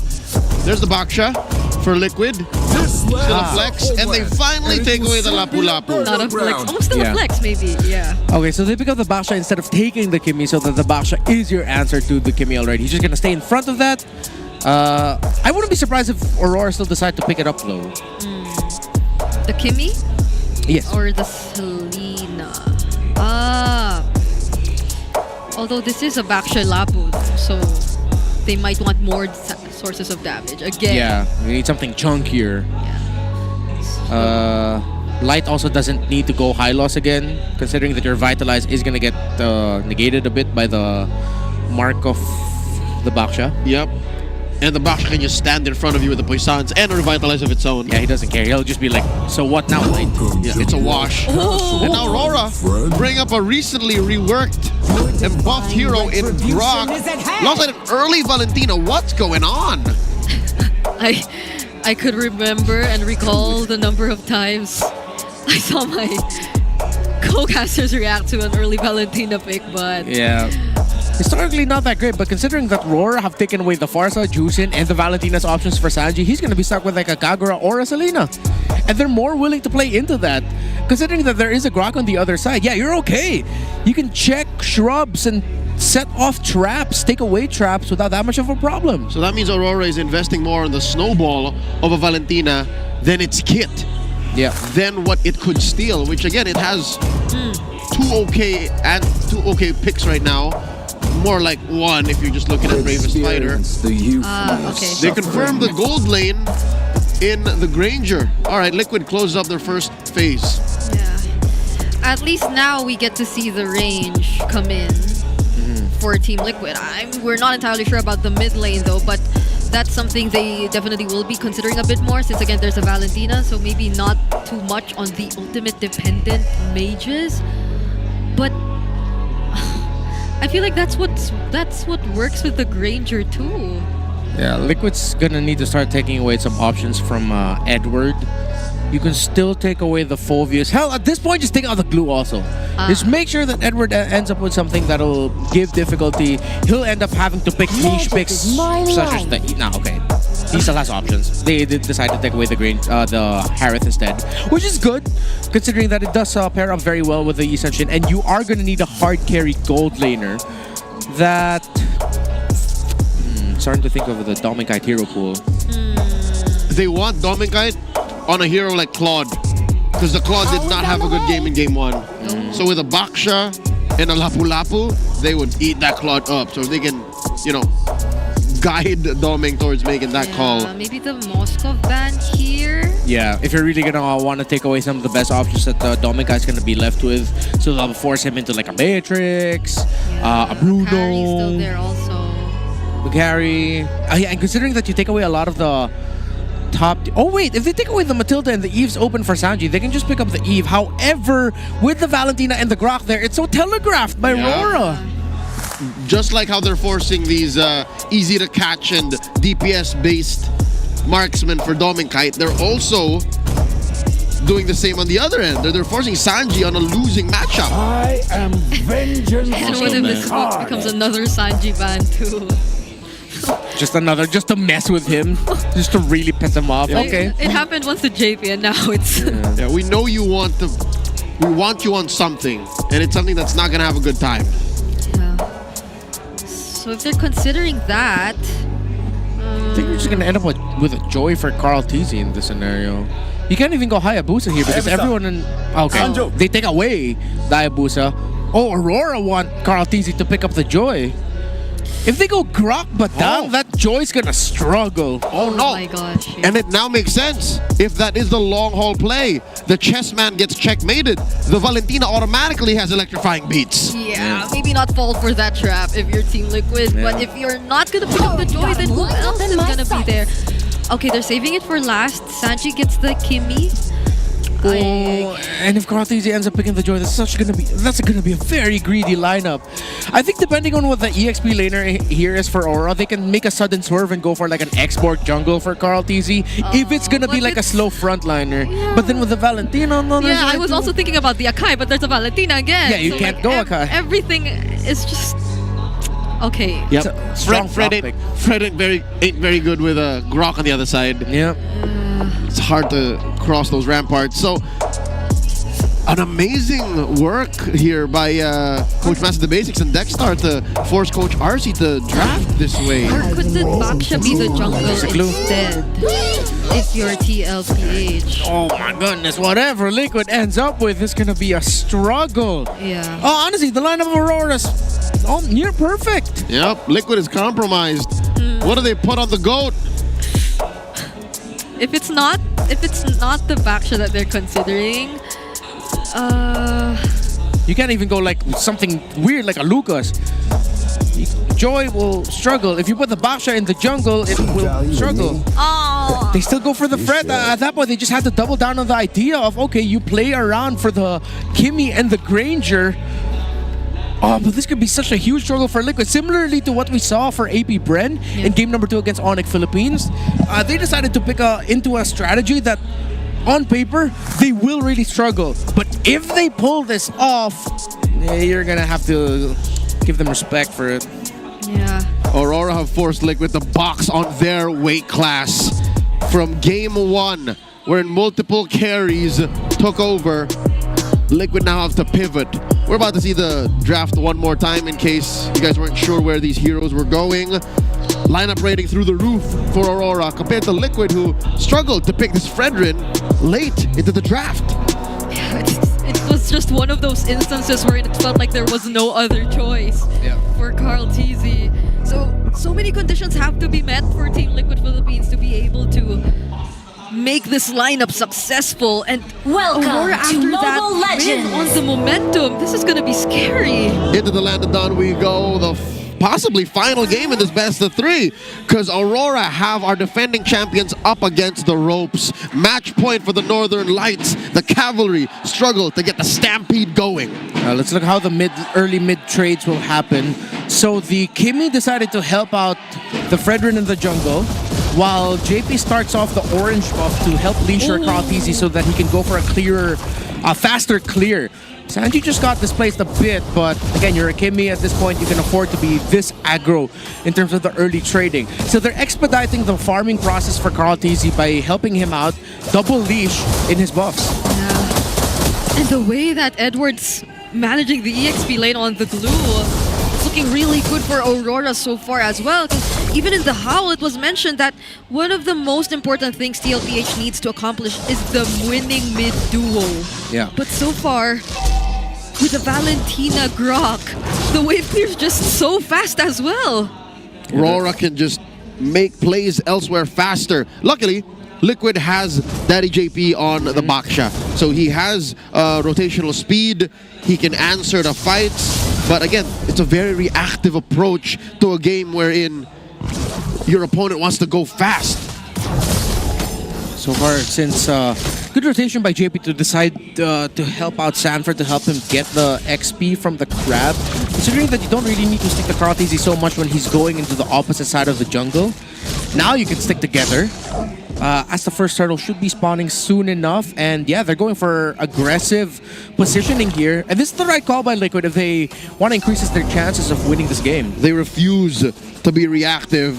Liquid are barreling through the turtle, approaching half health. How does Aurora respond? Okay, that's level 4 for Sanford. He immediately goes in, but Yue has a bravest fighter of his Watch own. Edward. Traction Pulse also committed, and that's going to be a turtle for Team Liquid Philippines with a flicker from Edward to respond. He gets to grab someone. That's going to be JP, someone tanky enough to sustain the damage, and so TLPH might be able to walk away unscathed. But Edward, will he survive this though? He's trying to run away, gets taunted, and that's first blood for TLPH. JP still looking for more. Pops the Puissance rolling around, compromising the jungle of Aurora.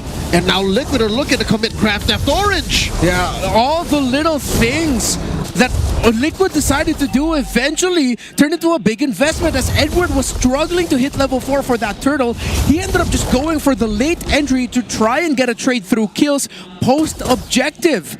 The decisions that Liquid did, the double leash for Carl, the rotate of JP to make sure Sanford can hit level 4 first, now building a lead over Edward, eventually it led to this lead right now, 1.2k to 1.3k for Liquid. Rennie, that was all Cavalry. They got the turtle, they got first blood, they stole away DK's orange, and Carl TZ is up almost 2 full levels. Yeah, it's quite weird to see that there's this much support and assistance for a Fredrin, but they just really want to speed things up, I feel, and it's all worth it.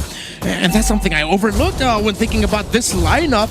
The fact that they can actually do that, they expedite the process here for this Fredrin, and it has worked wonders. Let's see if Aurora will be able to find a way to turn things around, though, because so far OM's been undisturbed and he is hurting. My goodness. That's Light, who barely got to walk away with a decent amount of HP left. Oh wait, but does he know Doming Kite's there? So, okay, they're not gonna exchange flows or anything, but this is gonna be another potential objective for Team Liquid Philippines. Yeah, Kel1 was aware that DK, or Doming Kite, was hiding up there. They just wanted the waves, and they knew that they were gonna fast rotate towards the turtle.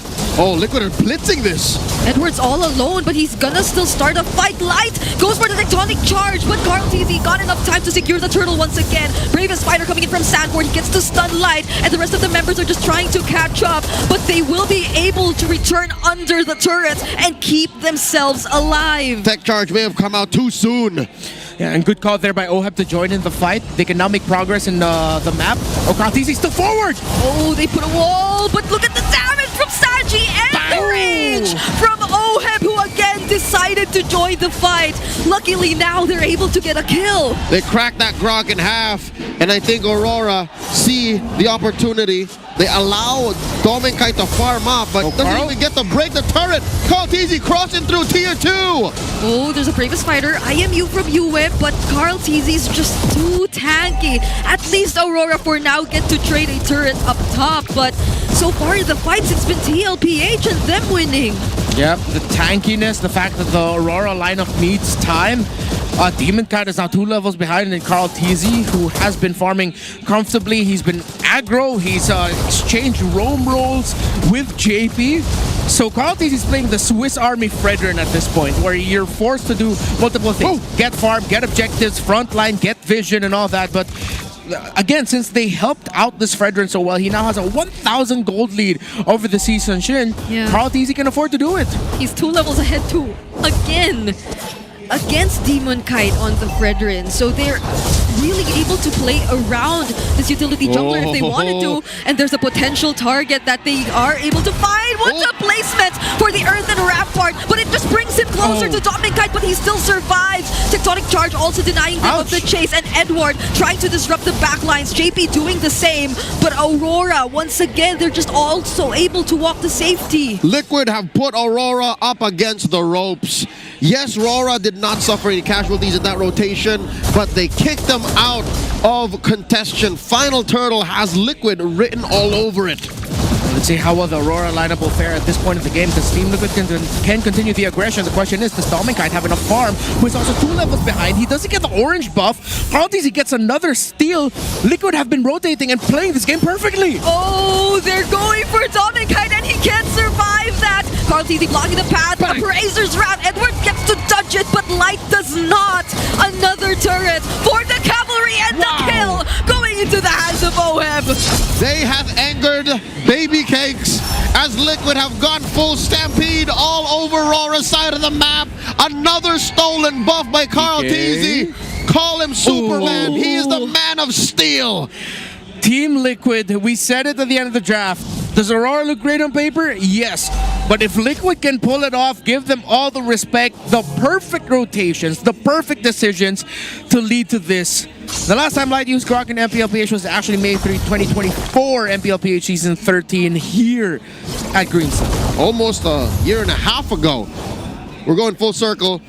The promise of the newly reworked Grok is there. You see how useful it is in practice, but Liquid seems to have faced this kind of threat in scrims. Like, they don't care about these walls Light's putting up. Yeah. And the funny thing is, Light couldn't even build the Radiant armor just yet. That's why Sanji's poking him down real quickly. He needed to go for the Dreadnought armor first. And the fact that he cannot get farm means that he cannot get enough items and gold quickly enough to build that Radiant armor so that he can start fronting better. Oh, Liquid engages, JP jumps onto them, and there's Edward looking for a mount. They do their best to touch everything being thrown at them, but Edward, there's a flicker, but he doesn't get to touch the Death Sonata. Once they knew that there was no Tectonic Charge from Light, TLPH, there was nothing holding them back. KL1 found another one. Multiple stacks, at least 3 on his Skypiercer now. 8.5 minutes in. They're approaching the 8K gold lead. And so far, this Lord, it's got Liquid. It's got a Liquid jersey on it. Like, I don't think Aurora is in any shape to contest. The Vitrio played this perfectly. Sanji spots out Dominkite. Dominkite's going to be able to get away, but JP, Sanji, and Karl-TZ have definitely set the tone for this game number 2. The rotations that they made, the aggression that Sanji's been showing at the right time, the little things that JP does that fly under the radar of most people, we acknowledge them now. And it's led to all of this. No kills yet for Aurora. And Demon Kite might get killed by Sanford. It's a one-on-one, but there's the Traceless. Smooth. He's able to escape the threat of a kill from 40, but there's a Lord. There are multiple waves that are marching towards their base. That was a close call. Both of those athletes debuted in the same season, Season 8 of MPL Philippines, and they've both gone their own ways, achieved worldwide success, but in that moment, I could have sworn Sanford was going to get DK. Oh man, concentrated energy for this Kimmy, and it's gonna hurt even more. Team Liquid, they just need to not slip. They can keep this up and end the game before 15 minutes. Tier 2 in mid falls. Liquid here, synchronizing the waves immaculately. Holy Shield still standing in mid. There it goes. And it's just these turrets holding themselves up. There are no holy shields for this bottom lane turret. Traction pulls already landed. There's the counter IMU traction pulls as well. But TLPH gets to touch it. Now Sanford goes in with the Bravest Fighter. Briefly gets stunned, but it's enough time for them to take the turret and the kill onto Edward. OHEB now unstoppable on this Granger. The Lord is still up and they get the mid lane turret too. Top lane might be next. Carlteasy working on it, and Dominkite doing his best to defend. They slowly gain access to the base. The damage from the Rhapsodies are no joke, but they're waiting for the waves to sync up. This could be it for Aurora. Two-man stun from Sanford, and now this is definitely gonna be a game number 3. Team Liquid Philippines charge their way forward and hand over a game 3. There's only so much you can do when you're underneath your own base and your opponent still hits just as hard. That's what you get when you have a 12k gold lead on you. Liquid force us to go all the way. They drafted a lineup that demanded the perfect game, and Team Liquid got the perfect game. And you saw it all happen in motion. The first rotation set the tempo, how they handled the first objective, the fact that Edward was delayed, and how they handled Edward's attempt to try and force a trade. They ended up winning that.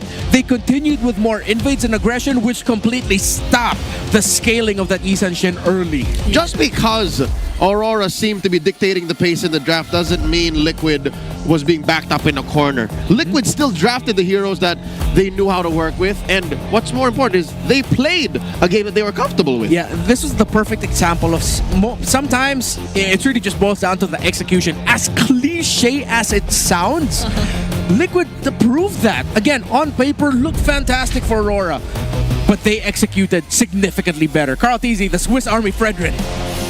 Even though we were so scared for the Fredrin when it appeared as their last pick, the plan was totally different. It wasn't him trying to set things up or look for openings for his teammates. They made sure that he was the one who got to secure his farm first before anything else. It really makes me want to look back on how the rotations went for JP, because this is so surprising. Again, it's so funny. One of the suggestions we brought up that could have struggled even more was the Joy. So JP decided, you know what? I'm going to treat this Fredrin as if it's a Joy. Let me leash your orange buff for you, speed up your farm, let me run quick to the EXP lane, give a level lead for Sanford, and let's ride it on through there. I think this is the response that Aurora expected the least. Yeah. That Liquid would lean into this and give him a fight, because given what happened in game 1, mentally you would assume that these players, they will be conservative. These players, they will try to protect what footing they have and farm up and play it safe. Not Liquid, not the cavalry, not these stallions who face everything with but one response: high octane MLBB. Under 11 minutes is how Liquid got that win, and all it took was one Lord. It ended with that same Lord. Yeah. That pushed in bottom. I was surprised to see that even the holy shields down bottom were already dealt with before the Lord even got to that place. So it was just so much easier for Team Liquid Philippines to force their way through in the base of Aurora. Yeah, OHEB did a fantastic job of handling Dominkite in lane as well. His decision to join the second or third turtle, if I'm not mistaken, to force the lead, to get more farm and push towards the lower half of the map, was a great call by Liquid overall. The itemization here of Carlteasy to go from Radiant to the Dreadnought, and then skipping the anti-Caress full build, deciding to go for the Blade Armor instead, so that the damage output of Demonkite is even less. And even when Dominkite finally has a Trinity, we know it's not a crit build, but at the same time, you're thinking twice if you're the carry. Wait, should I really poke down this Fredrin? I'm just gonna get hurt even more. Which is exacerbated by the fact that Light's Grok really didn't do much, save for maybe 1 or 2 saves in the game that allowed for the rest of Aurora to back off, which comes in not completely as his fault because Liquid, the way they drafted, makes this Grok think twice of, should I put this wall here? Should I stay? Is this tech charge worth it here? Because looking at Liquid, if you decide to pick a fight, they can say, no, this is our kill box now. Yeah. In comes Sanford, Sanji raining down the artillery fire, and Daddy JP making any part of the battlefield his with the puissance and the revitalize. Yeah. Light did feel a bit too hesitant when it comes to using the tectonic charge, but you understand why. Yeah. Because like the first few people you see aren't the ones you want to use the tectonic charge on. And it's so hard to find those people you want to land the tectonic charge on. There's a saying online that you shouldn't believe everything you hear, but when people say that Oheb is a rich guy, according to BPI, he is in this game. 923, he was straight up farming heroes. Yeah, with his team getting all the objectives, it gave a lot of space for Oheb to farm in the lane. And again, besides that, he just managed the laning phase against Dominkite incredibly well. Now that he has a much more favorable mashup, the range, now it became like a huge inverse because now with Team Liquid with multiple options for carries, well, mainly this time 2, but then technically with how Carl TZ was playing, he played it like a carry because it was such a demanding role for him as at Fredrin to swap with JP as the roam, to also be the jungle, the back and forth between that.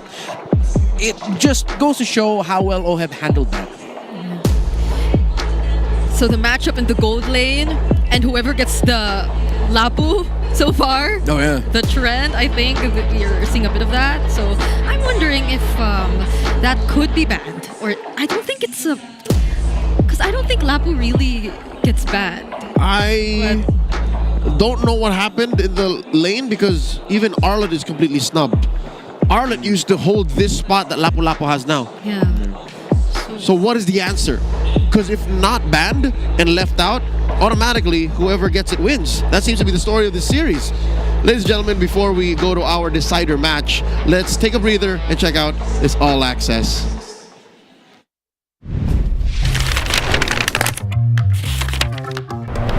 Si Ogwen.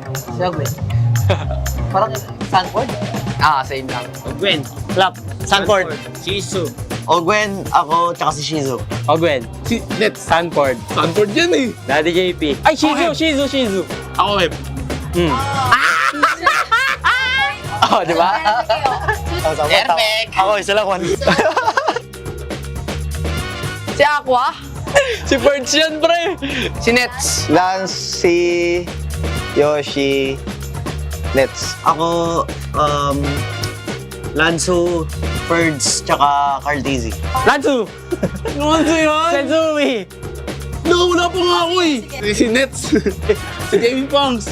Si Flap. Piu, Yoshi, Marco. Yoshi. Uy, gaya ka lang. Falcon niya. Yung dalawa, isa lang yung kakakot. Kaya pala. Wala mo lang tayo tumawa. First time mali. Lansu. Sino yun? Uy! Hindi mo lang. Sinasumal yun doon. Wala na tama. Kendra. Sino yun? Ganun. Ganon? Si Yoshi. Si Kirk. Si Kyle. Ikaw, si Sean. Ako yan! Demon Kite. Si Carl. Carl. Pew. Ito, Carl TC. Pew. Carl TZ, Piu. Oo, ano? Carl TZ, Piu din ako doon. Hindi ko kalala. Demon Kite, Carl TZ, Piu. Sure ako si Yoshi, tapos di si Carl yan. Edited dyan si Oheb. Kasi ito, di si Piu. Si Flap. Si Ano, wala? Walang tumama. Sabi ko si Carl. Hindi, sabi mo si Kyle ba? Si Kyle. Sorry. Di mo kahit tawa. Diba? Perfect. Ito, Yoshi. Marco. Naalala ako. Ako to. Tsaka, hindi ko yun. Si Yoshi. Rosco. Chobi. Si Marco. Si Marco. Si Hate. Ako ganun. Si Marco. Zero ko. Oo, zero. No. 50. Si Win. Oo, si James. So, Excel ba? Okay. Pinagbigyan ko lang yung kampi ko. If there's something I learned about our players in that little All Access, it's that Nosh has one hell of a laugh. Yeah. It's I'm not gonna replicate. It's very contagious. The what? The laugh. Oh, okay. Thank goodness. Why? But yeah, it was fun. Although JP didn't get any correct answers. I think he was the only one. Got 0. Yeah, got 0. He got stomped by Sanford. 0-6. No, even the Twisted Mind players. Sean had none. Sean had none. Sean had none. He's been here for since when? Why didn't he get any? Well, to be fair, JP has seen so many media days. That's true. That at some point, They I think blur. he wanted to say like, is that Yuji? Or They just blur. Yeah. is that my old teammate Kel VJ? It's been so long. So yeah. Is that Chico? Is that Yeah, just blurting all of the oldest names. Like, JP, we said season 16. Is that Pain? Yeah. You go way back. Yeah. Back to the matchup right now. About a minute and change before we go into the rubber match in this best of 3. Liquid straight up stomped Aurora when we all thought that Aurora were drafting them into a corner. What can Aurora do now? Should they just let go of this whole we control you in the draft situation? Because one thing is for sure, they can't do that. Not against Liquid. Not like this. I wonder what side they're gonna be on though. To do that. It should be Liquid's choice. I think one thing, even though the Valentina pick also added to a lot of our doubts for the Liquid draft, I think they leaned way too hard into just making sure Sanji doesn't get anything comfortable. Because even in MSC, I remembered early Valentina's blind Valentina picks actually don't end up faring well for teams. That's something that they should teach kids in school. Yeah. All right, look both ways when you're crossing the street. Don't talk to strangers and don't pick Valentina early. Don't pick Valentina blind. I would go to that school again. It's a good school. Yeah. It's Savior's School for Gifted Youngsters. Yeah, at that point, all he saw was the Baksha and Lapu-Lapu, and they decided, you know what, we'll pick up a Valentina with that. Like, what? That was unwarranted. Yeah, again, it covered a lot of the potential options that Liquid could come out with, and it even made us think twice about like, oh wait, if Liquid picks this, you know, there's a Valentina to deal with. But imagine how different it would have been if it was a Kimmy instead that was paired up with a Grok, right? Now they go back to their triple carry ideas. It's not just that if the YSS and the carry have a hard time, you also have the Kimmy to help cover for you. I get it. By picking the Valentina, Aurora basically gave Liquid an early warning device, an orange cone, and saying, all right, y'all better not do these or else we win. And indeed they did it. They didn't pick heroes that feed into the Valentina, and that ended up with giving Yue a hero that did a good amount of nothing. Yeah. And then, again, they got out-executed. There's only so much you can do. You can't even tell Aurora to make sure that JP doesn't end up with the Baksha. Maybe if they end up with that same scenario, they could consider picking it as the first pick. Instead of the YSS being your priority, you go for the Baksha first and then just think if Liquid's gonna end up with a YSS, then that's okay because Aurora's gonna end up with a roam pick that can set the tempo with aggression. Something that we also saw in MSC. Yeah, I also think that's one of the biggest learnings they got from their first series. I think ever since that sweep against ONIC, it's been a trend for them to maybe prioritize JP or at least get a flex pick that won't entirely leave him out of options. So it started with the high loss being prioritized for Team Liquid, and then now that we see it being prioritized by Aurora too, then they switch it up and instead go for the Baksha. So it's in a way also making sure that it's partially checking that one key to victory mentioned in the HAL, which is at least, if not a completely winning mid-duo, one that's comfortable or one that they can play around in terms of the rotations that they want to do. And truly enough, the way that JP was able to change things up with the Baksha was just so fitting for how TLPH wanted to approach this match. Draft is going to begin in just a bit, ladies and gentlemen. I'm pretty sure the side is something that the coaches have decided on with conviction. So how does Coach RC choose going into game number 3 here? Because that definitely will give us an idea of how much of a priority Lapu-Lapu is going to be. Liquid decides to go blue. All right. So we're back to square one with the knowledge of how important the Lapu-Lapu is in this matchup. Yeah. So now Aurora decides to ban out the Baksha as well. No, warranted. Because Liquid could have served and just picked up the Baksha, and then they acknowledged what JP did for them in that game number 2. So that's a bit of adjustment there, which I think will allow for a lot more mid lane options to go through. Maybe not the Kimi though, but the Jushins, the Farsas, they're still up there if ever TLPH wants to also consider that. But maybe in terms of priorities, still the Lancelot, Yi Sun Shin. Yeah. So then, is Liquid looking at this from a jungle trade or a mid trade? Unless it's really the Jushin they want though, because it's a Sanji thing. Exactly. You could either go Jushin or Farsa, or Lancelot or YSS, considering that the Baksha is gone also as an option for Aurora. You might even consider leaning towards the EXP lane route, but it's rare to see the Phobius rush. So Aurora turned off the trade now for the mid lane. Now Liquid just decides, are we getting the Lance, are we getting the Farsa, or are we gonna suddenly swerve and pick up like a first pick Lapu? But that's like the crazier option. Yeah. I'm not against it. If you first pick Lapu, you still end up with either a side of the coin in the Yusunshin or the Lancelot. Payback time. Oh, wait. Yep. Which is true for both in the argument, plus the Phobius and Arla too. Yeah. Like all of these are still options, so that's why they went for the remaining tight lane that is mid. Yeah. So Liquid decided to accept the gambit of Aurora. With the Farsa there, it's an easy rush for the Lancelot and high loss. So now Liquid, do they end up with the Glue or the Fredrin? They can even decide to go for the Phobius, considering that there are a lot of dashes that can help trigger, enhance the barrier for your enhanced basic attack. But I'd like to see them consider the Lapu-Lapu or the Glue more, considering that you're up against a high loss and lands. Yeah, I mean the gold laners have been always saved for second phase anyway, so maybe that's something we'll be seeing later on in the draft. They call me a hero, but they because I saved my no love for Kalia falling apart. Now we haven't been seeing Kalea at all in the series. It's the Arlot. Okay, yeah, so if ever Aurora decides to go all dive in, you're gonna have to watch out for the final slash if it's not the Arlot that you find first. Most likely go into the hands of Sanford, as we've seen more of in EWC MSC, with JP ending up probably with a significantly harder tank. Maybe a Gatakacha, someone with a Revitalize as well. Yeah. Or, I mean, they don't need to rush it necessarily too, so... Need more range.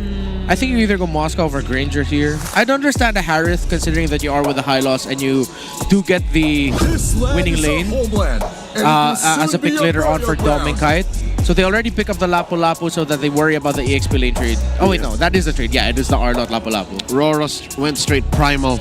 Yeah. They decided that, hey, we can't beat the facts. We win with Lapu-Lapu. And we gotta pick it here, lest we get it banned in the second phase. And, you know, prioritize something in the mid or something with range in the gold. So Aurora, they would do best to ban out those gold laners now so that they end up with a winning matchup, at least hero-wise, for Dominkite. There's so much pressure on Sanji now. On this Farsa. Muscle of iron. They banned the Gatakacha, so JP's gonna end up with something like a Minotaur probably. Wait, what else is left actually for JP? Here we go again. This is the only thing I mentioned before the game, but then TLPH find themselves in a spot where they don't have a JP pick again. They should ban the Matilda. Yeah, the interplay There's for a the Kalea Matilda. still though. Yeah. And a Kalia. I think the Kalea might be banned out by Aurora if that's the case. They're probably thinking that is the last best option. Yeah, because the fact that they have the Lapu, who can immune himself, like, even though there's a threat of a punish in the dives because of the final slash, the bravest fighter doesn't really care. So, Kalea, I haven't been seeing much Badangs either. Yeah. Is that Aurora? Yeah, Aurora banned the Matilda last game. Yeah. So they know how important it is. The hunt begins. Oh, they banned the Ruby instead. Oh. Whoa. So they're still considering. Yeah. Okay. There's a Kagban. Trying to look at the hero pool of JP from MSC. He had a wide pool. He's got Takasha was undefeated. Matilda 2. Baxter, yeah, it might just end up becoming a Kalea. Well, you have the Kalea and Farsa together. Then Oheb is gonna end up with. Yeah, because it's a Kagura band too. Yeah. So with the Harith picked on the other side, you either go Moskov or Granger here. Unless you really want to go so much burst in AoE and you go Beatrix paired up with the Kalea and Farsa. So you have multiple options there for the burst pickoff. It's gonna take a bit more time though. But with Harith, I'm leaning towards the Minotaur really for JP. I like that. Like, I've been wanting to see the Minotaur for so long. But Its potential to really take over a game is reliant on how big ticket ults land. Yeah, I'm just worried that it might take a bit more time. Like, it's not like off the bat aggressive type of roamer. Okay. Whoa! So burst now. It feels like it's been ages since I last saw Oheb pick up a Lunox. So it's Oheb's turn. What? It's the second Lunox Harith matchup for today. Yeah. Lunox is so back in the gold, man. We're so back. I get it. The high HPs on the Lapu-Lapu and the Hylos. This is how you punish it. Okay, you win. Let's go. Go for. It's either Valentina Eve as I'm thinking of. Trying to think if there's any surprise picks that they can go for. Not Kadita. Not really their thing. Louis. Not the Loyi. I think Eve is a little too much. There you go. This is still range. Okay. Without the vision. Without fully committing, without going all in. So Aurora are keeping some chips to their chest here. Picking the Novaria. Alright. Bigger hitboxes for all the abilities here. You get good poke damage from afar, you get vision, you get scouting. And it's a core compared to an Eve. Yeah. It's more core damage than utility that an Eve brings. Yeah, and that was one of the usual things that we saw in MSC, wherein if there's a YSS on one side and you don't have a mid laner yet, most teams just ended up picking the Novaria at the center of the map. It increases your chances of either taking a buff away with a really good meteor, or it's really just there to help equalize with the vision provided by the YSS, using your, what we call the magic carpet. That's what I call. Here we go, game number 3. We went all the way, ladies and gentlemen. We all felt that it would coming, and here we are, the conclusion in the best of 3 between Team Liquid Philippines and Aurora. It all comes down to this. The late game, Novaria does really sound like a threat that can go up against this lineup even from afar, but if TLPH decides to go all in, then that's gonna be an equally massive problem for Aurora, and they seem to be really starting it this way. Even the concussive blast landed onto Light, so he's now half HP. Demon Kite joining the fight early on will just force the wings by wings, but it's been a very aggressive start for JP and Sanji. It's gonna be okay. Lethal Wonder secured there by Aurora. Okay, it's the Festival of Blood Spell Vamp Lunox. That's a lot of festivals. Yeah. And that's a lot of blood. It's a lot of that across the board. Good trade there. Such an aggressive start for even the EXP lane of TLPH. Yeah. The early game presence is really being felt here. Yeah, I think both of these teams know that they have a lineup that can snowball out of control as early as post-Turtle 1. Yeah. Depending on how well they get to fight that out. That I would be surprised if any one of them actually decides to not go for a full commit into the first Turtle. Like if they try to even it out. At this point, go all in. Both just go big fight. Oh, up top! Wait! Oh! What a rotate by Demon Kite, and that will set the tempo in favor of Aurora. Let's see how Liquid will be able to answer through the first turtle. Even worse, Kill 1 committed the flicker, and he found himself underneath tier 1, yet still DK takes him down. This puts up Aurora about 500 gold going into the first turtle. With such a small movement, but now it's Good so echo. big for Aurora. There's the flicker coming in from Edward, but the response as well from Sanford to not get caught in the land shaker. They might actually get a shot at securing this turtle. But it's Edward who gets the last hit. TLPH still trying to fight. Final slash coming in from Sanford, but JP is the first to fall. And now Sanford's next. It's a double kill for Light as he lays down the glorious pathway. Massive CC. Opportunities for Liquid to run through Aurora, but they couldn't. They just don't have the damage just yet. Yeah, Sanford decided to commit into the back line, but Team Liquid were not in a healthy spot there to fight. Edward's gonna get a lot of progress in the tower down bottom. Lots of gold for him. And it is now early game secured for Aurora. We talked about it. Turtle 1. They can go absolute crazy snowball here and they can continue this. If Liquid doesn't win the second turtle or doesn't find a good trade, this is Aurora gonna ride away with it very quickly. It seems like the first blood drawn, that solo kill on Oheb, rocked not just the Filipino sniper, but the rest of Liquid. It seems to have thrown off the communications and the early game trajectory of the cavalry and put Aurora up 2,000 gold. This is a lead unforeseen. This is a lead that is the biggest it's ever been all series long, this early on. Yeah, it kind of reminds me of what happened earlier, but JP gets to use the title strike away, but still doesn't get to dodge the damage from Dominkite.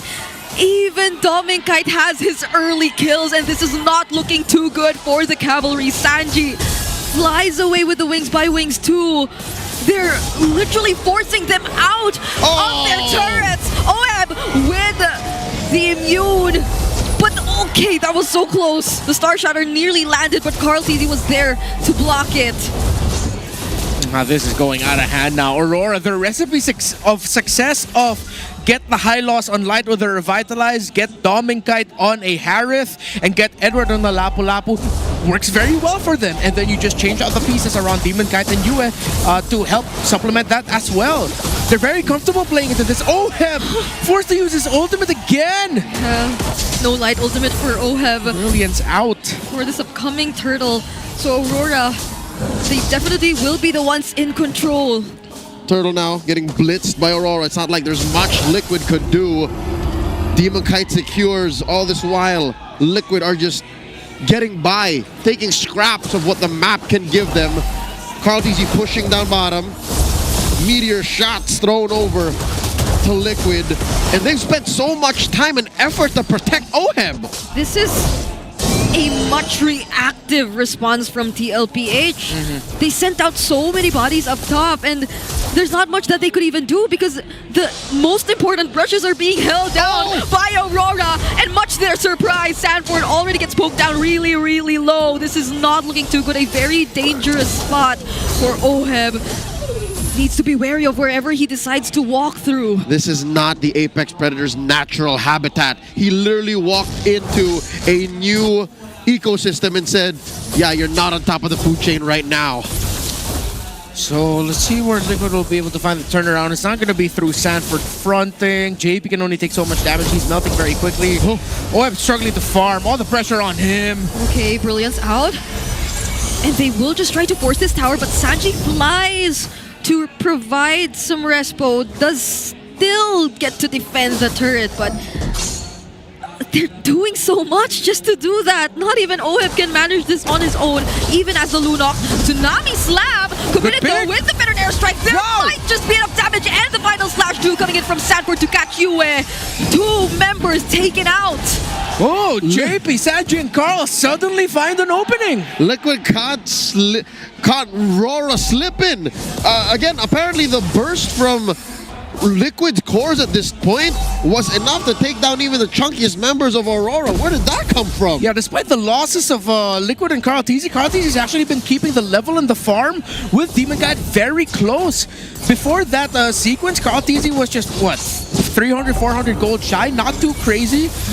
And the damage from Sanji, the fact that he already had a glowing wand built up, I like that Liquid, the moment they saw, okay, Sanji has his first item, let's try to commit a play, let's try to turn things around. Yeah, and they found it. Perfect. because I think Edward also tried to help Light, but they just all got caught in the feathered airstrike, and now they block Light in his path. Nearly wanted to go for the engage, but they decide to set things up again with a final slash. It's a killing spree for Carl TZ.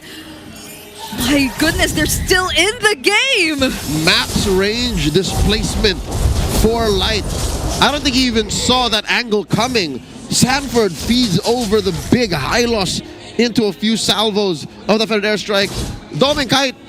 Demon Kite, the Kite brothers, is still on top of the gold leaderboard, brought to us by BPI. The Kite brothers have been eating good, but up until what point? Because Liquid are slowly closing up the gap here. They put it down to under 3K. Again, Liquid also has multiple damage cores. They have the Farsa, good spot there by Yue. You have the Farsa, the YSS, and they have the Lunox. Oh, there's the Astral Echo too. The response on the Tsunami Slap, but Edward goes in with the Bravest Fighter. A beautiful layering of their skills. And what a shot coming in from Yue. Sanford will just try his best to sustain, but it won't be enough.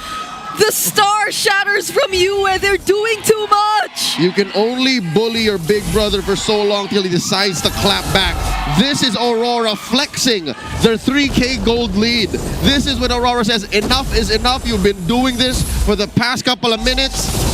We will finally fight back, and boy did they fight back. Liquid could not put a finger on him. OHEP decided to go forward and fight. Edward just smacked him in the face with the Land Shaker, getting a stun on him, locking down the Lunox, and bursted down by Yue.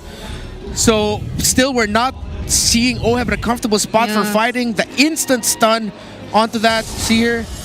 Yep, stunned right away by Edward. Perfect timing there. Yeah. It feels as if it's so hard to position yourself as a Lunox. Oh yeah. Against this lineup of Aurora with multiple dashes coming in from Demon Kite and Doming Kite, and then Edward just being prepared to stun with a Land Shaker. If Aurora were standing still and allowing Liquid to get ground, then yes, the Lunox will do good. But not like this. Tsunami Slap! Two-man stun and the final slash. This could be an opening. But Doming Kite still dancing through. Will be trying to take down OHEP next, but there's the flicker. Also gets to dodge the Thorn Rose, and Sanford still goes in. Carl TZ catching up, trying to dish out damage, but a Traceless to save him because the damage was too much. And Sanford goes down. A 2-for-2 trade. The burst from the Lancelot stopped all of Team Liquid's hopes for a turnaround fight, leaving Sanford in the dust, and Aurora will be able to get the first Lord of the game free for them. Let's see how else they can build their lead from here. Oh, Carl TZ read the situation. He knew that he could not contest the Lord, but instead of going straight for the orange, Demon Kite here, get thrown with the Bounce Shocker! Oh, but Edward was there to block his path. He could have went in for the kill, but all because of Edward. Demon Kite survives. Oh, Edward on this Lapu-Lapu, till as old as time, has won championships for club and country. Now let's see how Team Liquid will be able. They're trying to play around JP and Sanji. Sanji a little bit too deep. Try to find a flank angle. They're going to have to play through the defense. They do have... they are playing around the Yisan Shin and a Farsa. So defenses here or sieges for Aurora are not going to be as straightforward. They're really going to have to play around the Astral Echo of the Novaria to make sieging for them a little bit easier. Not to mention, Liquid has great high ground potential. They have a Farsa. They have a Lunox. They have Yisan Shin. So they even know how deep Aurora is into forcing these sieges. And they have a tier 2 in mid. So Liquid should be fine despite the huge gold lead, 6,000 and approaching. Yeah, they'd want to minimize this though. At least not had any holy shields over to Aurora, although there's just only a minute left before they let go of this fully. A lot of damage coming in from Doming Kite. JP starting to feel it too. They lose the holy shields up top. And there's a conceal. Could they actually try to go for something? JP finds a target. He actually gets to land the Tsunami Sound on Demon Kite, but he gets to Phantom Execution his way out. And JP gets punished instead. Sanford only needs one hit. The Star Shatter doesn't land, but Doming Kite goes in. There's just too much damage coming in from Aurora. But they don't have a wave. They have to stop their forward momentum. Instead, moves over to top lane push. Okay, Puncture and Thorn Rose already committed by Demon Kite, but Doming Kite this time uses the Zaman Force as well. They'll respect TLPH for now, and they'll get away with a single base turret. Too much burst. This Lunox can't even get the ball rolling in terms of the farm. Still only up to a Holy Crystal. Had to get the Silent Robe as well, just so that he could reduce a little bit of the magic damage getting tossed at him. There's only so much the YSS and the Farsa can do in terms of their damage output. They couldn't even get what was a fantastic catch by JP, suddenly swerving and finding Demon Kite in the center of the map. Gold is so scarce for Team Liquid. And it's made even worse by the fact that RORA don't have to really do as much as lift a finger to even flush them out of their own jungle. Yeah. And that single stun from Light, together with the damage from Doming Kite and that single Star Shutter from Yue, was already enough to burst down JP. That was just a gut check, dude. Sanford missed the final slash onto Light. If they were able to displace that high loss, it would have been a different story, but at this point, we're seeing why the Novaria is coming in big time for them. It also gives vision for Aurora in terms of where JP is. All right. Gets it again, and that's going to be another free Lord here for Aurora. Clean blitz. Liquid know that they shouldn't contest. This is self-awareness coming in from the Cavalry. They know that they have a lane to take care of. They know that free farm will be coming in shortly. Again, not that it's their choice that these minions are coming in through their bases, but 8K. Aurora are literally steamrolling through Liquid through firepower alone. Yep. Divine Glyph already for this Lunox, so that might be the turnaround angle if OHEB can even find an angle, because every time he gets close, he gets bursted down. One Thorned Rose, one dash and a basic attack from Dominican, and that Lunox is already forced to Brilliance out. Yeah, the Better Dare Strike's already used here by Sanji as well, and they focus all their resources on taking down the Lord for now. The damage from the Star Shutter is no joke, but Aurora seem to be waiting for the waves. They don't want to engage this yet, but this might be an opening. The conceal is denied from that angle of the Astral Echo. That was a work of art. The angle at which it came in. Light coming through. Glorious pathway. All the damage dealers are down very, very low, and Edward gets to land the Land Shakers. Dominic Kite follows through with the damage. Edward already punished. The Mountain Shockers already unleashed as well, and it's a 1-for-1 trade so far. But Aurora, they still might want to attempt this. They have another wave of coming in mid. Will they actually go for it? Another Astral Echo lands onto everyone. Sanford doing his best, but he will get bursted down too. Gets to escape and barely dodge the Star Shatter. And OHEB goes in as well with an attempt to scare off Aurora, but they're chasing after 40! Run, 40, run! Oh, he finally gets stopped in his tracks, but he bought so much time! Yeah, he gets taken out. Oh my god, he finds Demon Kite. Are they going to play into this? You can't. It's way too risky, Carl. Sanford's efforts, it actually dragged the minion waves away from going to the base. Way to pick! Oh, they burst Demon Kite! They get another kill! An important kill for TLPH! That is a long-term trade. Sanford for Dominic Kite, 7 days a week. Any day of the month is a good trade in my books. 6,200 lead for Aurora. No more turrets for Liquid. But maybe, just maybe, they have it in the bank to completely turn the game around. There is still so much damage to deal with, though, if you're Liquid. They're holding on by the skin of their teeth. JP is playing out of his mind! Now they decide to burst down Light. Astral Echo also lands onto 3, but it's gonna be the disengage for now for Demon. No, for Light. They don't want to risk it for now. I'm surprised TLPH are extending this far from the base. Yeah, and I'm surprised Carl Tizzy has not died. He's 6-0-1. Carl Tizzy is playing this Yi Sun Shin very close to the chest. It's utility Yi Sun Shin for now. Yeah. Up until he says it's go time, and I think go time is close by. He just picked up his bladed spear and is looking to contest. He's hiding in this long brush. Lord getting blitzed by Aurora. Mount Shocker to start it up. Now they know where everyone's hiding. Dominic trying to burst out JP though, and the Bravest Fighter coming in from Edward doesn't get stunned by the Mountain Shocker, and that's a quick Lord for Aurora. Too much zone out, still too much damage. Liquid might just be delaying the inevitable. They need heroics from their stars, heroics from the GOAT. Because Aurora have just been playing this so fundamentally. Even Demon Kite has not died yet. 3-0-7. It's a high damage utility Lancelot in the sense of I just send out my Thorn Rose, I do my job, I'm okay. Yue has been a menace. Can this be the sudden turnaround? Oh, JP, he gets to find Yue, and they burst him down through OHEB. They try to walk away and walk back towards their base, but Dom and Kite has different plans. They have to defend for now. The Zaman force is intact, but they'll wait for the Lord. Feather strike by Sanji. They burst down one. No, Dom and Kite gets away. They get to dodge the final slash too, and I feel like with that they buy enough time.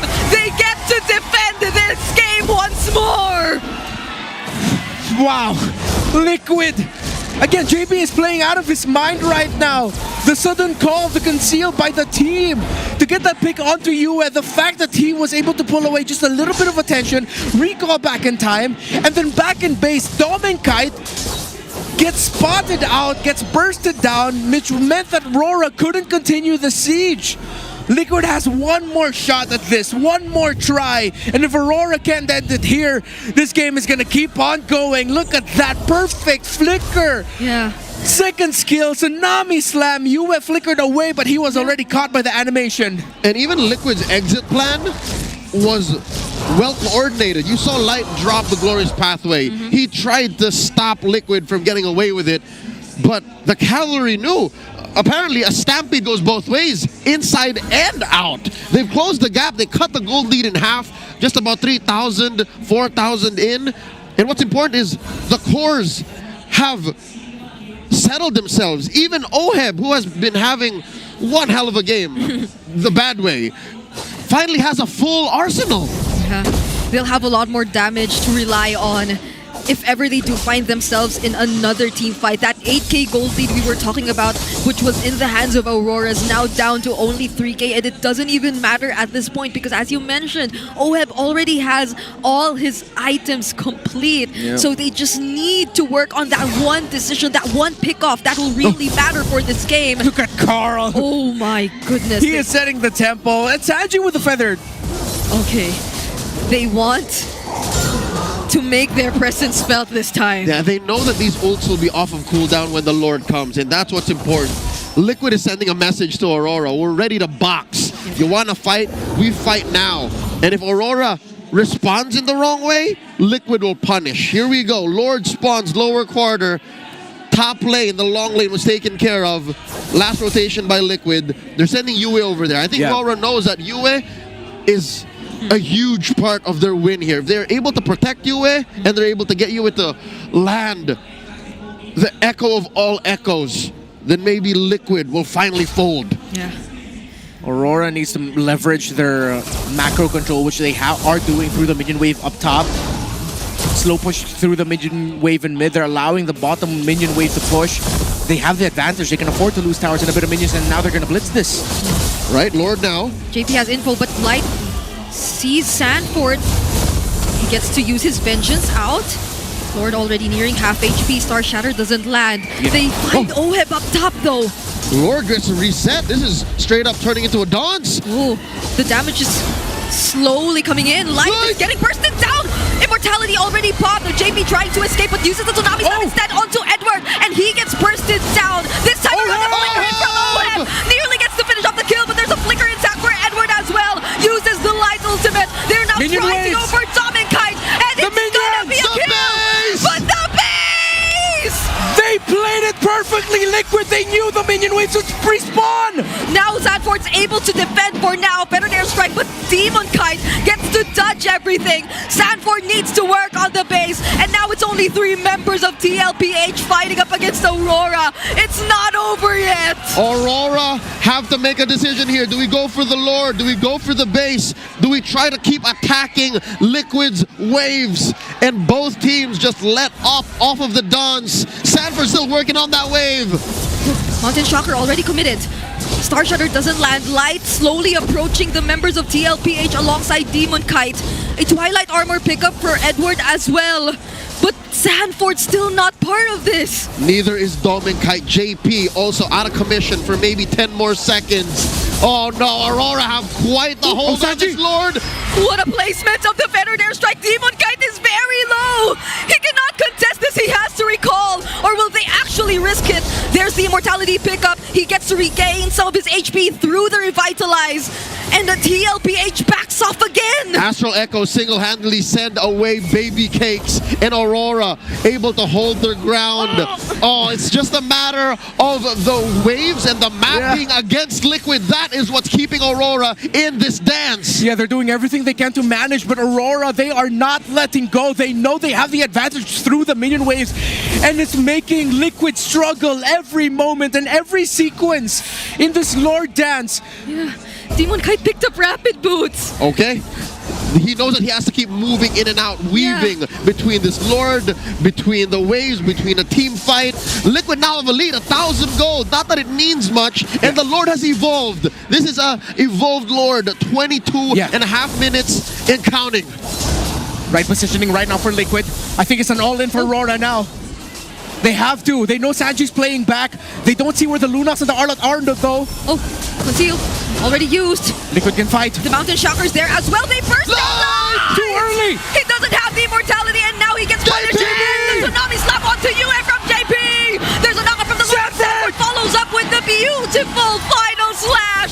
And now TLPH are in control of the Lord. But Demon Kite, he punctures his way through. He tries to contest, but this Lord is going into the hands of the cavalry. The goat gets it. No, OHEM pushing Demon Kite out. DK has to retreat.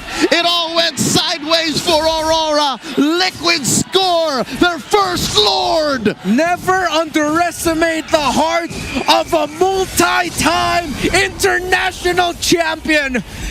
Just when we thought Aurora had it, Liquid found the opening, because in a split moment, Aurora had no minion waves to push anymore.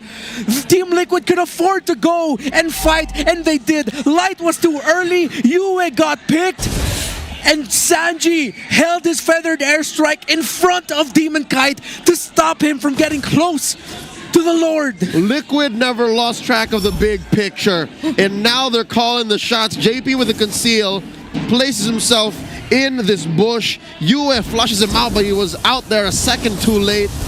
Liquid are looking to make some ground here. Compared to Aurora, Aurora might not be able to take care of waves the way Liquid did. Yeah, they have Yue, but it's just Yue who can really provide that wave clear from afar. They're syncing up the waves. They want to make the most out of this. They want to balance out the map, and this 8-0-3 performance that we're seeing from Carl TZ is no joke.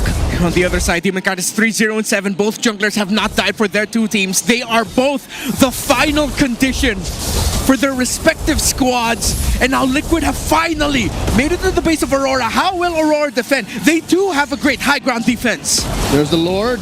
This is evolved, dealing extra damage. Great echo. Massive echoes, spots 5. But it's gonna time out. In comes JP! It's Edward. They actually tried to go after, and they burst him down immediately. But the response from Aurora, the response from Demon Kite, they work their way through. Demon Kite tries to survive. Winter Crown. His immortality gets popped, however, but he has the Winter Crown. The Lord is already down, but so is Demon Kite. The first death and the Lancelot. Is that it? Liquid still have a lot of work to do because Demon Kite is damaging so much. Another Echo's keeping the Liquid squad in check. Now goes Sanji. Sanford! He's trying to fight. He has OHEM alongside him, but Edward's blocking every single one. Carl TZ trying to walk away, but this is not looking too good for the cavalry. Run, Carl, run! OHEM already falls off camera. Traded out for Edward. Demon Kite makes the trade beneficial for the Northern Lights, 2-3. And Sanford survived the 2v1 against Edward and Yue. He actually got to take Edward down too. What a game! Friday night MLBB brought to you by MPL PH. And we have another Lord that's up for Aurora potentially and the taking. 26 minutes. This is a Lord that has stopped scaling. And I think Aurora smelled blood in the water. They're not going to wait for Sanji to come back.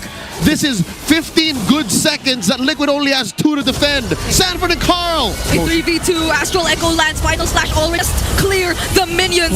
Dominkai trying to dance around Sanford and Carl TZ, but they somehow still manage to work on the minions. But it's the base they're after, and Aurora takes the win! It almost took half an hour for us to name a victor. But at the end of the day, the Northern Lights shine brighter. Liquid have fallen. Aurora take the series 2-1. What a statement by Aurora. You cannot count them out. Early on, they have delivered the second loss for Liquid in this season, and they did so in an absolutely iconic fashion. I'll tell you now, that scramble in that very last Lord spawned now, but neither team fought for it. I thought that was the end for Aurora. Yeah. I could have sworn Liquid was going to end from that push down bottom. But Aurora never said never. Aurora kept going, and even if it's Carl we're talking about, a 2v3 defense like that, you need a miracle. You need your opponents to make mistakes for that to have been possible. Yeah, they really tried to take things one step at a time, work on the minions first. They knew what had to be done, but they had only 2 members working on that defense. It was only Sanford and Carl TZ who could have prolonged that game for them up against those 3 members of Aurora who just wanted to end it then and there. Great call by Aurora. They read the map and they acknowledged, you know what? Let's just end it. 3v2 against an Arlot and a YSS. They can handle it. And Aurora eventually got the win. GG well played to our defending champions. They played one hell of a game, one hell of a series. And they made all of us sweat. But at the end of the day, Aurora knew how to win. Aurora knew that they had it. And we'll be throwing over to them on stage for the winner's interview. They got Hans and Odin asking them the questions. I wonder how they feel. Roras, I want to hear you. Lights within. Ladies and gentlemen, your winners, Aurora Gaming! That was one of the matches that we would call absolute cinema. Nakita natin, Odin, balikan ang nakitang laban between these 2 teams. Definitely. And Hans, gusto kong tanungin, wala pa bang playoffs? Kasi parang grabe yung pinakita nila. Week 2 pa lamang. Demon Kite, we wanna hear from you. Grabe yung laban na yon. Gusto namin malaman ano ba yung nagiging comms nyo during that final game. Kasi kita namin na talagang sobrang lumamang kayo in the early game. Pumalag ang TLPH and you were able to win that match. Ano lang po patience lang po. Kumbaga minamaximize namin yung lamang namin sa game. Tapos naglo-Lord Dance lang din kami. Medyo off lang siguro yung timing ng mga Lord Dance pero na-pull off naman namin. At nailaban nila Hans hanggang sa dulo. Yeah, I mean, yun yung nakita natin for week number 2 and this is a very good start for your team. I was able to talk to you even last week. Sabi mo na meron pang complications, tila hirap pa. What changed in week 2? Ano bang nagbago ngayon para sa Aurora? Siguro mas mas naging in detail kami sa mga review namin sa tulong ng mga coaches. Parang napupulido nila yung yung performance namin. So more or less attention to detail ang nakita natin, right? You have to give it to Demon Kite. And of course, making his way back into the Philippines. Light! You can't say the Northern Lights without Light, right? Light, we're so happy. A lot of the Roras, your fans are very happy to see you here. How does it feel na naglalaro ka na ulit dito sa Pilipinas and you got your first win in Season 16? Happy naman kasi parang nagwe-wait na din ka na magiging momentum namin tapos sa tail pa namin yung nakuha. So malaking factor yun para sa amin. Tapos ayun, sana maabot namin yung final na best form ng Aurora na kasama ka sila. And hindi bago sa paningin natin na magkasama si Demon Kite and Light. How do you guys feel na magka-team na kayo ulit? Like being you na pinakabagong addition to Aurora? Wala lang, masaya lang kasi alam ko na yung mga nasa isip niya na gagawin sa game So hindi na siya madaling basahin kumbaga sa chemistry. Light na miss mo si Demon Kite? Na-miss mo ba? Na-miss ko. Pwede bang yakapin mo si... Pwede mo i-hug? Hug daw, Pwedeng kiss hug. daw, kiss. Kiss mo. Hug na lang, hug na lang. O yan, hug na lang. Huwag kayong mag-alala guys. Over the season, tatry natin ulit. Tatry natin ulit. Pero, Commissioner, given na ito na yon, this is your moment. Ikaw pa rin naman ang pinapanood namin, Yue. Sino? Asan? Parang mahina. Sino nga ulit ang hinahanap natin?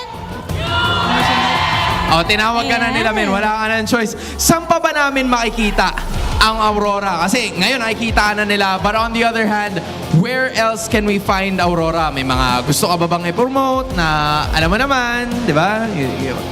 Ito, gusto mo basahin? Pero, Parang alam ko may nagaganap din bukod dito sa MPL Arena. Saan pa ba Tama, yun? Yue? Sa watch party po, makita niyo po yung details sa RORA Gaming PH, naka-page namin. alright. Parang There we meron finally- bumubulong sa likod. Medyo nanibago pa si Yue. Pero huwag ka mag-alala, Yue. Mapapractice mo yan all throughout the season if you keep winning just like this. Once again, your winners, Aurora Gaming! The Northern Lights have taken it over the defending champions, and what a moment it is for them. Huwag kayong mag-alala, boys. You can make your way over there. And that was absolute cinema, Odin. Definitely, Hans. Grabe, halos hindi makahinga yung mga tao dito sa MPL Arena. Ramdam na ramdam natin ang dalawang fandoms na nag-cheer para sa kanilang mga teams. With that being said, I think it's time to toss it right back to our casters to tell more about what happened in that game. So casters, back to you. If you have a problem with momentum, what a way to repair that than with taking down the defending champions. Good on Aurora. Yep, and I am now a believer that when it's these two teams going up against each other, the Lapu-Lapu has to be a priority for both. 100%. 100%. Lapu-Lapu, even the Harith for Dominkite. I think that's one of the draft anchors alongside the high loss. We discussed it. High loss for Light, the Lapu-Lapu for Edward, and then the Harith for Dominkite, and then just slot in wherever there it's Light on this high loss. Yes, the Novaria ultimate came in big time with the Astral Echo that allowed Aurora to fight into the Liquid retreat. However, it was Light with his glorious pathway and him actually separating Carl TZ from the rest of the fight. He chased after Carl TZ there in the end. And that's why Liquid lacked damage in the center to fight into what was the chase of Yue, Edward, and Dominkite. Yeah, and this ring of punishment and the way it's just constantly there to annoy Team Liquid Philippines is also another added factor, I guess, to how they just struggle overall to position themselves well enough in a fight, particularly considering that their gold laner needs to go a bit more upfront. And I think for a huge majority of this game, OHEB struggled to find the right positioning whenever there was a team fight. And even in the moments where they were able to pick up some kills here and there, it was mostly on the back of a setup from JP that was, in a way, too surprising for Aurora to react immediately, or that it brought them close enough for OHEB to gain easier access. Yeah, no, it's Light who fixes those situations. Because so, let's say JP does find one. All Light has to do is to come up next to that person, whether it be Dominkite or Yue, pop his Law and Order, stun the culprit, whether it be JP or Sanford, and then recalibrate. Like, that's what made this game so interesting to watch, is because even if Liquid goes for these blitz plays, Aurora always had a response. Yeah, and alongside Light chasing down Carl TZ there to separate him from the rest of Team Liquid, I wouldn't be surprised if it was actually also Light's call. Maybe that is also one of the contributing factors as to why he got the MVP, that it was him who told Aurora, hey, there's 3 of us and 2 of them, let's end this now. Yep, that's literally just math. Yeah. Looking at it, this should have been Liquid's game. They crawled themselves back into a almost sure win position. Victory was imminent, but RORA had that clutch in them. RORA knew that, hey, if we can make this trade beneficial to us, this do be endable. Yeah. And it was. I really thought it was over during that fight we saw near the base of Aurora when TLPH got the first Evolved Lord. they went in so decisively, decided to set up, I believe it was Edward first with the Tsunami Slam, but even though TLPH sort of kited it out and tried to reposition in a way where they were winning in numbers, Aurora and the overall sustained damage that they were able to constantly throw out, Dominkite was just so reliable in terms of doing that. Even Yue, although there is a bit of downtime every now and then on the Novaria, it's the same thing. You poke TLPH low enough so they don't feel as confident to just continue with the fight, especially up close to that base of Aurora. And one of the biggest reasons as to why Team Liquid Philippines were able to drag this out is because Carl Tizzy was just consistently getting hella farm, and he did not die. Yeah. He played this game perfectly, honestly, this YSS, but then with everything that Liquid was thrown, everything that Aurora threw at Liquid, especially up against OHEB, it really just seemed like OHEB could not find footing at all. Even in the team fights in the late game, when Aurora knew that Carl Tizzy was such a massive problem, they decided, you know what, we cannot get this guy. So let's get the other members that are easier to catch right now. Even though OHEB near the end there, he juggled the Winter Crown and his ultimate very well, maximizing his immortality. They knew that as long as they can get that Lunox down, that's already a significant chunk of their damage gone, that even with Carl Tizzy alive, it'll be hard for Liquid to fight just with the YSS damage alone. So you could say that not only literally did Aurora split Carl Tizzy away from his lineup, but even economically speaking. Yeah. Because what was a lone Yi Sun-shin going to do when everyone was falling and everyone needed your backup, but there's this Hylos and there's this whole lineup meant to just cut you off and make you a non-factor, even if you were playing perfectly. Stroke of genius here by Aurora. Masterfully done. Let's listen to what those communications sound like towards the win, because this is going to be something you want to pay attention to. Here is the mic check. Gustong. Hawi tayo sa hawi. Out. Loading last. Tara, blue. Hawi pa. Okay na. Nakulang sa akin. Sa akin. Tingin. Sanford mamamatay din. Patay. Sanford ako. Tingin ako. Sanford muna, pre. Sanford. Sanford. Saan siya? Patay. Ay, YSS. Ingat sa YSS, Lunox. Patay na.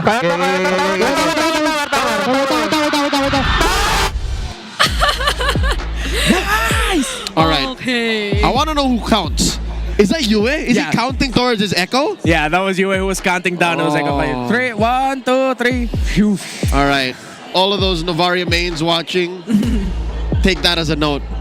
When you're doing columns with your 5-man in rank, start counting so that they know. That's amazing. That's besides Light's MVP performance, I think that's my second best favorite part of this match is Yue's Novaria. Yeah. Also take note of the angles at which he throws all those Astral Echoes. Dude, they have two geometrical geniuses. Yeah. Hylos, well, Light mainly just finding those weird angles, and Yue's, oh my, Yue's Echoes, so good. I think I saw so many improvements in Aurora compared to last week. I know we only saw them once, but this week is different. Like, this is a different version of Aurora. And I'm starting to believe my gut feeling. It's even if it wasn't a sweep win, no? Yeah. This is a really good 1-point win. And you know, considering like with what happened last season also for Aurora, I think there's one pick now that I could say is the Aurora signature hero. It's Hylos. Okay. It's Hylos, dude. The 2 games that they won, it was with Hylos. Last season, Hylos was a great pick as well for the Hitman and for Aurora. So, and it's not like a hero that they're forcing. Yeah. It's a meta hero now that has been coming back into prominence, and they know how to use it really well. Yeah, and honestly, it forces Light to play with them much more. Yeah. Rather than if he went with setup heroes that goes for really off angles But something tells me it's more like Light with training wheels.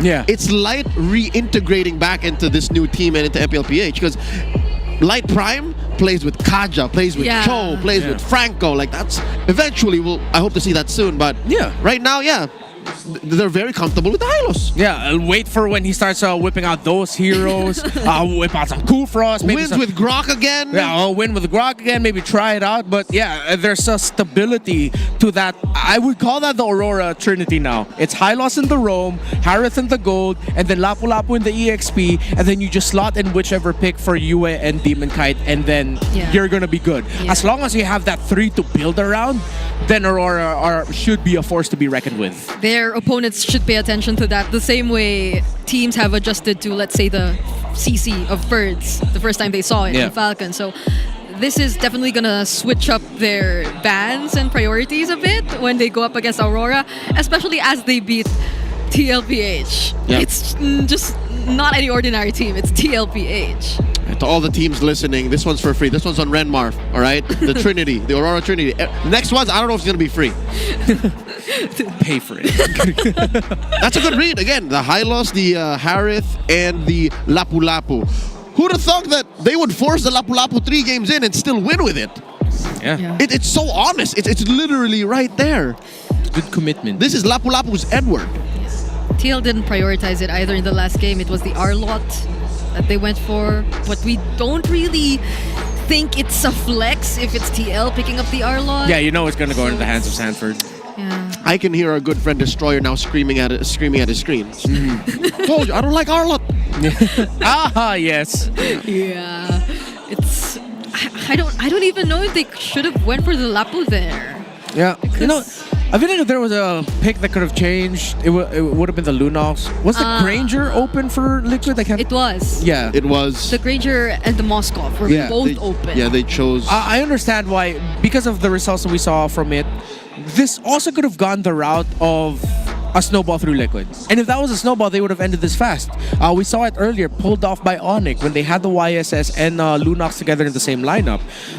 However, now, you also just have to credit Aurora for being able to start the game early with the right rotations, getting kills early on for Edward, and then all the pressure that they applied onto the Lunox negated that possibility from happening. I don't even know if there was too much pressure or OEB just really struggled in the laning phase. I think it's both. Yeah. Because there was this one moment, right, where he died, I think a few or 1 or 2 minutes into the game. Mm-hmm. Yeah. He was just straight up ganked by Demon Kite. Over and over again. So you could even see there that the Aurora, with everything, with how they were fighting and how they were rotating, they saw the Lunox as that's the one we gotta take down. That's why you can also credit OM for having a bad game here. Aurora gave him a bad game. They did not allow him to play MLBB. Yep, and that seems to have been Aurora's key to victory, just separation of baby cakes. We'll leave that series where it is and allow Liquid to recover and, of course, celebrate Aurora's win. But for now, check out Week 2, Day 1 standings of Infinix Fancy Laban here in MPL PH. This is the 3rd time we're doing this, the 3rd season, and the Mines are still on top. Cavalry has played more matches, but the Mines still unstoppable. Yeah, Aurora just won in the series, but it seems like they're struggling to get a win in Fancy Laban. We still have a lot more weeks coming up for Fancy Laban though. You guys might wanna join in as well. We have 8 weeks in the regular season, and we also have a playoffs for this. So this is a really fun version for the fans to also feel how it feels like to play in the MPL. Yeah, and the Fancy Laban winners get phones. That's what happened last season. They won the grand finals and they got phones. So it's not too late. I hope the Auroras in Fancy Laban figure out their trinity. Because Aurora MPL already has. Ladies and gentlemen, it's been an honor and an amazing night. Thank you for spending your Friday night with us. Whether you're in the arena or online watching, here is what the standings look like currently. Aurora shoot up into the middle of the standings at number 5, while this puts Liquid right underneath them at 1 point as well. But they played already thrice in Season 16. Yeah, it's still weird to see our defending champions be in the lower half, but we're still in week number 2, and I feel like the more surprising changes are definitely still in our second rankings. It's Twisted Minds still staying up there, and I feel like a lot of us are looking forward to see if they're able to remain up there, especially in the upcoming matches that they're going to get into for this week. Excited to see the rest of the action. Hoping to see more stellar performances, maybe comebacks through APBR and Omega. I'd want to see the teams that struggled last season, continue to give a good fight for this season, because Twisted Minds is already doing it, and that just makes MPLPH more exciting when some of the best teams in the world are struggling back home against the teams that struggled last season. Tonight's games were a testament to Lakas ng Pinas, and it's been an honor bringing you the broadcast. Tomorrow, though, you better not miss out. And of course, we have day 3 of week 2 happening as well. So buy tickets if you want to come join us and watch live, or clear your schedule if you want to watch online. His name is Renmar. This right here is Brigida. And my name is Leo. At your service, we'll throw it over to Wolf to break down that last series with the Howl, and we'll wrap the show up. Week 1, Aurora can come to the phone right now. You know why? Because it's dead. Week 2 Aurora is totally different, fresh and renewed. Nakita natin yung performance nila against one of the top teams, the MSC champions, na na-challenge talaga nila down to the wire. At iba yung dinala nila ngayong week number 2. So simulan natin yan with their draft choices. Nakita natin, Kimi's back. Out of nowhere. Tapos biglang may lapu-lapu na nakita natin wins games for the entirety of the series. In fact, yung Kimi at lapu-lapu, masasabi ko, ang nag-shape ng draft ng game number 3. Kaya bigla tayo nakita ng YSS priority, ng Lancelot, even the Phobius priority. Sabay nakita tayo ng Lunox na on the side of TLPH that apparently did not work even up against the Harith. Dahil yan dun sa focus dun sa mid laners natin at kung gaano siya ka-importante dun sa draft. Ito ang dinala ng Aurora na paghahanda versus TLPH. But more than anything else, syempre may binago rin sila sa kanilang rotation. Pinilit nila yung gold laners. On both wins ng Aurora, nakita natin na umikot agad si Demon kahit papunta dun sa may gold lane. Hindi man ito nagbigay ng outright kill. Although nung game number 1, it actually resulted into a kill. Pero yung pressure na ginawa nila dun sa may gold lane actually affected TLPH's first turtle fights, pati na rin yung overall rotation sila. Nagkaroon ng 1v1 between Edward and Sanford for the entirety of the series, that which we really like, and ito talaga yung makikita natin na trend ngayon sa ating metagame. XP laners dictate the meta. But most importantly in this series, the post-first turtle fights matter than the neutral objective itself.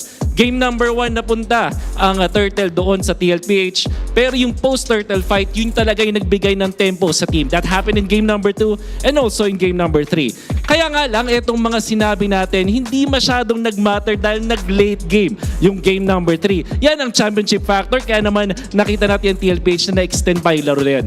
But Aurora, sabi nga natin, iba ang Aurora na nakita natin today, iba yung nagpakita at iba din yung nag-perform, and that's what we like. And I'm sure that the fans of Aurora are very happy about that. Hopefully, they keep this tempo, pabalik na nga dun sa standings. That's been my analysis of that wonderful series. Ngayon, let's throw it back to Hans and Claudine. It was nothing but absolute cinema here at the MPL Arena. What a way to start the week! Day 1 pa lamang ng ikalawang linggo ng MPL Philippines at napakarami ko nang nakikitang posts, comments, and even the power rankings this early into the season. You know, we were talking about eras from before, eras from now, but one thing is for sure, as of this moment, ONIC Philippines pa rin ang patuloy na namamayagpag, being undefeated in terms of our regular season with that first match, and it was Aurora finally getting their stride and getting their first win of the season. And you know what, Hans? I'm very excited to see kung ano pang ipapakita ng ating mga kahupunan at sino nga ba ang mapupunta sa tuktok ng ating liga by the end of the week. Feel ko pwede mo akong tanungin yan ulit once na tumagal pa ang ating season, dahil gaya ng nabanggit natin kanina, marami pang magpapakilala, lalo na ano bang meron bukas? Siyempre, every Saturday is Super Fan Saturday. Kailangan natin i-celebrate yan. And I am sure that everyone is excited for a triple header once again come week 2. Muli, ako si Ancileria. And this is your very own Odin. Sama-sama nating tunghayan bukas ang MPL Philippines Season 16.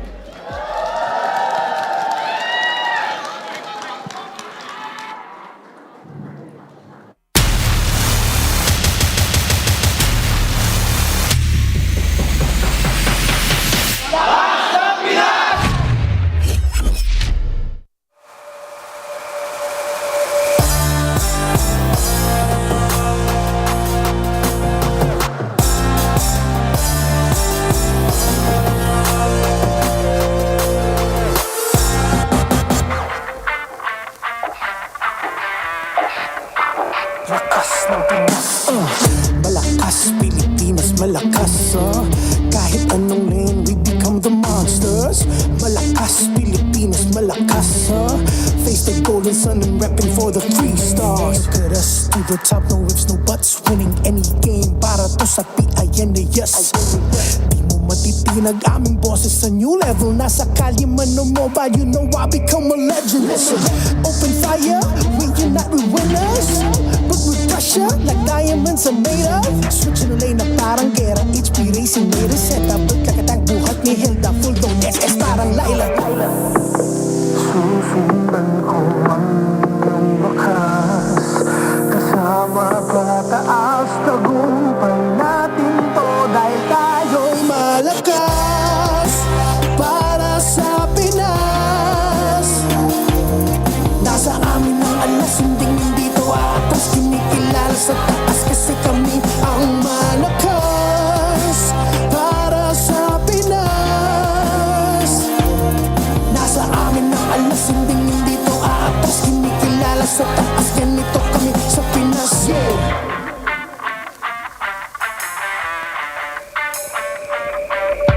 Laging MLBB, no surrender, no retreat. Pag nagsama-sama, just imagine what we can achieve. Laging MLBB, no surrender, no retreat. Giving 100 on my all, cause we just cannot be defeated. We are unstoppable, immune and invulnerable. Ready ang equipment, lahat frozen, mala, crowd control. Pakita on the jab, east to the southeast. Taas ang matawad, proud and loud, cause every enemy we devour. Susundan ko man yung bakas, kasama pataas, tagumpay